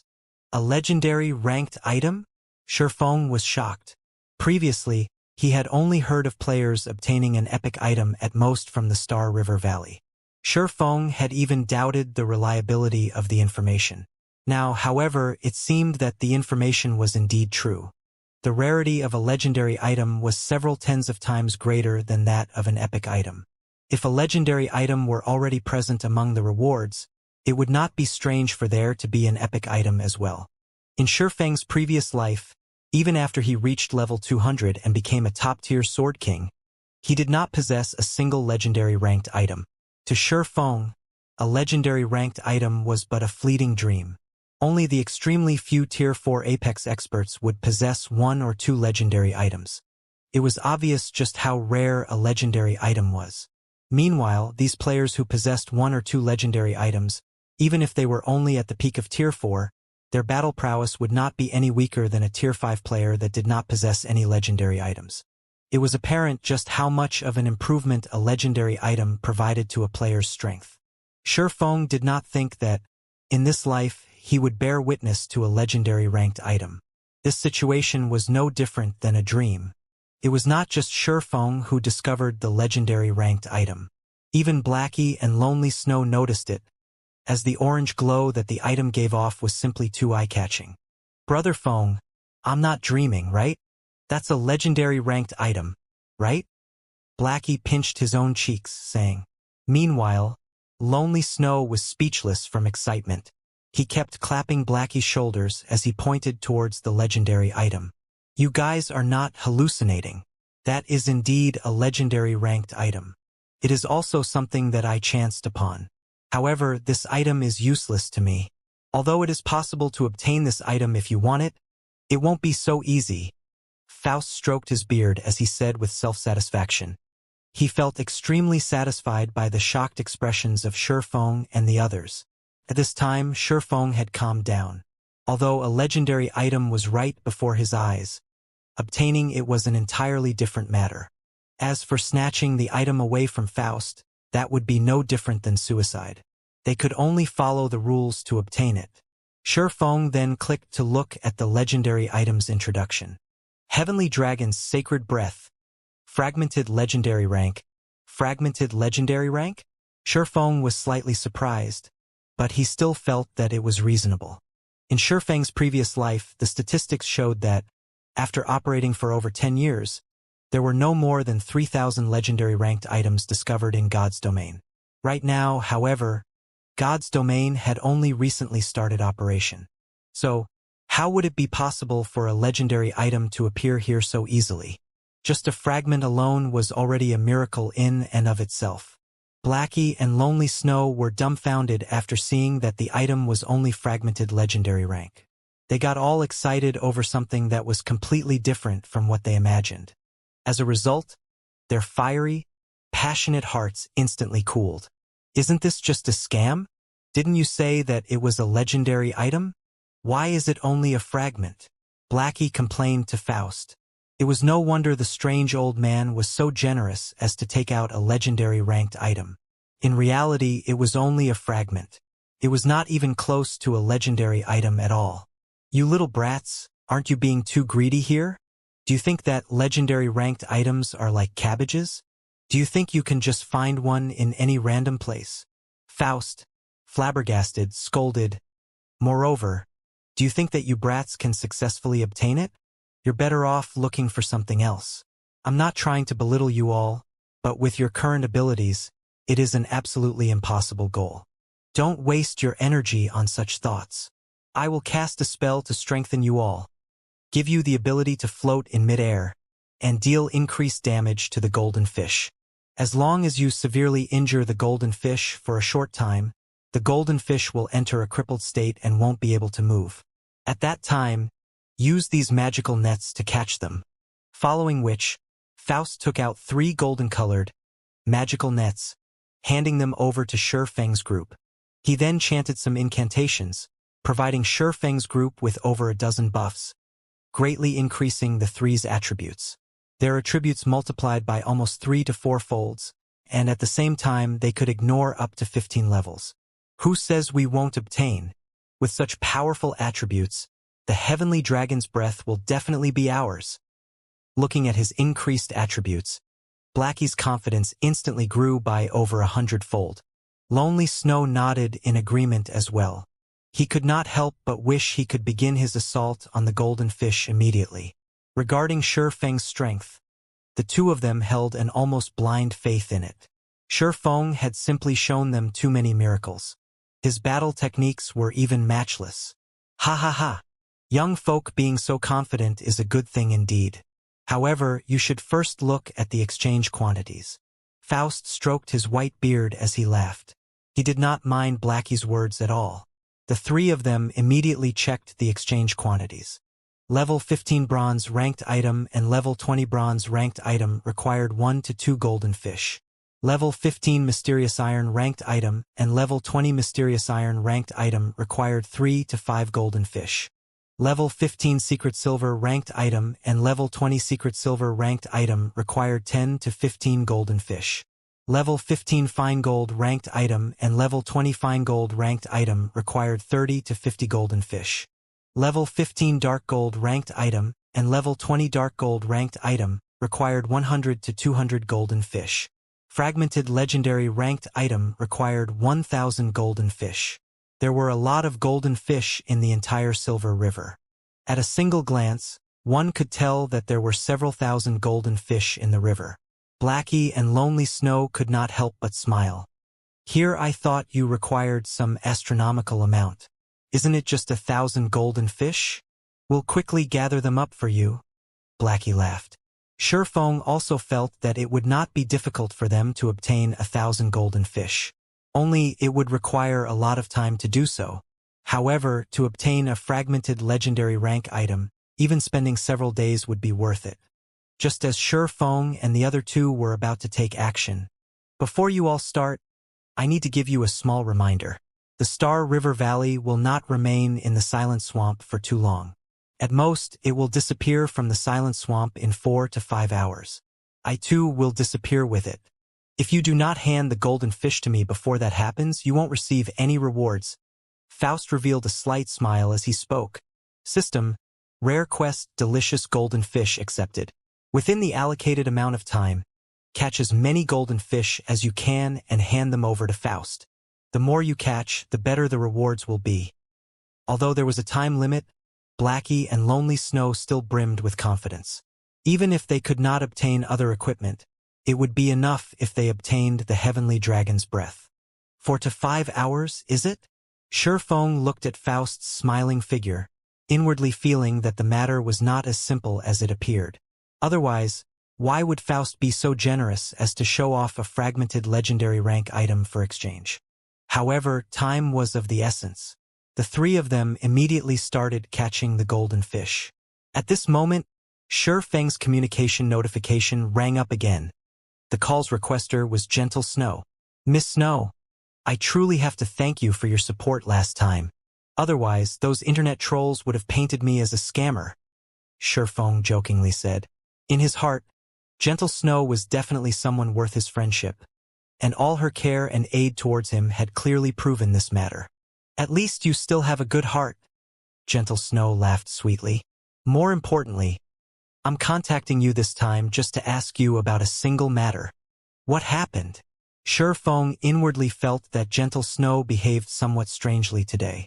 Did you come into contact with people from Underworld? Gentle Snow suddenly asked. That's right. They contacted me. Shi Feng nodded his head, saying. Hearing Shi Feng's acknowledgement, Gentle Snow could not help but ask in curiosity, just what happened between you? Nothing much. They just wanted something from me, and I refused to give it to them, Shi Feng calmly said. How could this be? Although I don't know what actually happened, don't try to trick me. If it is only a small matter like this, that person from Underworld would not specifically send me a message, telling me not to get involved. What exactly happened between you two? If you tell me the truth right now, I might be able to offer some help. Underworld strength is definitely not something an unrated guild like Martial Union could compare to. Just its strength in White River City alone is probably more than 10 times that of Martial Union. There are also plenty of top-tier experts amongst their ranks that walk the path of darkness. If they go all out to deal with you, it might not even be safe for you to stay within the confines of the town. Gentle Snow's tone turned grave as she spoke. A hint of fear towards Underworld's power also colored her tone. She simply could not understand how an independent player like Shi Feng could anger Underworld to such a degree. It was truly unbelievable. It's true. Why would I lie to you? They only wish to obtain something that I possess. I simply refused them and told them to bring it on, if they can. There really isn't anything else, Shi Feng said with a bitter smile. You call that nothing else? I truly admire you right now. You are the first one to actually dare provoke Underworld in such a way. Gentle Snow nearly choked when she heard Shi Feng's words. Fortunately, your matter isn't too severe. I'll try to explain to the management of Underworld and see if this matter can be settled. Hopefully this event will become bygones. Shi Feng did not particularly mind the matter of Underworld trying to deal with him. In any case, adding one more to his list of enemies wouldn't make much of a difference. However, seeing Gentle Snow earnestly trying to help him, he couldn't just not give her face and reject her kind intentions. Thank you. No need for that. We're friends after all, and it is only natural for friends to help each other. Just don't forget to sell me any high-level equipment that you don't need in the future. Gentle Snow revealed a faint smile before hanging up. Soon after, Shi Feng joined Blackie and Lonely Snow's fishing party. However, before Shi Feng had even reached the golden fish and attacked them, he quickly discovered a problem. After his attributes increased, Blackie was comparable to a powerful level 20 Cursemancer equipped with a complete secret silver set equipment and a fine gold weapon. However, even then, Blackie's attacks dealt less than 400 damage to the golden fish. Moreover, the movement speed of the golden fish was extremely quick in the Silver River. Even if Blackie's techniques improved by quite a lot, out of 10 dark arrows he sent out, only 5 managed to find their targets. As a result, Blackie's damage output was greatly reduced. The golden fish's 100,000 HP was like a huge mountain. Meanwhile, on Lonely Snow's side, he felt even more helpless. The golden fish only dodged and did not attack. Not mentioning whether a melee class could land a hit, to begin with, just trying to chase after the golden fish was a big problem.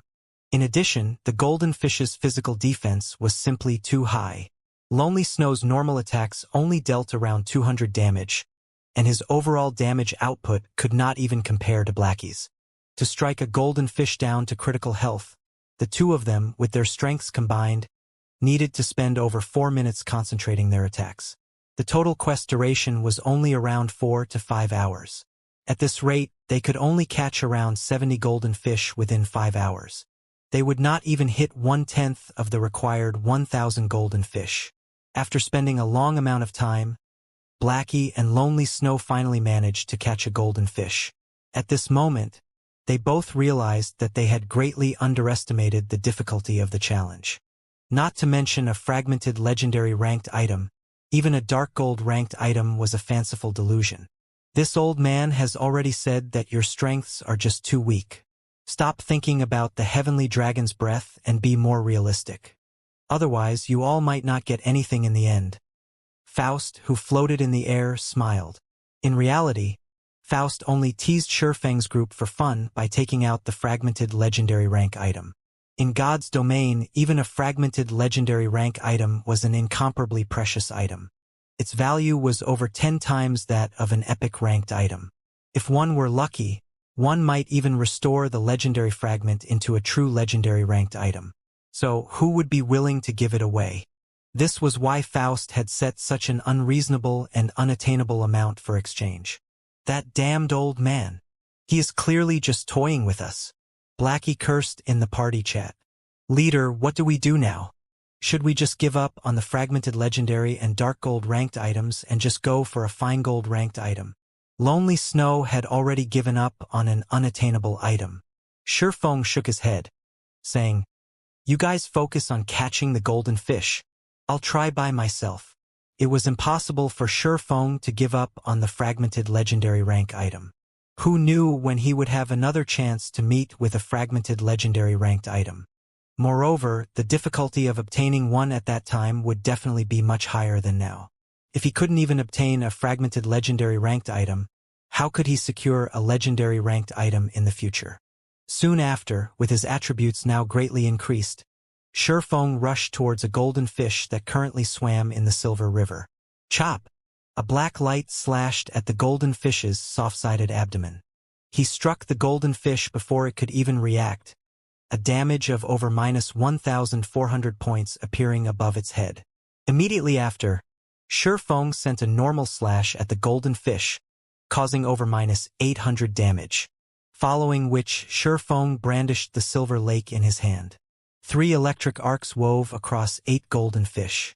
Instantly, damages of -1,056, -1,384, and -1,758 appeared above their heads. In the blink of an eye, the golden fish lost over 6,000 HP. The frightening damage surprised Faust. "Not bad," Faust praised as he stroked his white beard.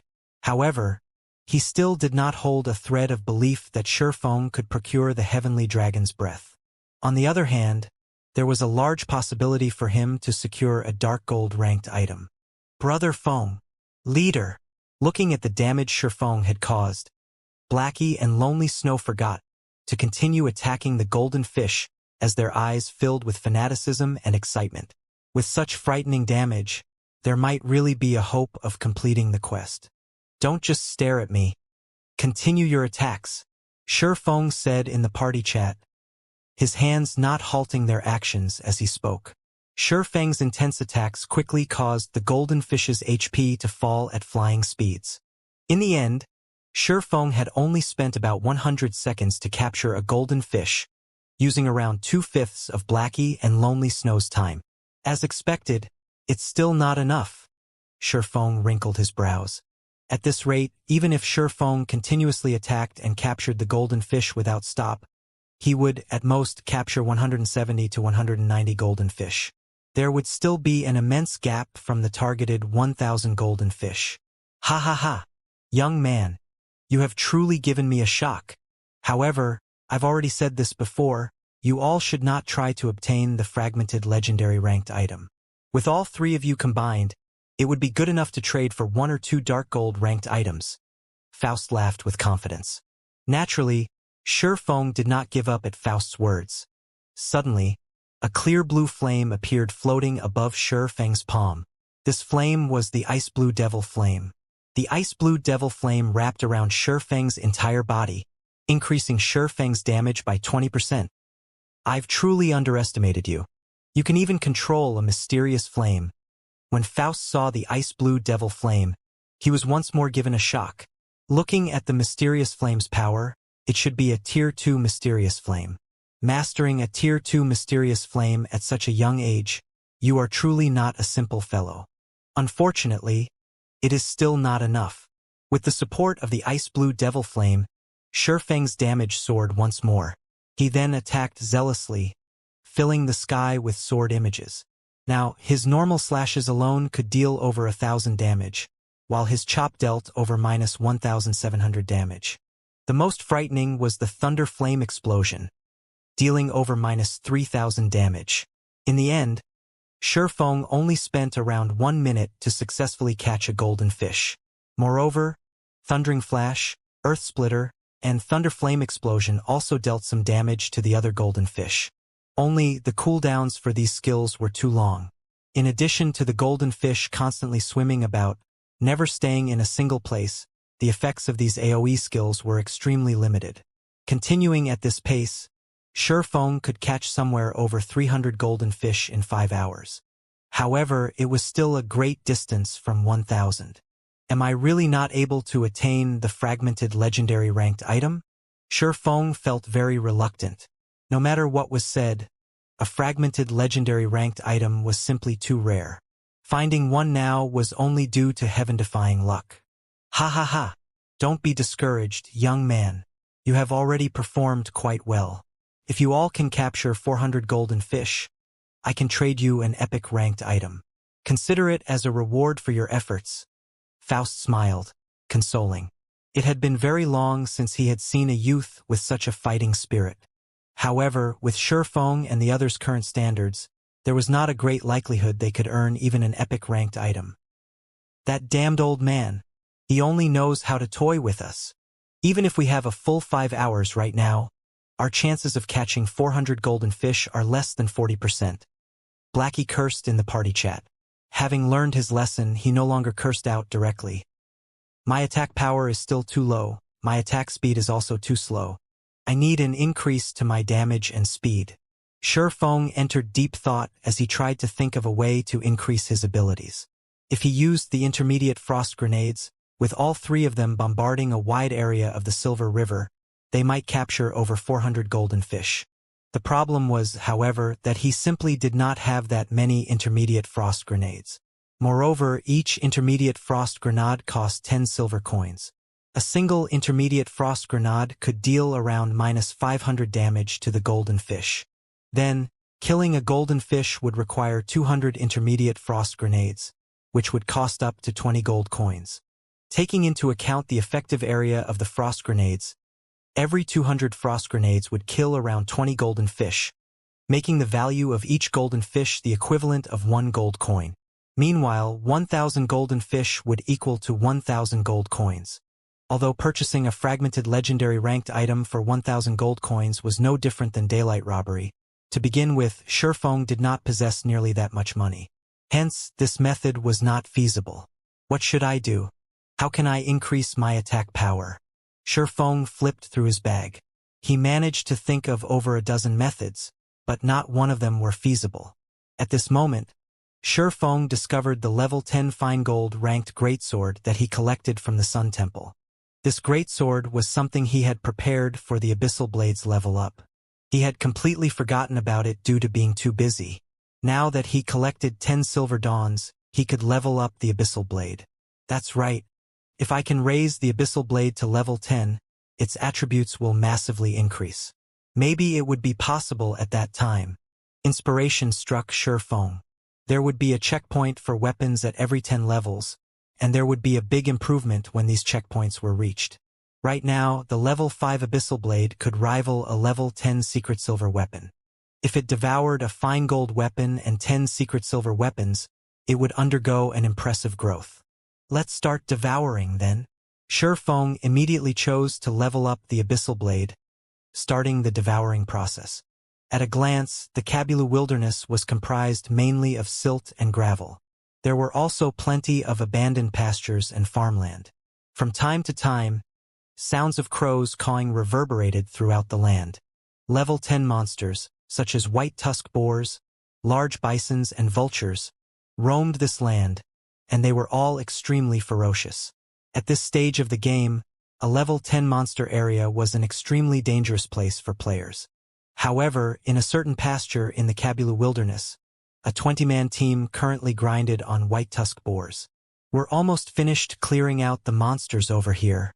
Little Shadow, go lure some more monsters over. A handsome youth commanded.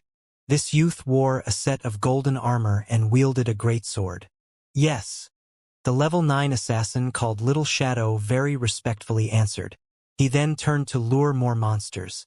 If an average player witnessed this scene, they would probably be incomparably shocked. A level 9 assassin wearing mysterious iron set equipment was definitely an expert of God's domain. No matter which large guild such an expert joined, he would be one of the upper echelons of the guild. However, such an expert was unexpectedly willing to take on the role of an errand boy, and there was not even a hint of resentment or rage in his eyes when treated as such. On the contrary, there was even a hint of pride in them. What? Snow? The golden-armored youth was slightly surprised when he received a communication request from this person. He picked up the call and spoke in a soft tone. Snow, it's been a while since you've contacted me. How have you been recently? I really don't know why you insist on staying in a guild like Ouroboros. Won't you develop further if you join me in Underworld? Feng Shenyang. I've already said it before. I will not join Underworld. I will depend on myself to create my own legacy. I'm only looking for you today to ask for your help on a matter, Gentle Snow calmly said. Say it then. As long as it's a request from you, Snow, I will strive to fulfill it. The golden-armored youth immediately said with a smile. This was the first time Gentle Snow had came to him asking for help. Previously, Gentle Snow had constantly tried to put distance between them, so this was a golden opportunity for him to show off. It's nothing big. It's about the message that you sent me before, telling me to stay out of that matter. I understand the crux of the problem, and isn't it just a small conflict? Moreover, Yifeng is a friend of mine. So, I hope that you can give me some face and let this matter go, Gentle Snow said. Yifeng, is it? Feng Shenyang wrinkled his brows. He did not think that Gentle Snow would ask him about this matter. That's right. It's Yifeng. What are your thoughts? Gentle Snow asked. Since you've already spoken, naturally, there will be no problems. You can rest assured. I'll talk to my subordinates about it. Feng Shenyang smiled. Soon after, Gentle Snow disconnected the call. Snow, why would you care so much about that Yifeng? You don't usually pay much attention to anyone else. Don't tell me you've taken a liking to that brat. Zhao Yueru, who stood beside Gentle Snow, giggled. The expression she revealed suggesting the two must be involved with each other. You're overthinking things. Gentle Snow rolled her eyes at Zhao Yueru. She then said in a soft tone, Moreover, don't forget who it was that gave us the potion-making recipe. Not only did it allow you to become an intermediate potion-making apprentice, but you are also earning a lot of money with it. Aren't you happily counting your silver coins all day right now? Fine. I admit that he was indeed a great help, so we ought to help him in return this time. Hearing Gentle Snow saying so, Zhao Yueru was like a kitten that had its sore spot poked, acting pitifully. Moreover, Yifeng's help isn't limited to just that one time. It was only thanks to him that we managed to clear the hell mode of the Dark Moon Graveyard, allowing my position in Ouroboros to rise rapidly. Many elders in the guild have also changed their initial attitudes towards me, choosing to stand on my side instead. This result has saved me from many troubles, and I haven't even gotten the chance to thank Yifeng for this yet. Helping him with a small matter like this is nothing.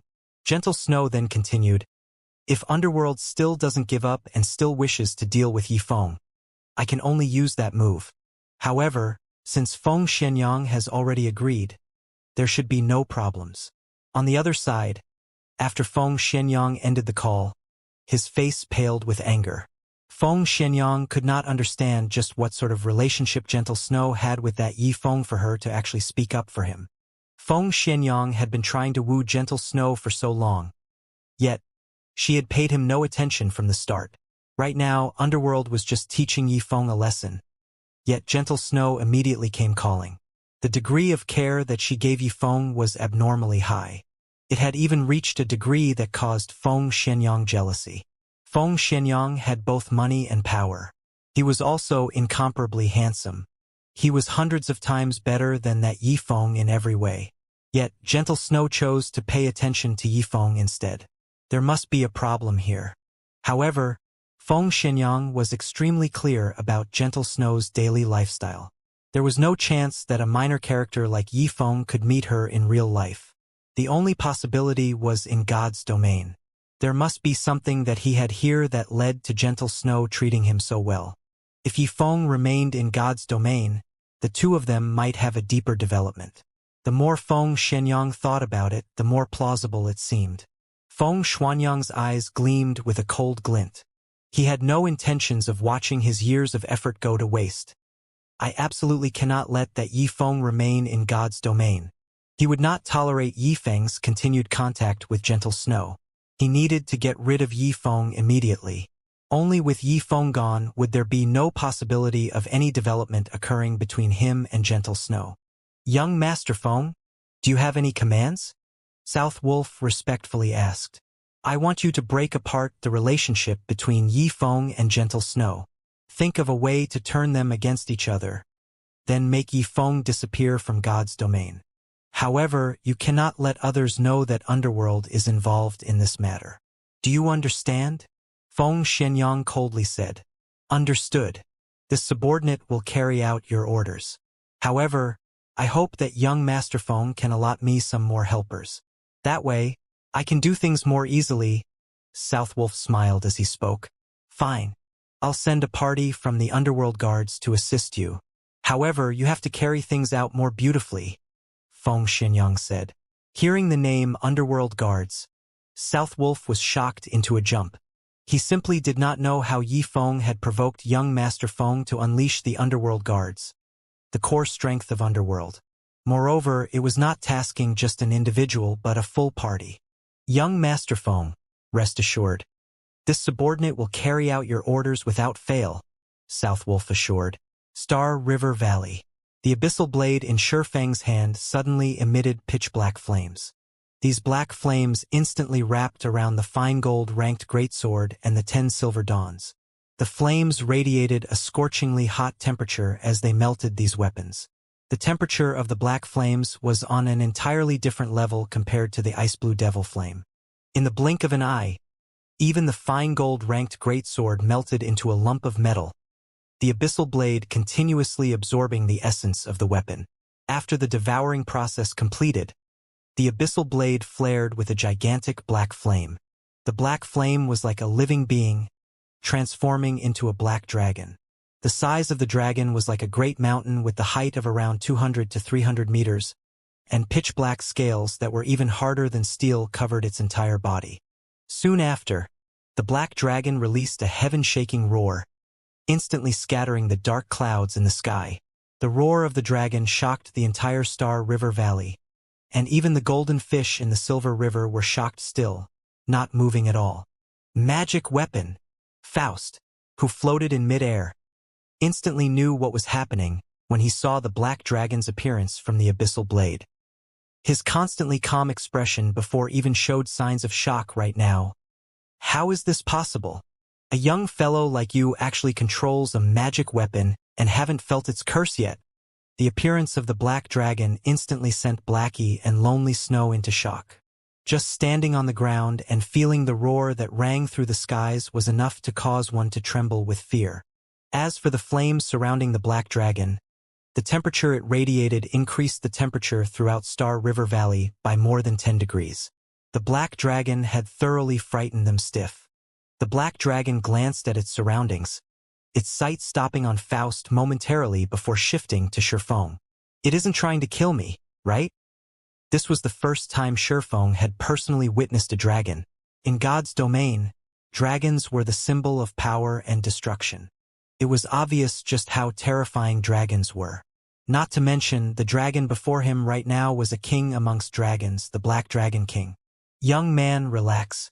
It died long ago, and this is merely a phantom of its past. Cannot hurt anybody at all. It has only materialized itself now because you allowed the magic weapon to devour and obtain new power. Faust could see the worry in Shifeng's eyes. Hence, he explained with a smile. As expected, the Black Dragon King before Shifeng simply stared him, taking no other actions. However, even if it were just a phantom, it was still enough to frighten a person greatly. If the actual body of the Black Dragon King were here right now, it might have instantly turned the entire Star River Valley into a sea of flames, a living hell. Shifeng and the others would not have remained standing there, safe and sound. After a moment, the shadow of the Black Dragon King dissipated, turning into black flames as it returned into the abyssal blade. Immediately, the abyssal blade began its transformation. Unknown silver-colored runes suddenly appeared on the pitch-black blade in Shifeng's hand. The abyssal blade itself gave off a faint illusion of being surrounded by black flames. There was also a dragon coiling around the hilt of the sword now. A single glance was enough to tell that the abyssal blade was no ordinary item. Is this the new power of the abyssal blade? As Shifeng held the abyssal blade, he felt the misconception of two minds connecting with each other. It felt as if the abyssal blade were becoming another part of his body, and moving it was no different than stretching his own arm. Aside from this misconception, the attributes of the abyssal blade also underwent an earth-shaking transformation. Abyssal blade, one-handed sword, magic weapon, attack power plus 96, all attributes plus 22, attack speed plus 6, ignore levels plus 7, attacks have a 30% chance of causing 200% damage, 10% chance to cause 300% damage, 20% chance to induce Doom Curse, reducing all attributes by 40%, lasting 30 seconds.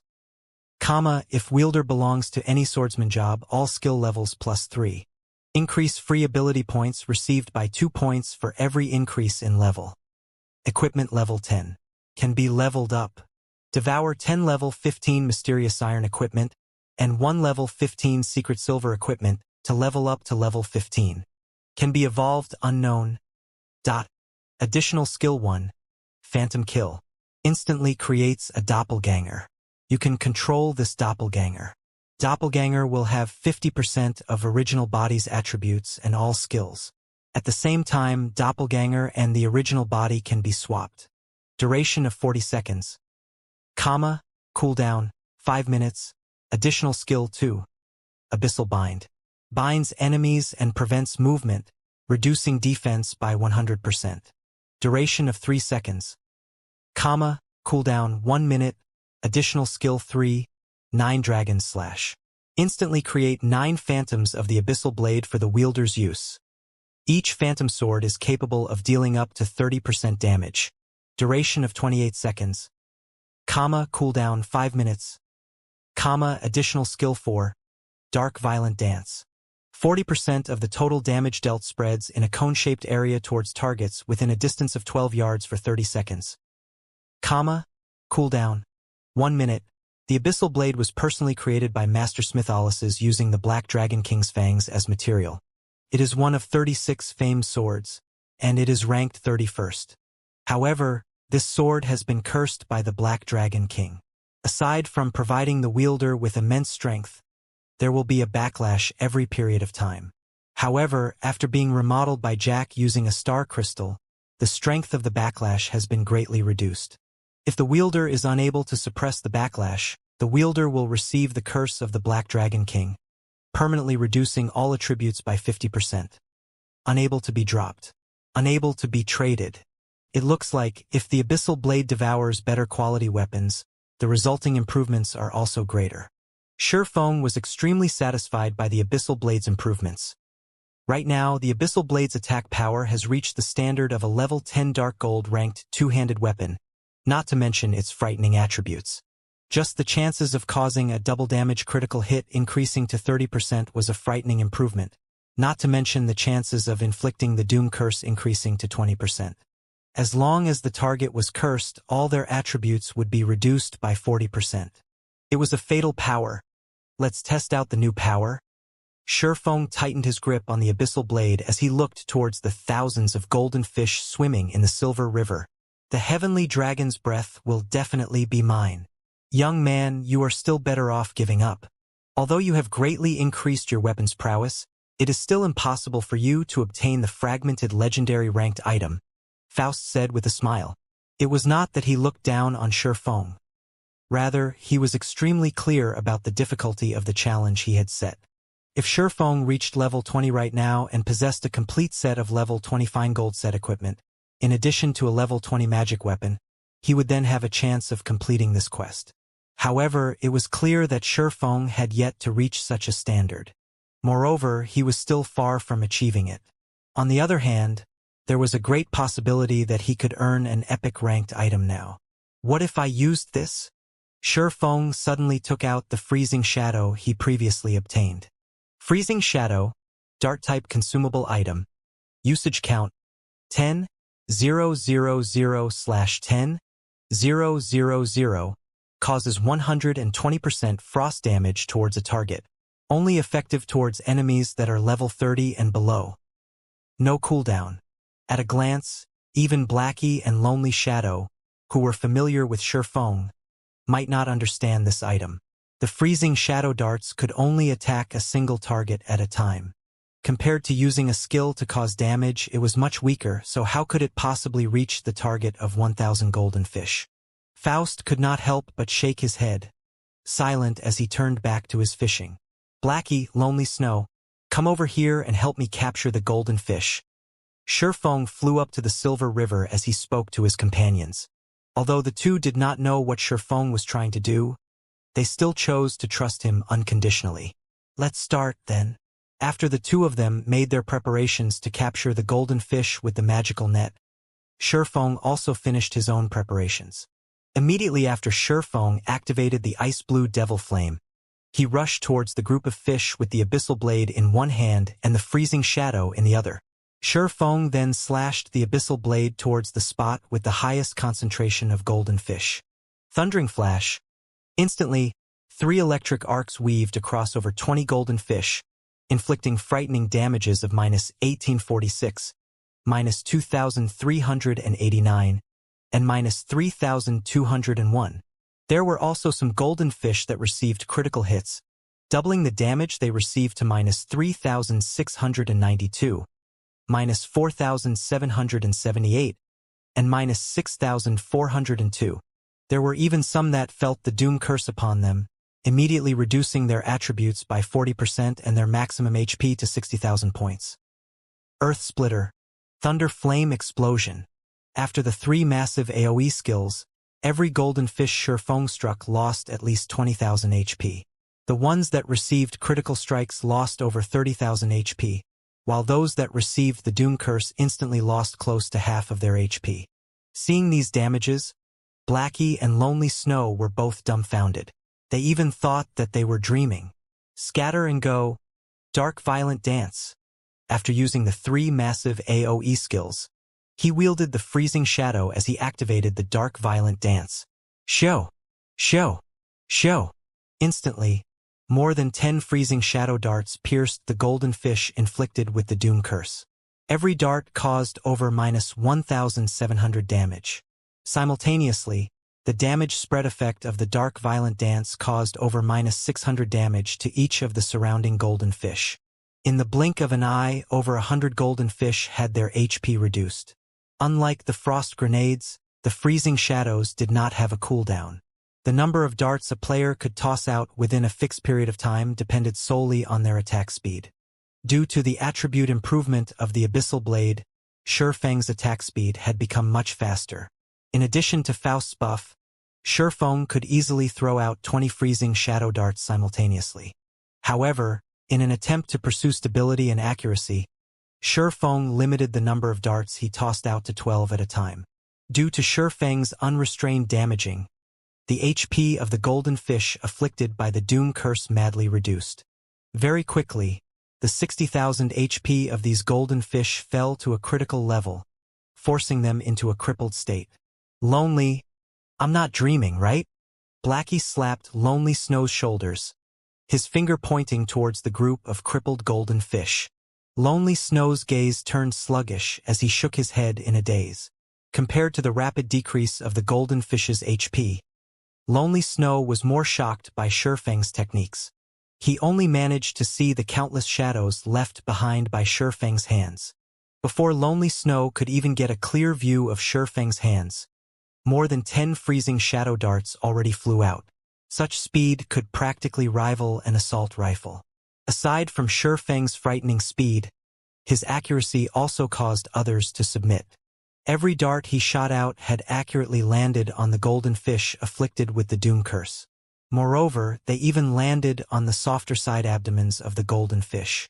If Lonely Snow were in Shurfeng's shoes, it would be fortunate if he could toss out one freezing shadow dart at a time and land the hit, not to mention tossing out more than 10 darts at a time and land every single one on the side abdomens of the golden fish. I'll be satisfied when I can achieve such a level of technique. Lonely Snow was completely trapped in the fantasy of Shurfeng's dart-throwing technique. Stop daydreaming and quickly capture the crippled golden fish, Shurfeng hurriedly commanded. At this time, Blackie and Lonely Snow were finally aroused from their thoughts.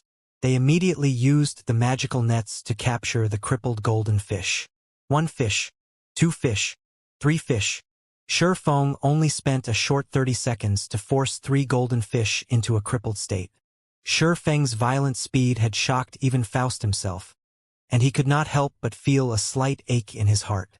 However, when the effects of the damage amplification, doom curse, and dark violent dance dissipated, the capturing speed of the golden fish immediately slowed. Shurfeng could only wait until the cooldown for Thundering Flash, Earth Splitter, Thunder Flame Explosion, and Dark Violent Dance to finish before renewing his assault. Overall, Shurfeng's group captured an average of 5 golden fish per minute. Within 1 hour, they could capture around 300 golden fish, and within 4 hours, they could collect the required 1,000 golden fish and complete the quest. Time passed little by little. Unknowingly, over 4 hours passed by already. We're rich. We're rich. Lonely. How many fish did you catch? I got 618. You? Ha ha ha. I have more than you. I have 645. We'll have 1,263 if we add them together. We've already reached the targeted 1,000 to trade for the fragmented legendary ranked item. Leader, hang in there. We should still have some time remaining. We might even gather another 100 or so golden fish to trade for a dark gold ranked item. Blackie and Lonely Snow captured the golden fish in exhilaration.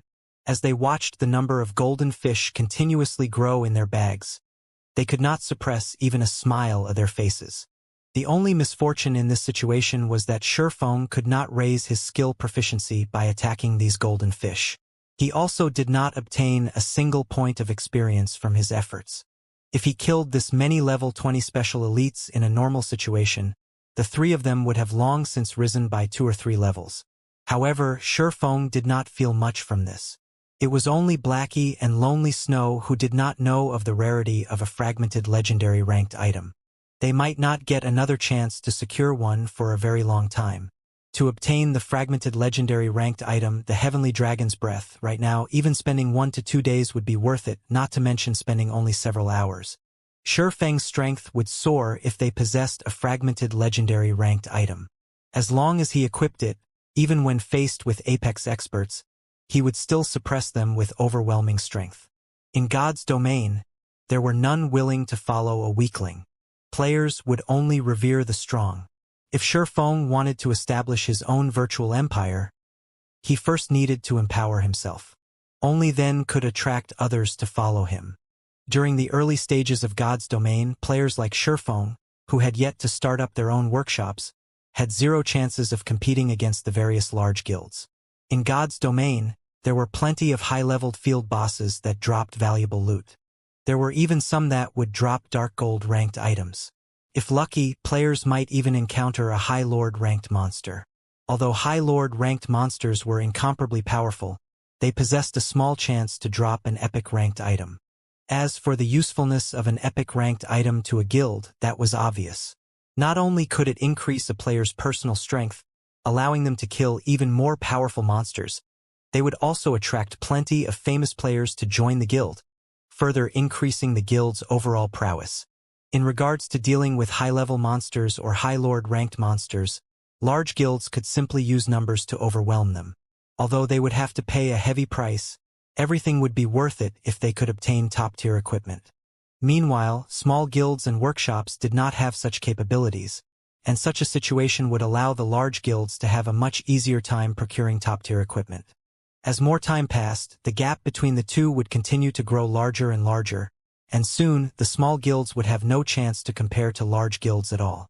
Although developing a guild with a massive amount of members was an easy task, it was a long and arduous process to fully persuade these players to willing stay in the guild and share in the wealth and woe together. Time was necessary for the members to improve their cooperation with each other. A guild also needed a core framework that could properly manage the guild members. Aside from that, a guild needed sufficiently attractive incentives and treatment to attract new members. It also needed to have a massive space for improvements and wonderful future prospects. Meanwhile, having wonderful future prospects meant having a powerhouse as a leader. None of these points could be missing. Otherwise, the recruited members would easily choose to leave the guild. For guilds like Martial Union, Assassin's Alliance, and Ouroboros, they had long since formed a sturdy foundation. They were also led by apex powerhouses. Hence, the moment they entered a new virtual reality game, they would very quickly develop themselves. They also continuously recruited a large number of players. Hence, even if they suffered massive setbacks, they would very quickly rise again. Meanwhile, for startup guilds like Shadow, they did not even possess a proper welfare system. If they wished to recruit a large number of players within a short period, they might cause an adverse effect, entering a period of stagnation and maybe even a period of declination. Thus, Shi Feng chose to go down the road of the elite. He planned to first form a powerful team as the guild's foundation. He would then improve it steadily, gradually increasing the guild's member capacity. He would not follow in the footsteps of Shadow, where the guild appeared superb on the outside, but in reality, it was riddled with holes, unable to withstand even a single blow. If Shi Feng wished to form a sturdy foundation, powerhouses were a definite must, even more so for a newly established guild and workshop like Zero Wing. Without strength that surpassed others, how could they suppress those other experts and recruit them into the guild?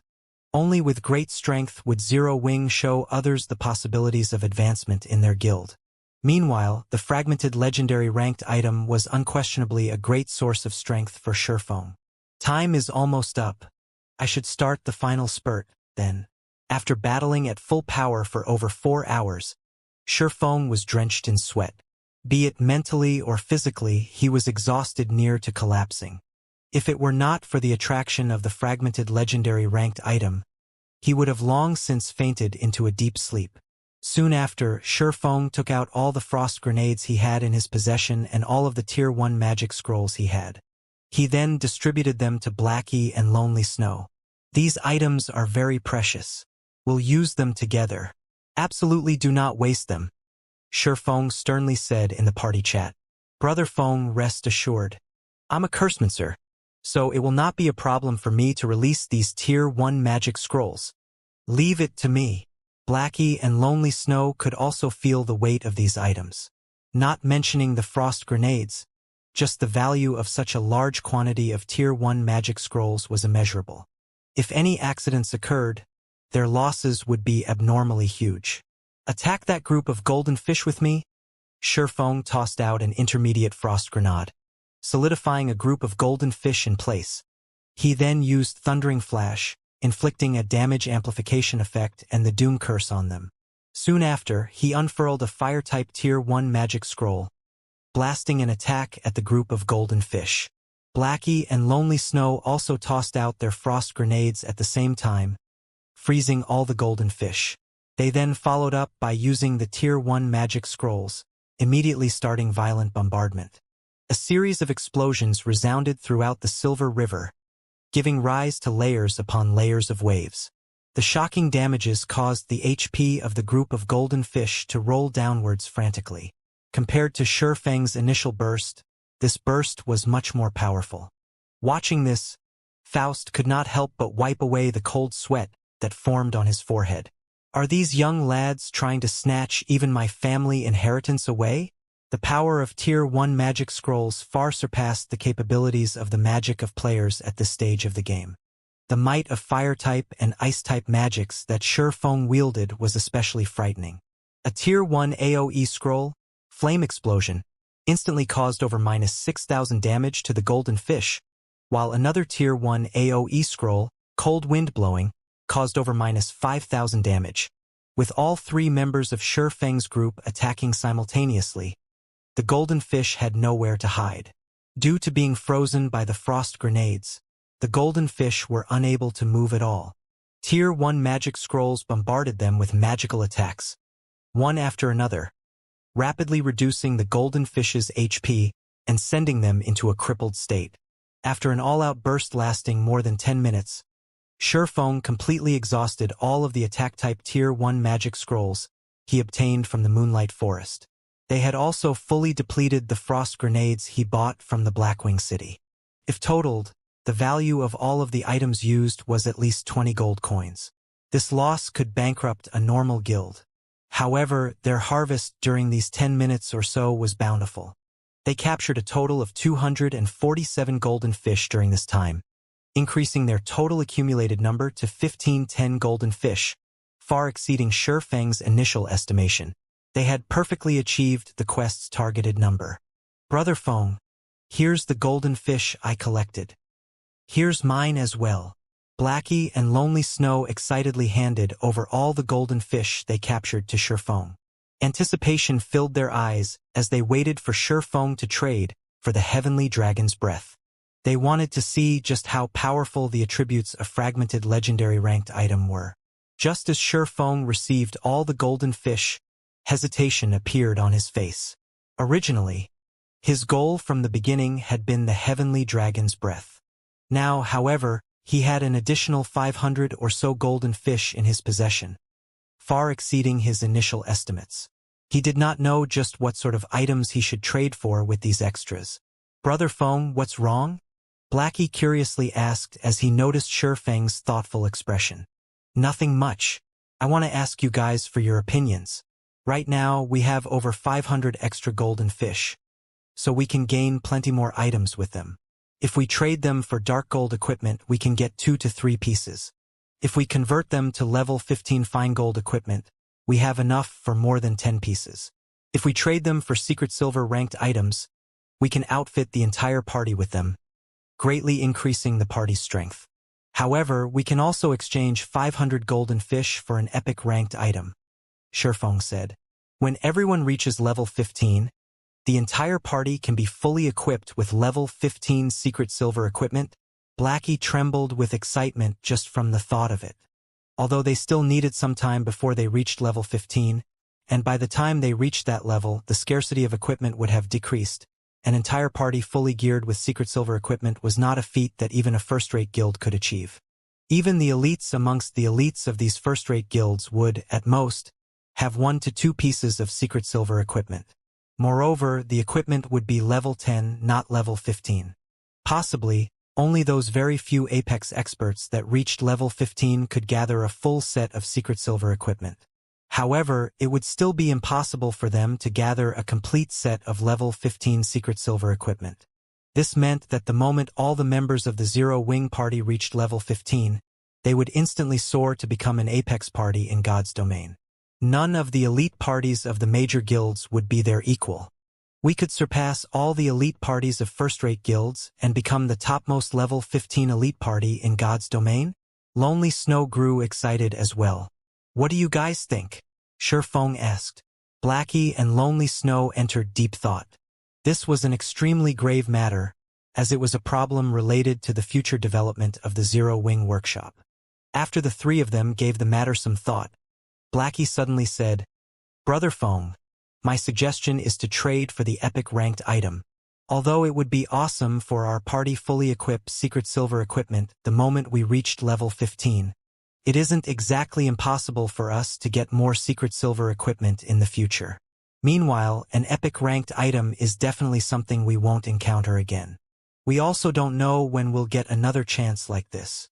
This is an extremely rare opportunity, so we need to grab it without hesitation. Although an epic ranked item can only raise a single person's strength, its benefits to the party not that great.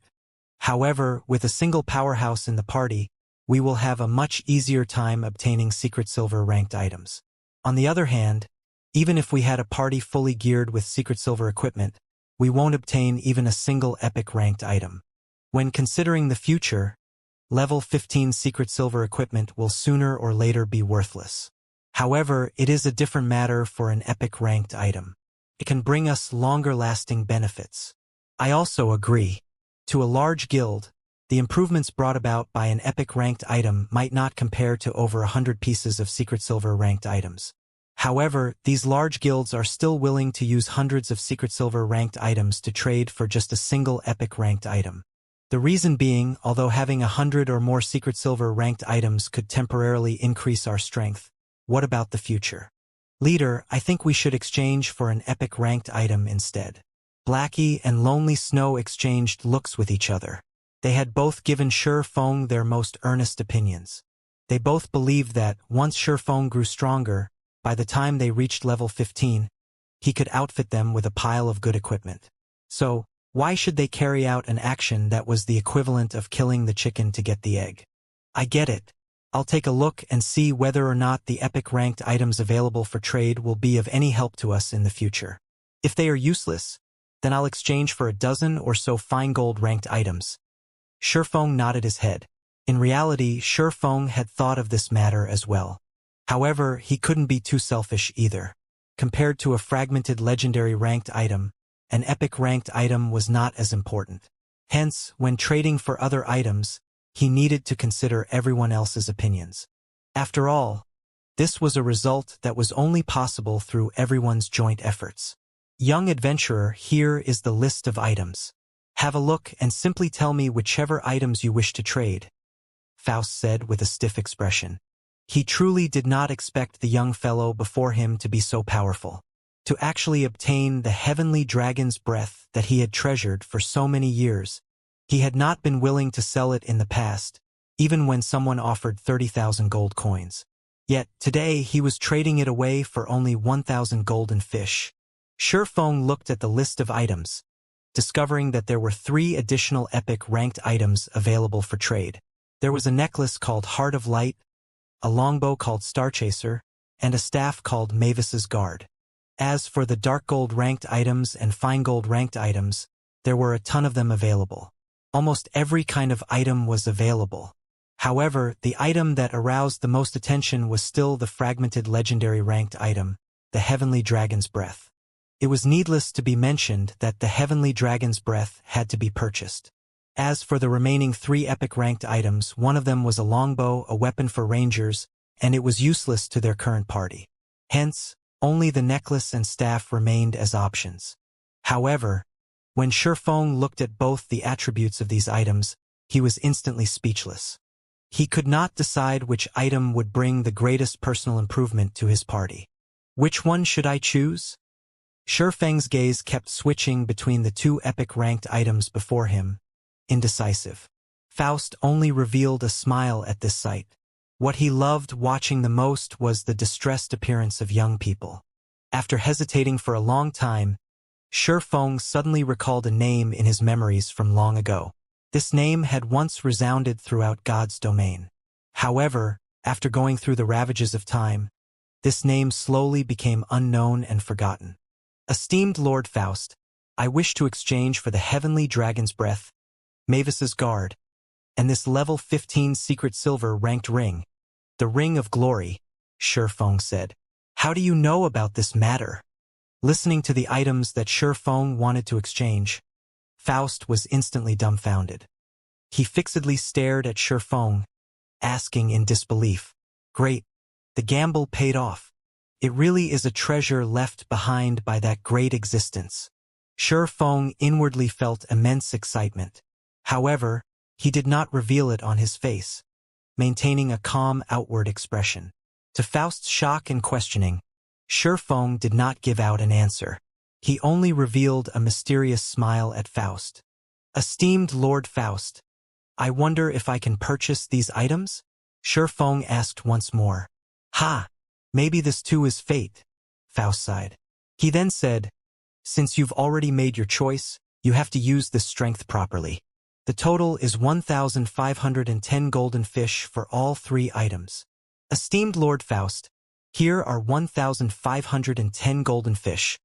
Shifeng handed over the golden fish, receiving 3 items in return.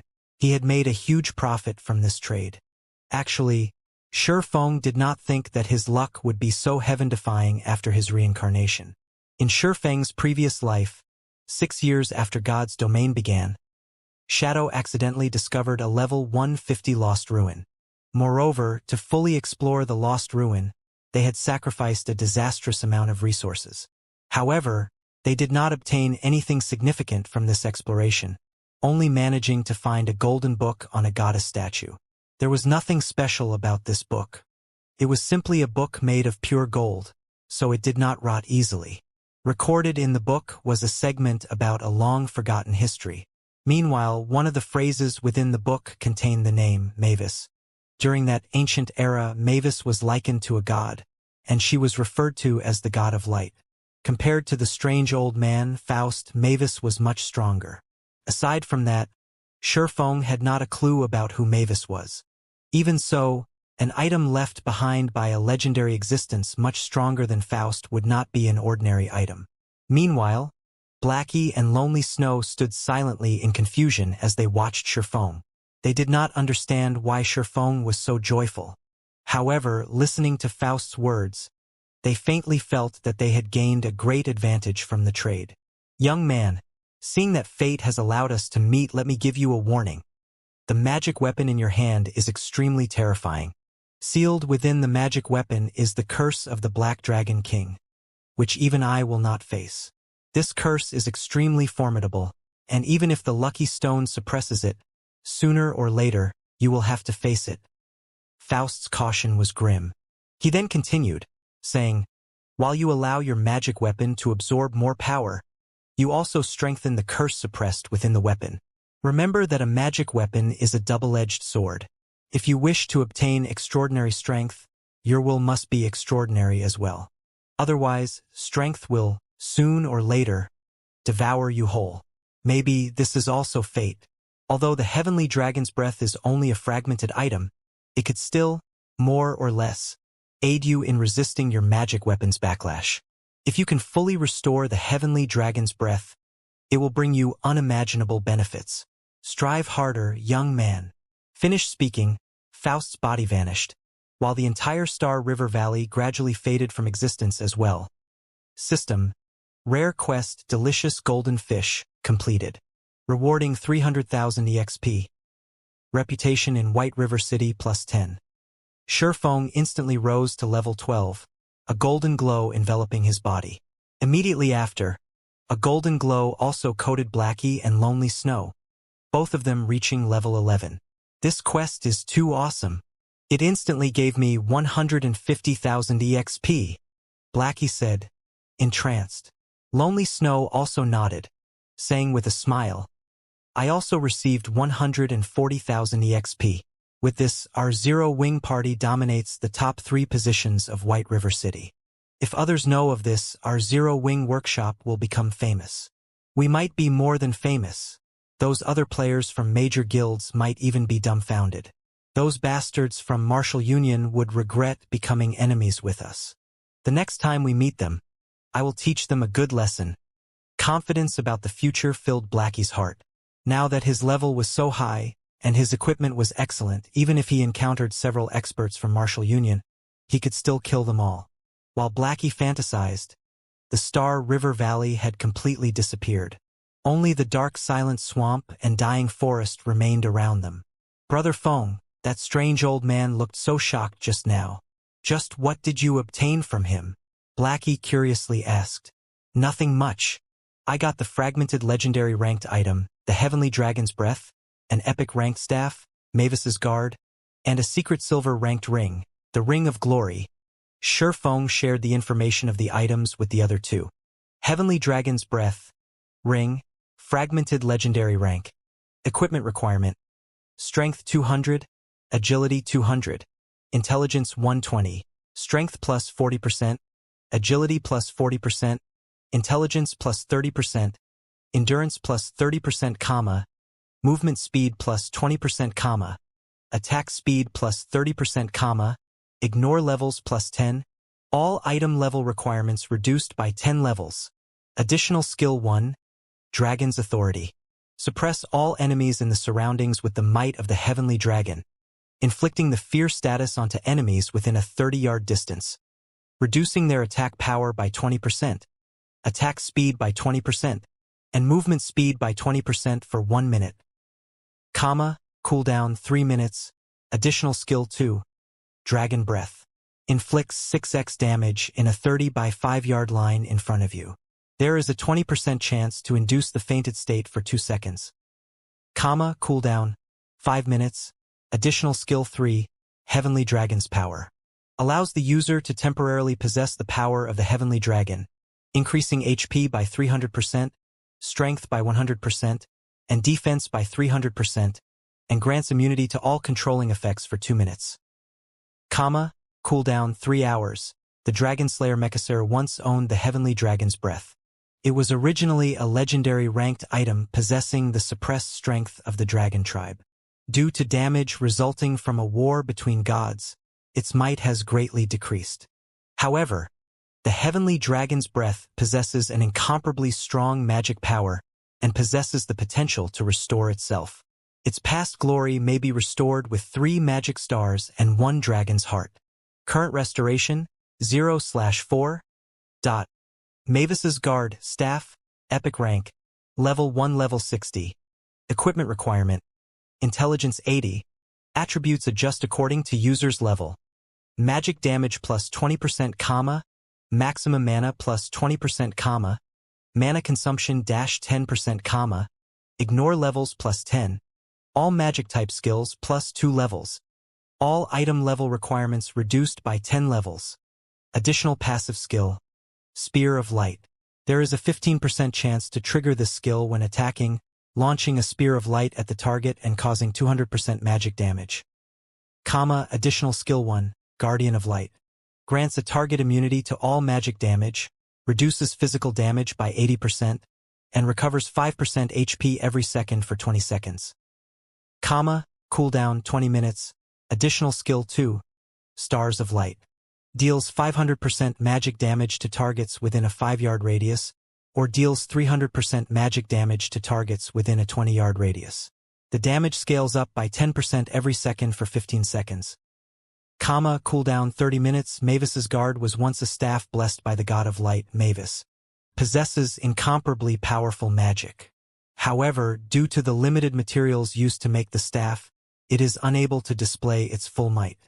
Its maximum level can increase to level 100 if a master forger uses 5 radiant godsteel to reforge the staff. Ring of Glory.